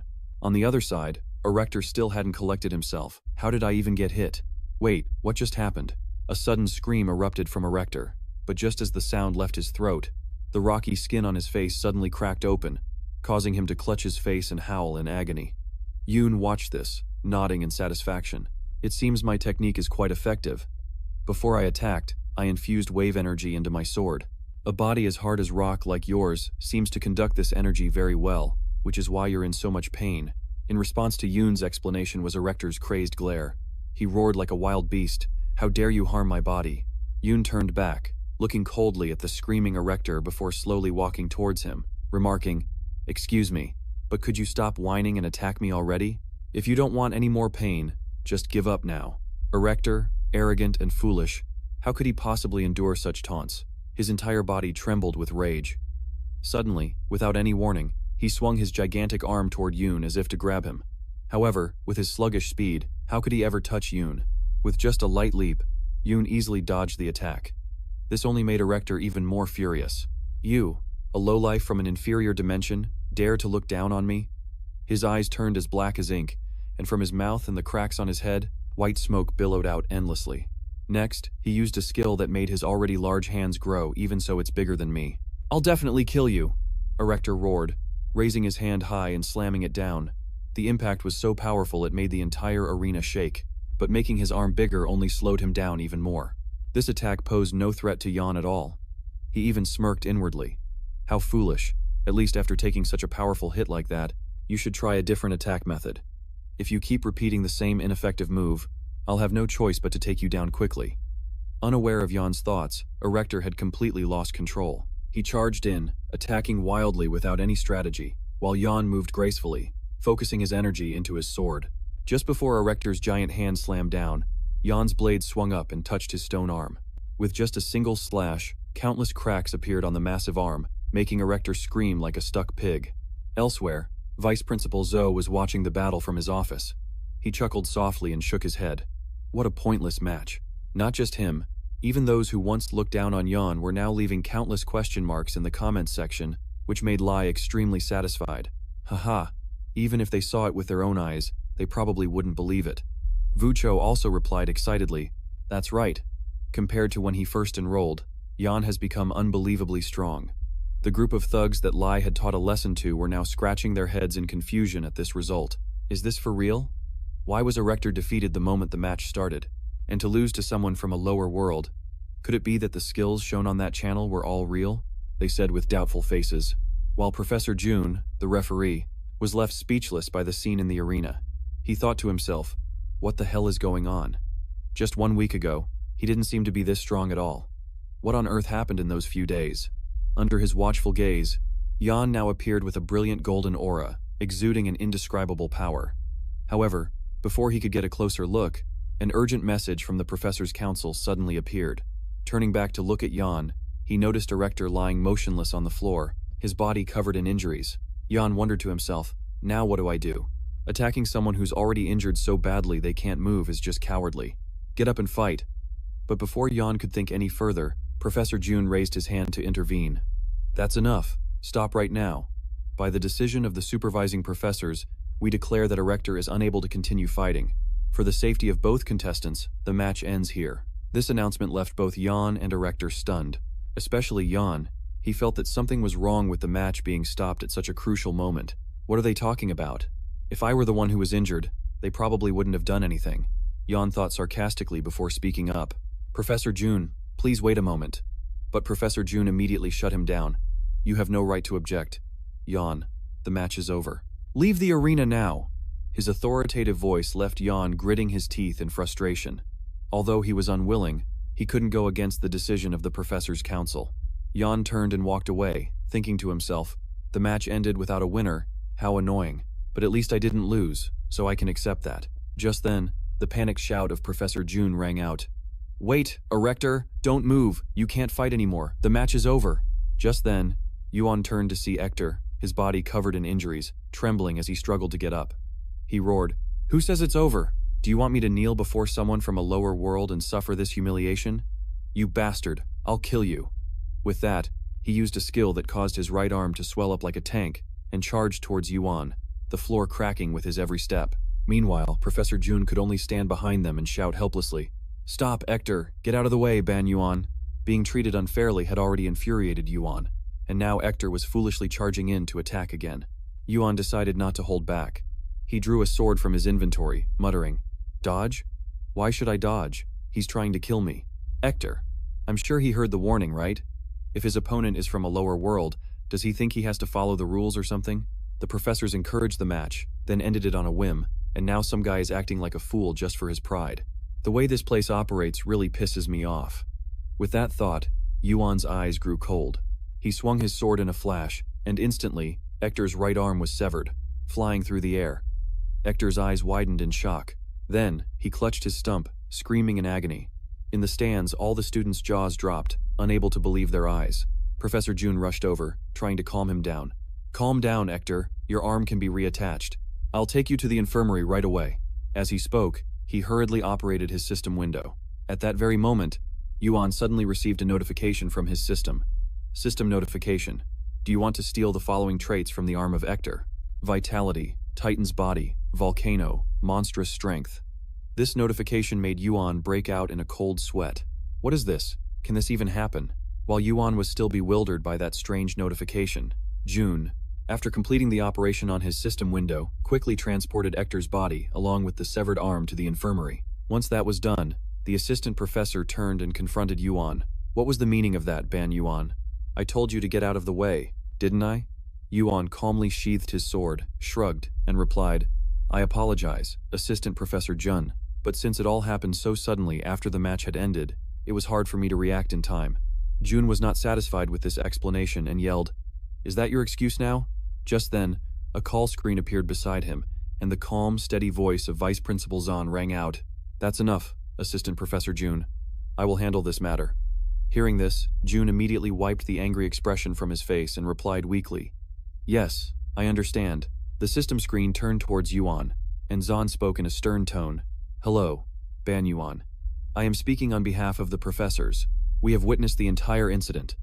From now on, I will be asking the questions, and you will answer. Think carefully and answer truthfully. Yuun paused, his sharp, cold gaze fixed on Yuun, regarding Hector's reckless attack. You surely can't say you were unable to dodge it, can you? With your skills, dodging would have been easy. The power gap between you two was so vast that the faculty council decided to end the match. Therefore, give us an answer that we can accept. Why didn't you dodge that attack, Ban Yuun? The pressure from Zahn's question made Yuun feel tense.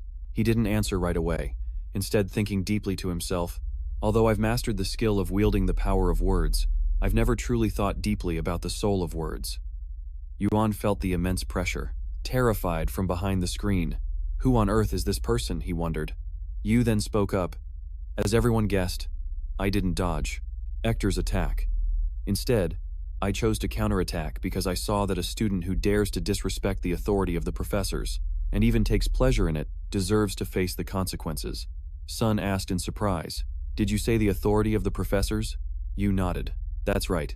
Furthermore, in an official sparring match where rules must be strictly adhered to, I wanted to make it clear that no student should dare to disregard the rules or think they can get away with sneak attacking an opponent, without punishment. Sun probed further. Why? Yu calmly replied. Because many students and viewers from the other dimensions are watching today's match. Hector deliberately ignored the announcement ending the match and continued to attack me. If I had simply dodged passively, it would have sent the wrong message that when fighting students from so-called inferior dimensions, The rules don't need to be followed. Although the decision was made in a split second, I am certain my actions were entirely correct. I acted to uphold the Academy's rules. Yu replied with an incredibly calm and confident tone. His clever response, using the Academy's honor as a shield, made Vice Principal Sun smile to himself. Ha, what a clever answer. He knows full well that many people are listening, and has turned a personal issue into a matter concerning the entire Academy. I can't refute that logic. But as he thought this, Sun's voice turned stern again. Student Ban Yu, disregarding the sparring regulations is indeed punishable. However, deciding who to punish is the responsibility of myself and the Academy, not a student like you. Is that not correct? Sun's words caused Yu's expression to darken visibly. Nearby, Assistant Professor Run grinned smugly. Ha, serves you right. No matter how silver-tongued you are, you're up against the Vice Principal. You're finished, Ban Yu. However, Yu understood the situation perfectly. He had no way to defy the Vice Principal's authority, so he chose to concede. You are absolutely correct, Professor. If my actions inadvertently infringed upon the authority of the faculty, I sincerely apologize. Whatever happens, I am prepared to accept my punishment.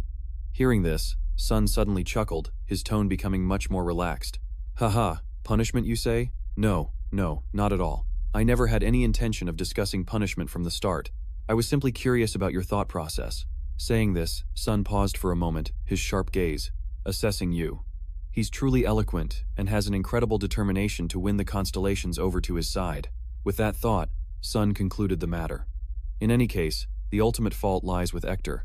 He ignored the signal ending the match and still tried to attack you. Therefore, I will recognize Ban Yu's actions as justifiable self-defense. In the stands, Lai and Vu Cho immediately began to celebrate. Only Assistant Professor Run stood there dumbfounded before hastily speaking up. Professor, but what he did. Before he could finish, Sun turned and cut him off. That's enough, Assistant Professor. Run, you should stop this shameful behavior at once. If you had stepped in to stop Ector from the beginning, and not let him lose control, then today's incident might have been avoided, correct? You also bear some responsibility for this. Assistant Professor Run's face went pale, and he didn't dare say another word. Sun ended the discussion. Reattaching Ector's arm is not an issue. Difficult, so we will stop here. All students watching the match, please return to your seats and focus on the upcoming activities. Next, as for you, Yuan, you've worked hard. You may leave now. Speaking of Yuan, seeing himself let off so easily, he was stunned for a few seconds before quickly bowing his head in thanks and turning to leave. However, right at that moment, a whisper echoed in his ear. The very faint voice of So. See you again. This statement made Yuan incredibly curious. He glanced back at the screen behind him for a moment, then went to meet up with his friends. Seeing Yuan easily defeat a rector, Lai and Vu Cho excitedly said, There you are, Yu. Welcome back. The swordsmanship you used at the end of the match was absolutely amazing, Lai praised. Vu Cho, on the other hand, let out a sigh of relief. More importantly, I'm glad you weren't hurt. Responding to them both, Yuan also nodded. You guys were out here? Thanks for cheering me on.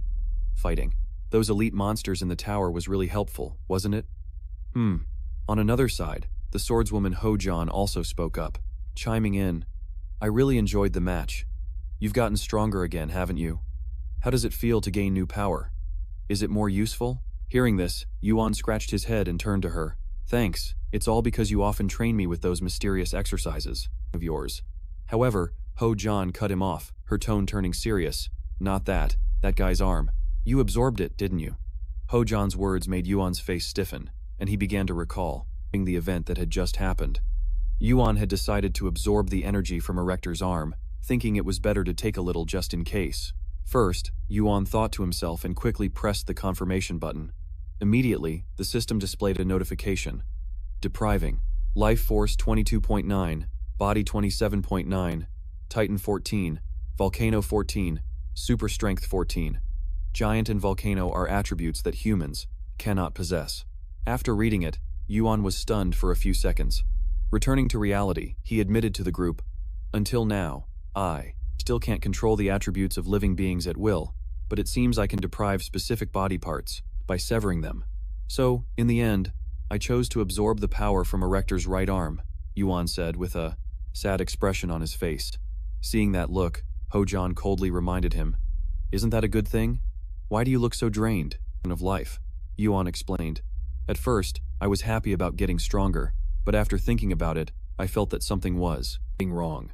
After all, I cut off a human's arm, not a monster's. Being happy after severing someone's arm to gain power makes me feel uncomfortable. Yuan's voice grew quieter, filled with a deep sadness. This made Vucho, standing nearby, worried as well. However, Hojan immediately set him straight. What nonsense are you talking about? Hold your head up high. He was the one who tried to kill you. An arm is the price he paid. You won, he lost. The outcome is clear. It doesn't matter who it is. If someone intends to take your life, you don't need to be soft. Understand? Hojan's sharp words snapped Yuan out of it. His mind gradually cleared, and he chuckled softly and nodded. Yeah, you're right. Haha. Sorry everyone. I suddenly started overthinking things. Seeing that Yuan was back to normal, Hojan complained. Worrying about things like that is truly unnecessary. So, what if I went around and politely asked for an arm from each of those rumored special class kids? What do you think? Take their power, spare their lives, but crush their spirits.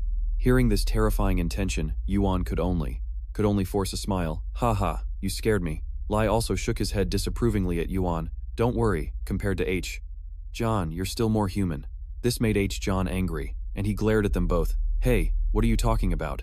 Suddenly, a screen notification appeared in front of Yuan.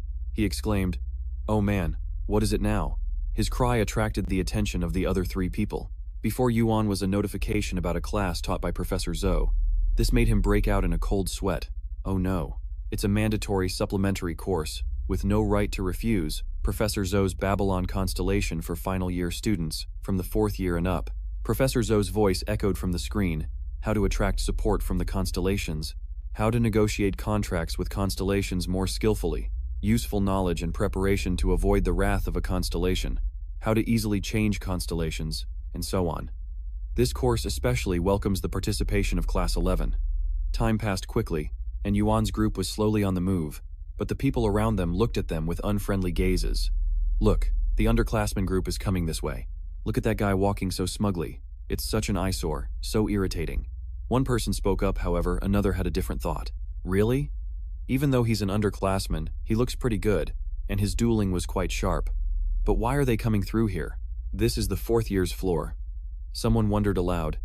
Yeah, that's right. This floor only has the lecture hall of Professor Zhou. Back to Yuan, the protagonist noticed his friends were all silent amidst the gossip. To break the heavy atmosphere, he spoke up. Have I told you guys this before?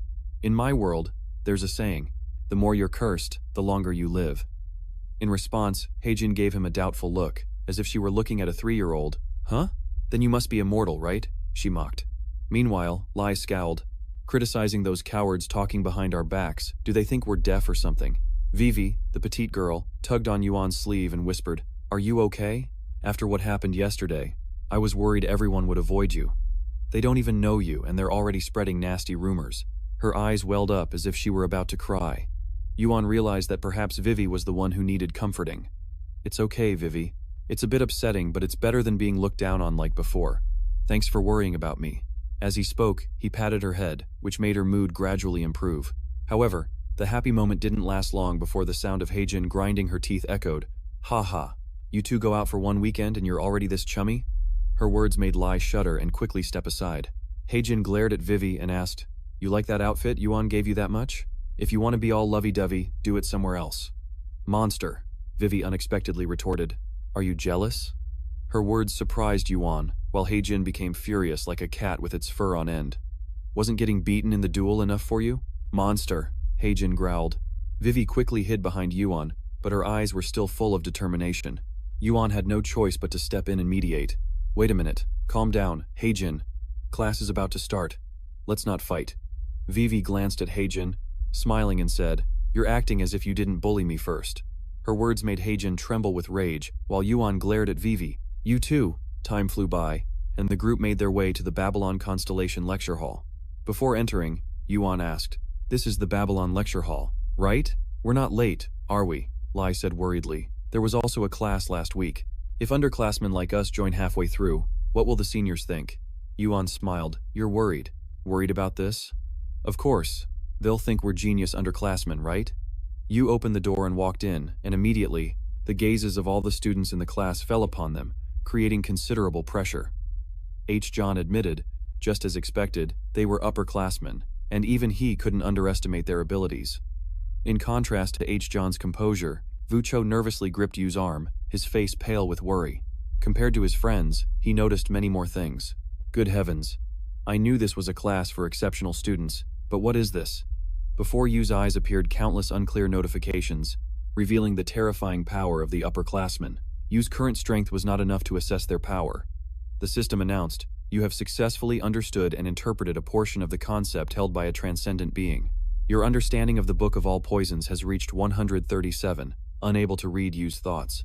Professor Zahn, after seeing the group of freshmen had arrived, spoke up to welcome them. "Welcome, 11th graders. I am very happy to see you all joining my class. Let me introduce myself. I am Zahn, your supervising professor. You may sit in any empty seat." As for Yu, he quickly realized this was the voice that had spoken to him during the battle with Erector.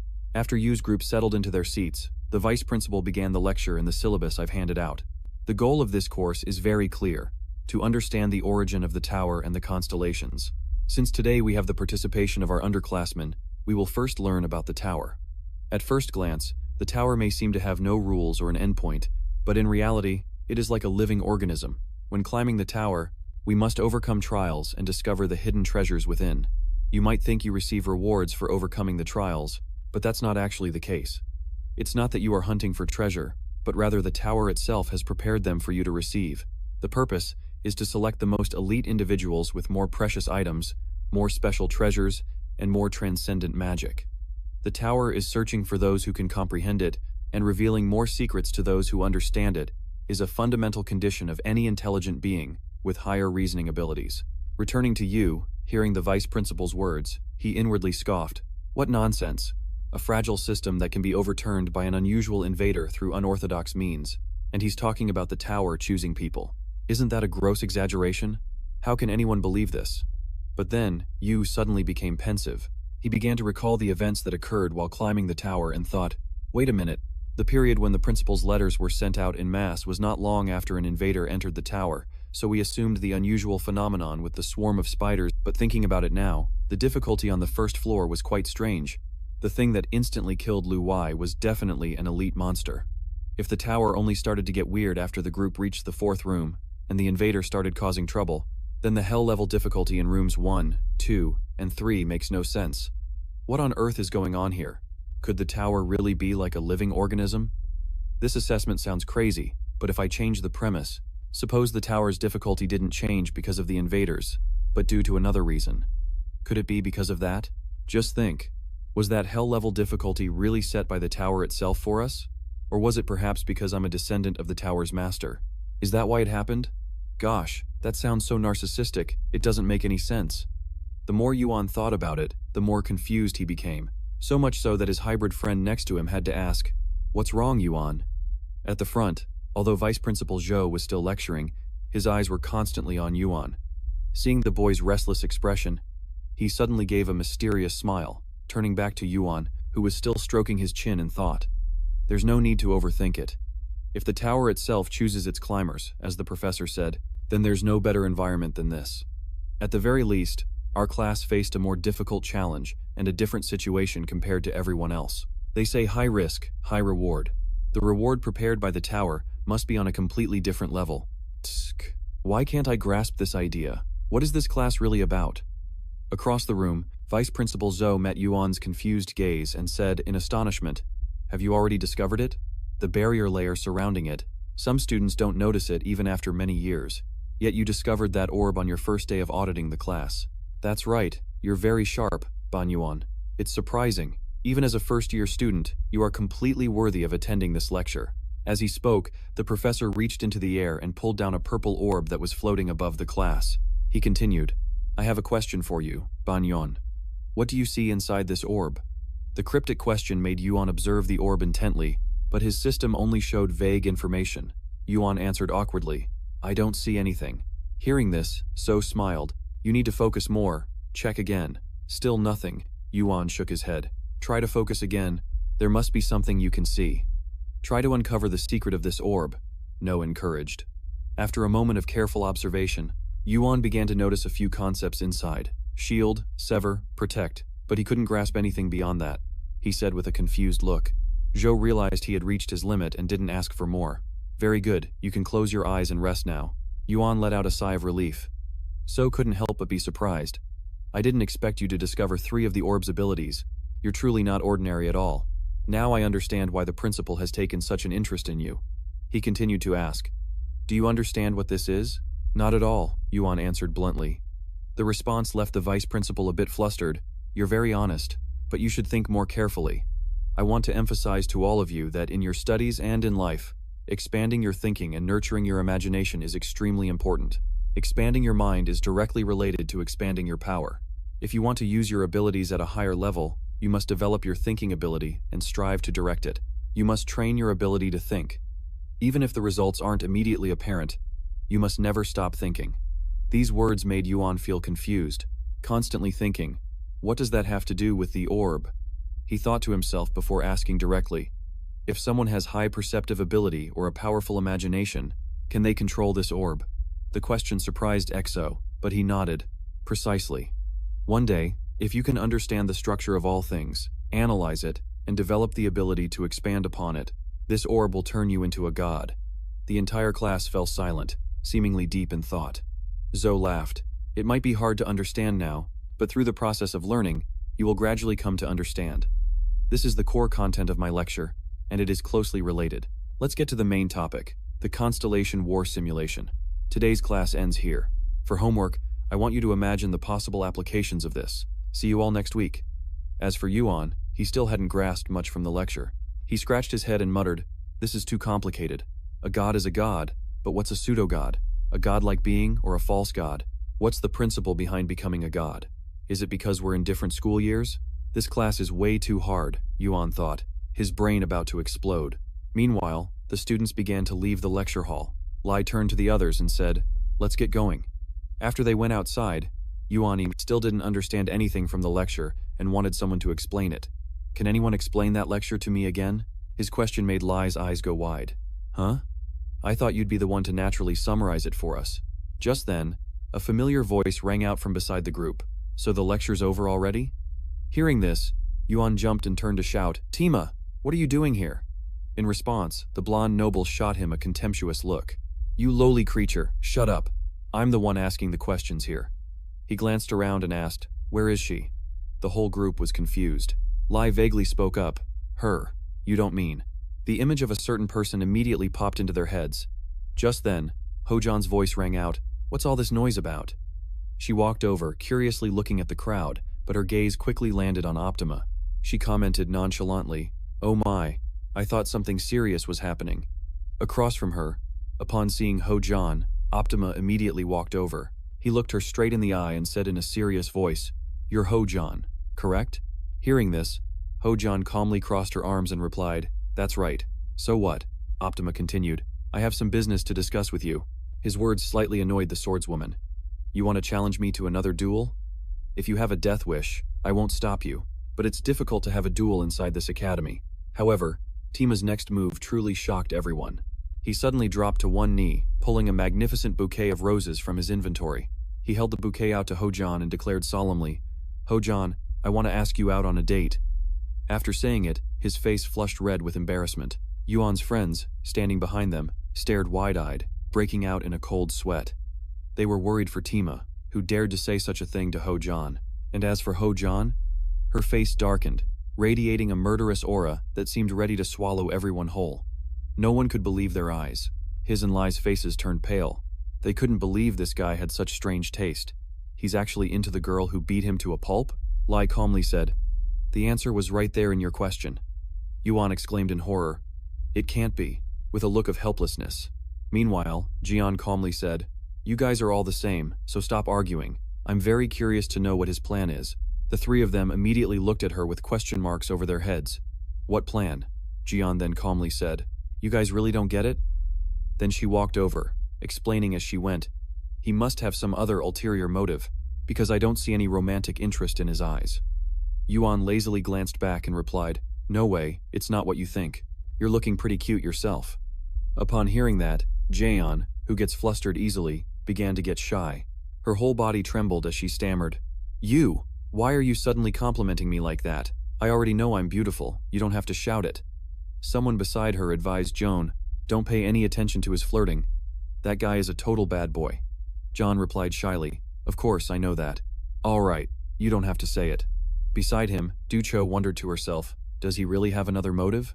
But those eyes were definitely for her. Recalling a few minutes ago, Zeon had directly rejected the blonde guy in a stern voice. "I'm not interested in you, so don't come looking for me anymore," she said coldly as she walked away, leaving the blonde guy still kneeling on one knee. Just then, Ruo turned back and noticed his expression. Clearly, he was heartbroken and disappointed after being rejected.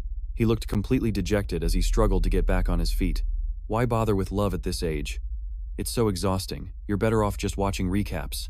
A moment later, at the training grounds, he suddenly received a system notification. You have revealed yourself to multiple beings, engraving your existence into their minds. You have awakened a new concept, charisma and honor. The value for charisma and honor is 10. He thought to himself, I just got a new concept right after uploading this week's video to my channel. Charisma 10. The ability to charm and influence others. Honor 10. The authority gained from being acknowledged by other beings. These stats seem good, but are they useful for climbing the tower? Curious, he immediately turned to Du Cho and asked, "Have I been looking handsome lately?" She was taken aback and confused, but then complimented him, saying he seemed even more handsome. The guy immediately got smug from the compliment, but this just irritated Zeon, who released an aura of terrifying jealousy that startled everyone. She then yelled, "You two, focus on the task at hand. Stop with the PDA here." Her eyes were filled with murderous intent, and in her hands was Lai, who was being used as a punching bag to vent her anger. He immediately asked Du Cho if she noticed anything different about him, but before he could finish speaking, Zeon pushed him right in the face. She said with a blush, "Didn't you hear what I just said? You should be focusing on your training." Then she scolded him in frustration. "At this rate, we'll be training until morning."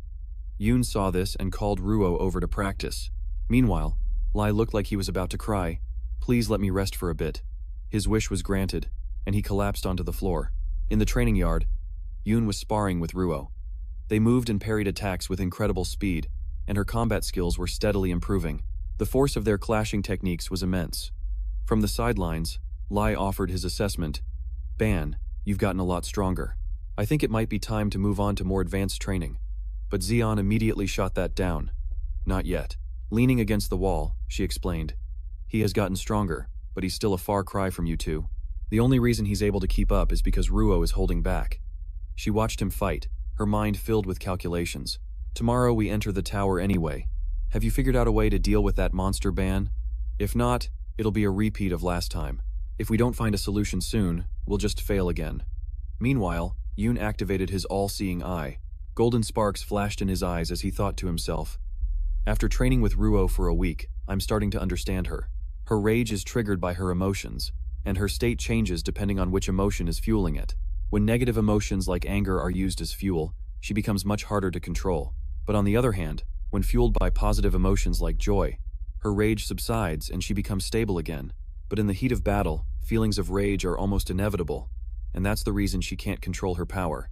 He dodged the blow, then used the flat of his sword to send her flying away.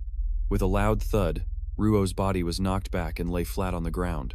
Witnessing this scene surprised the other two people. Ruo seemed to be growing angry, while he had realized something.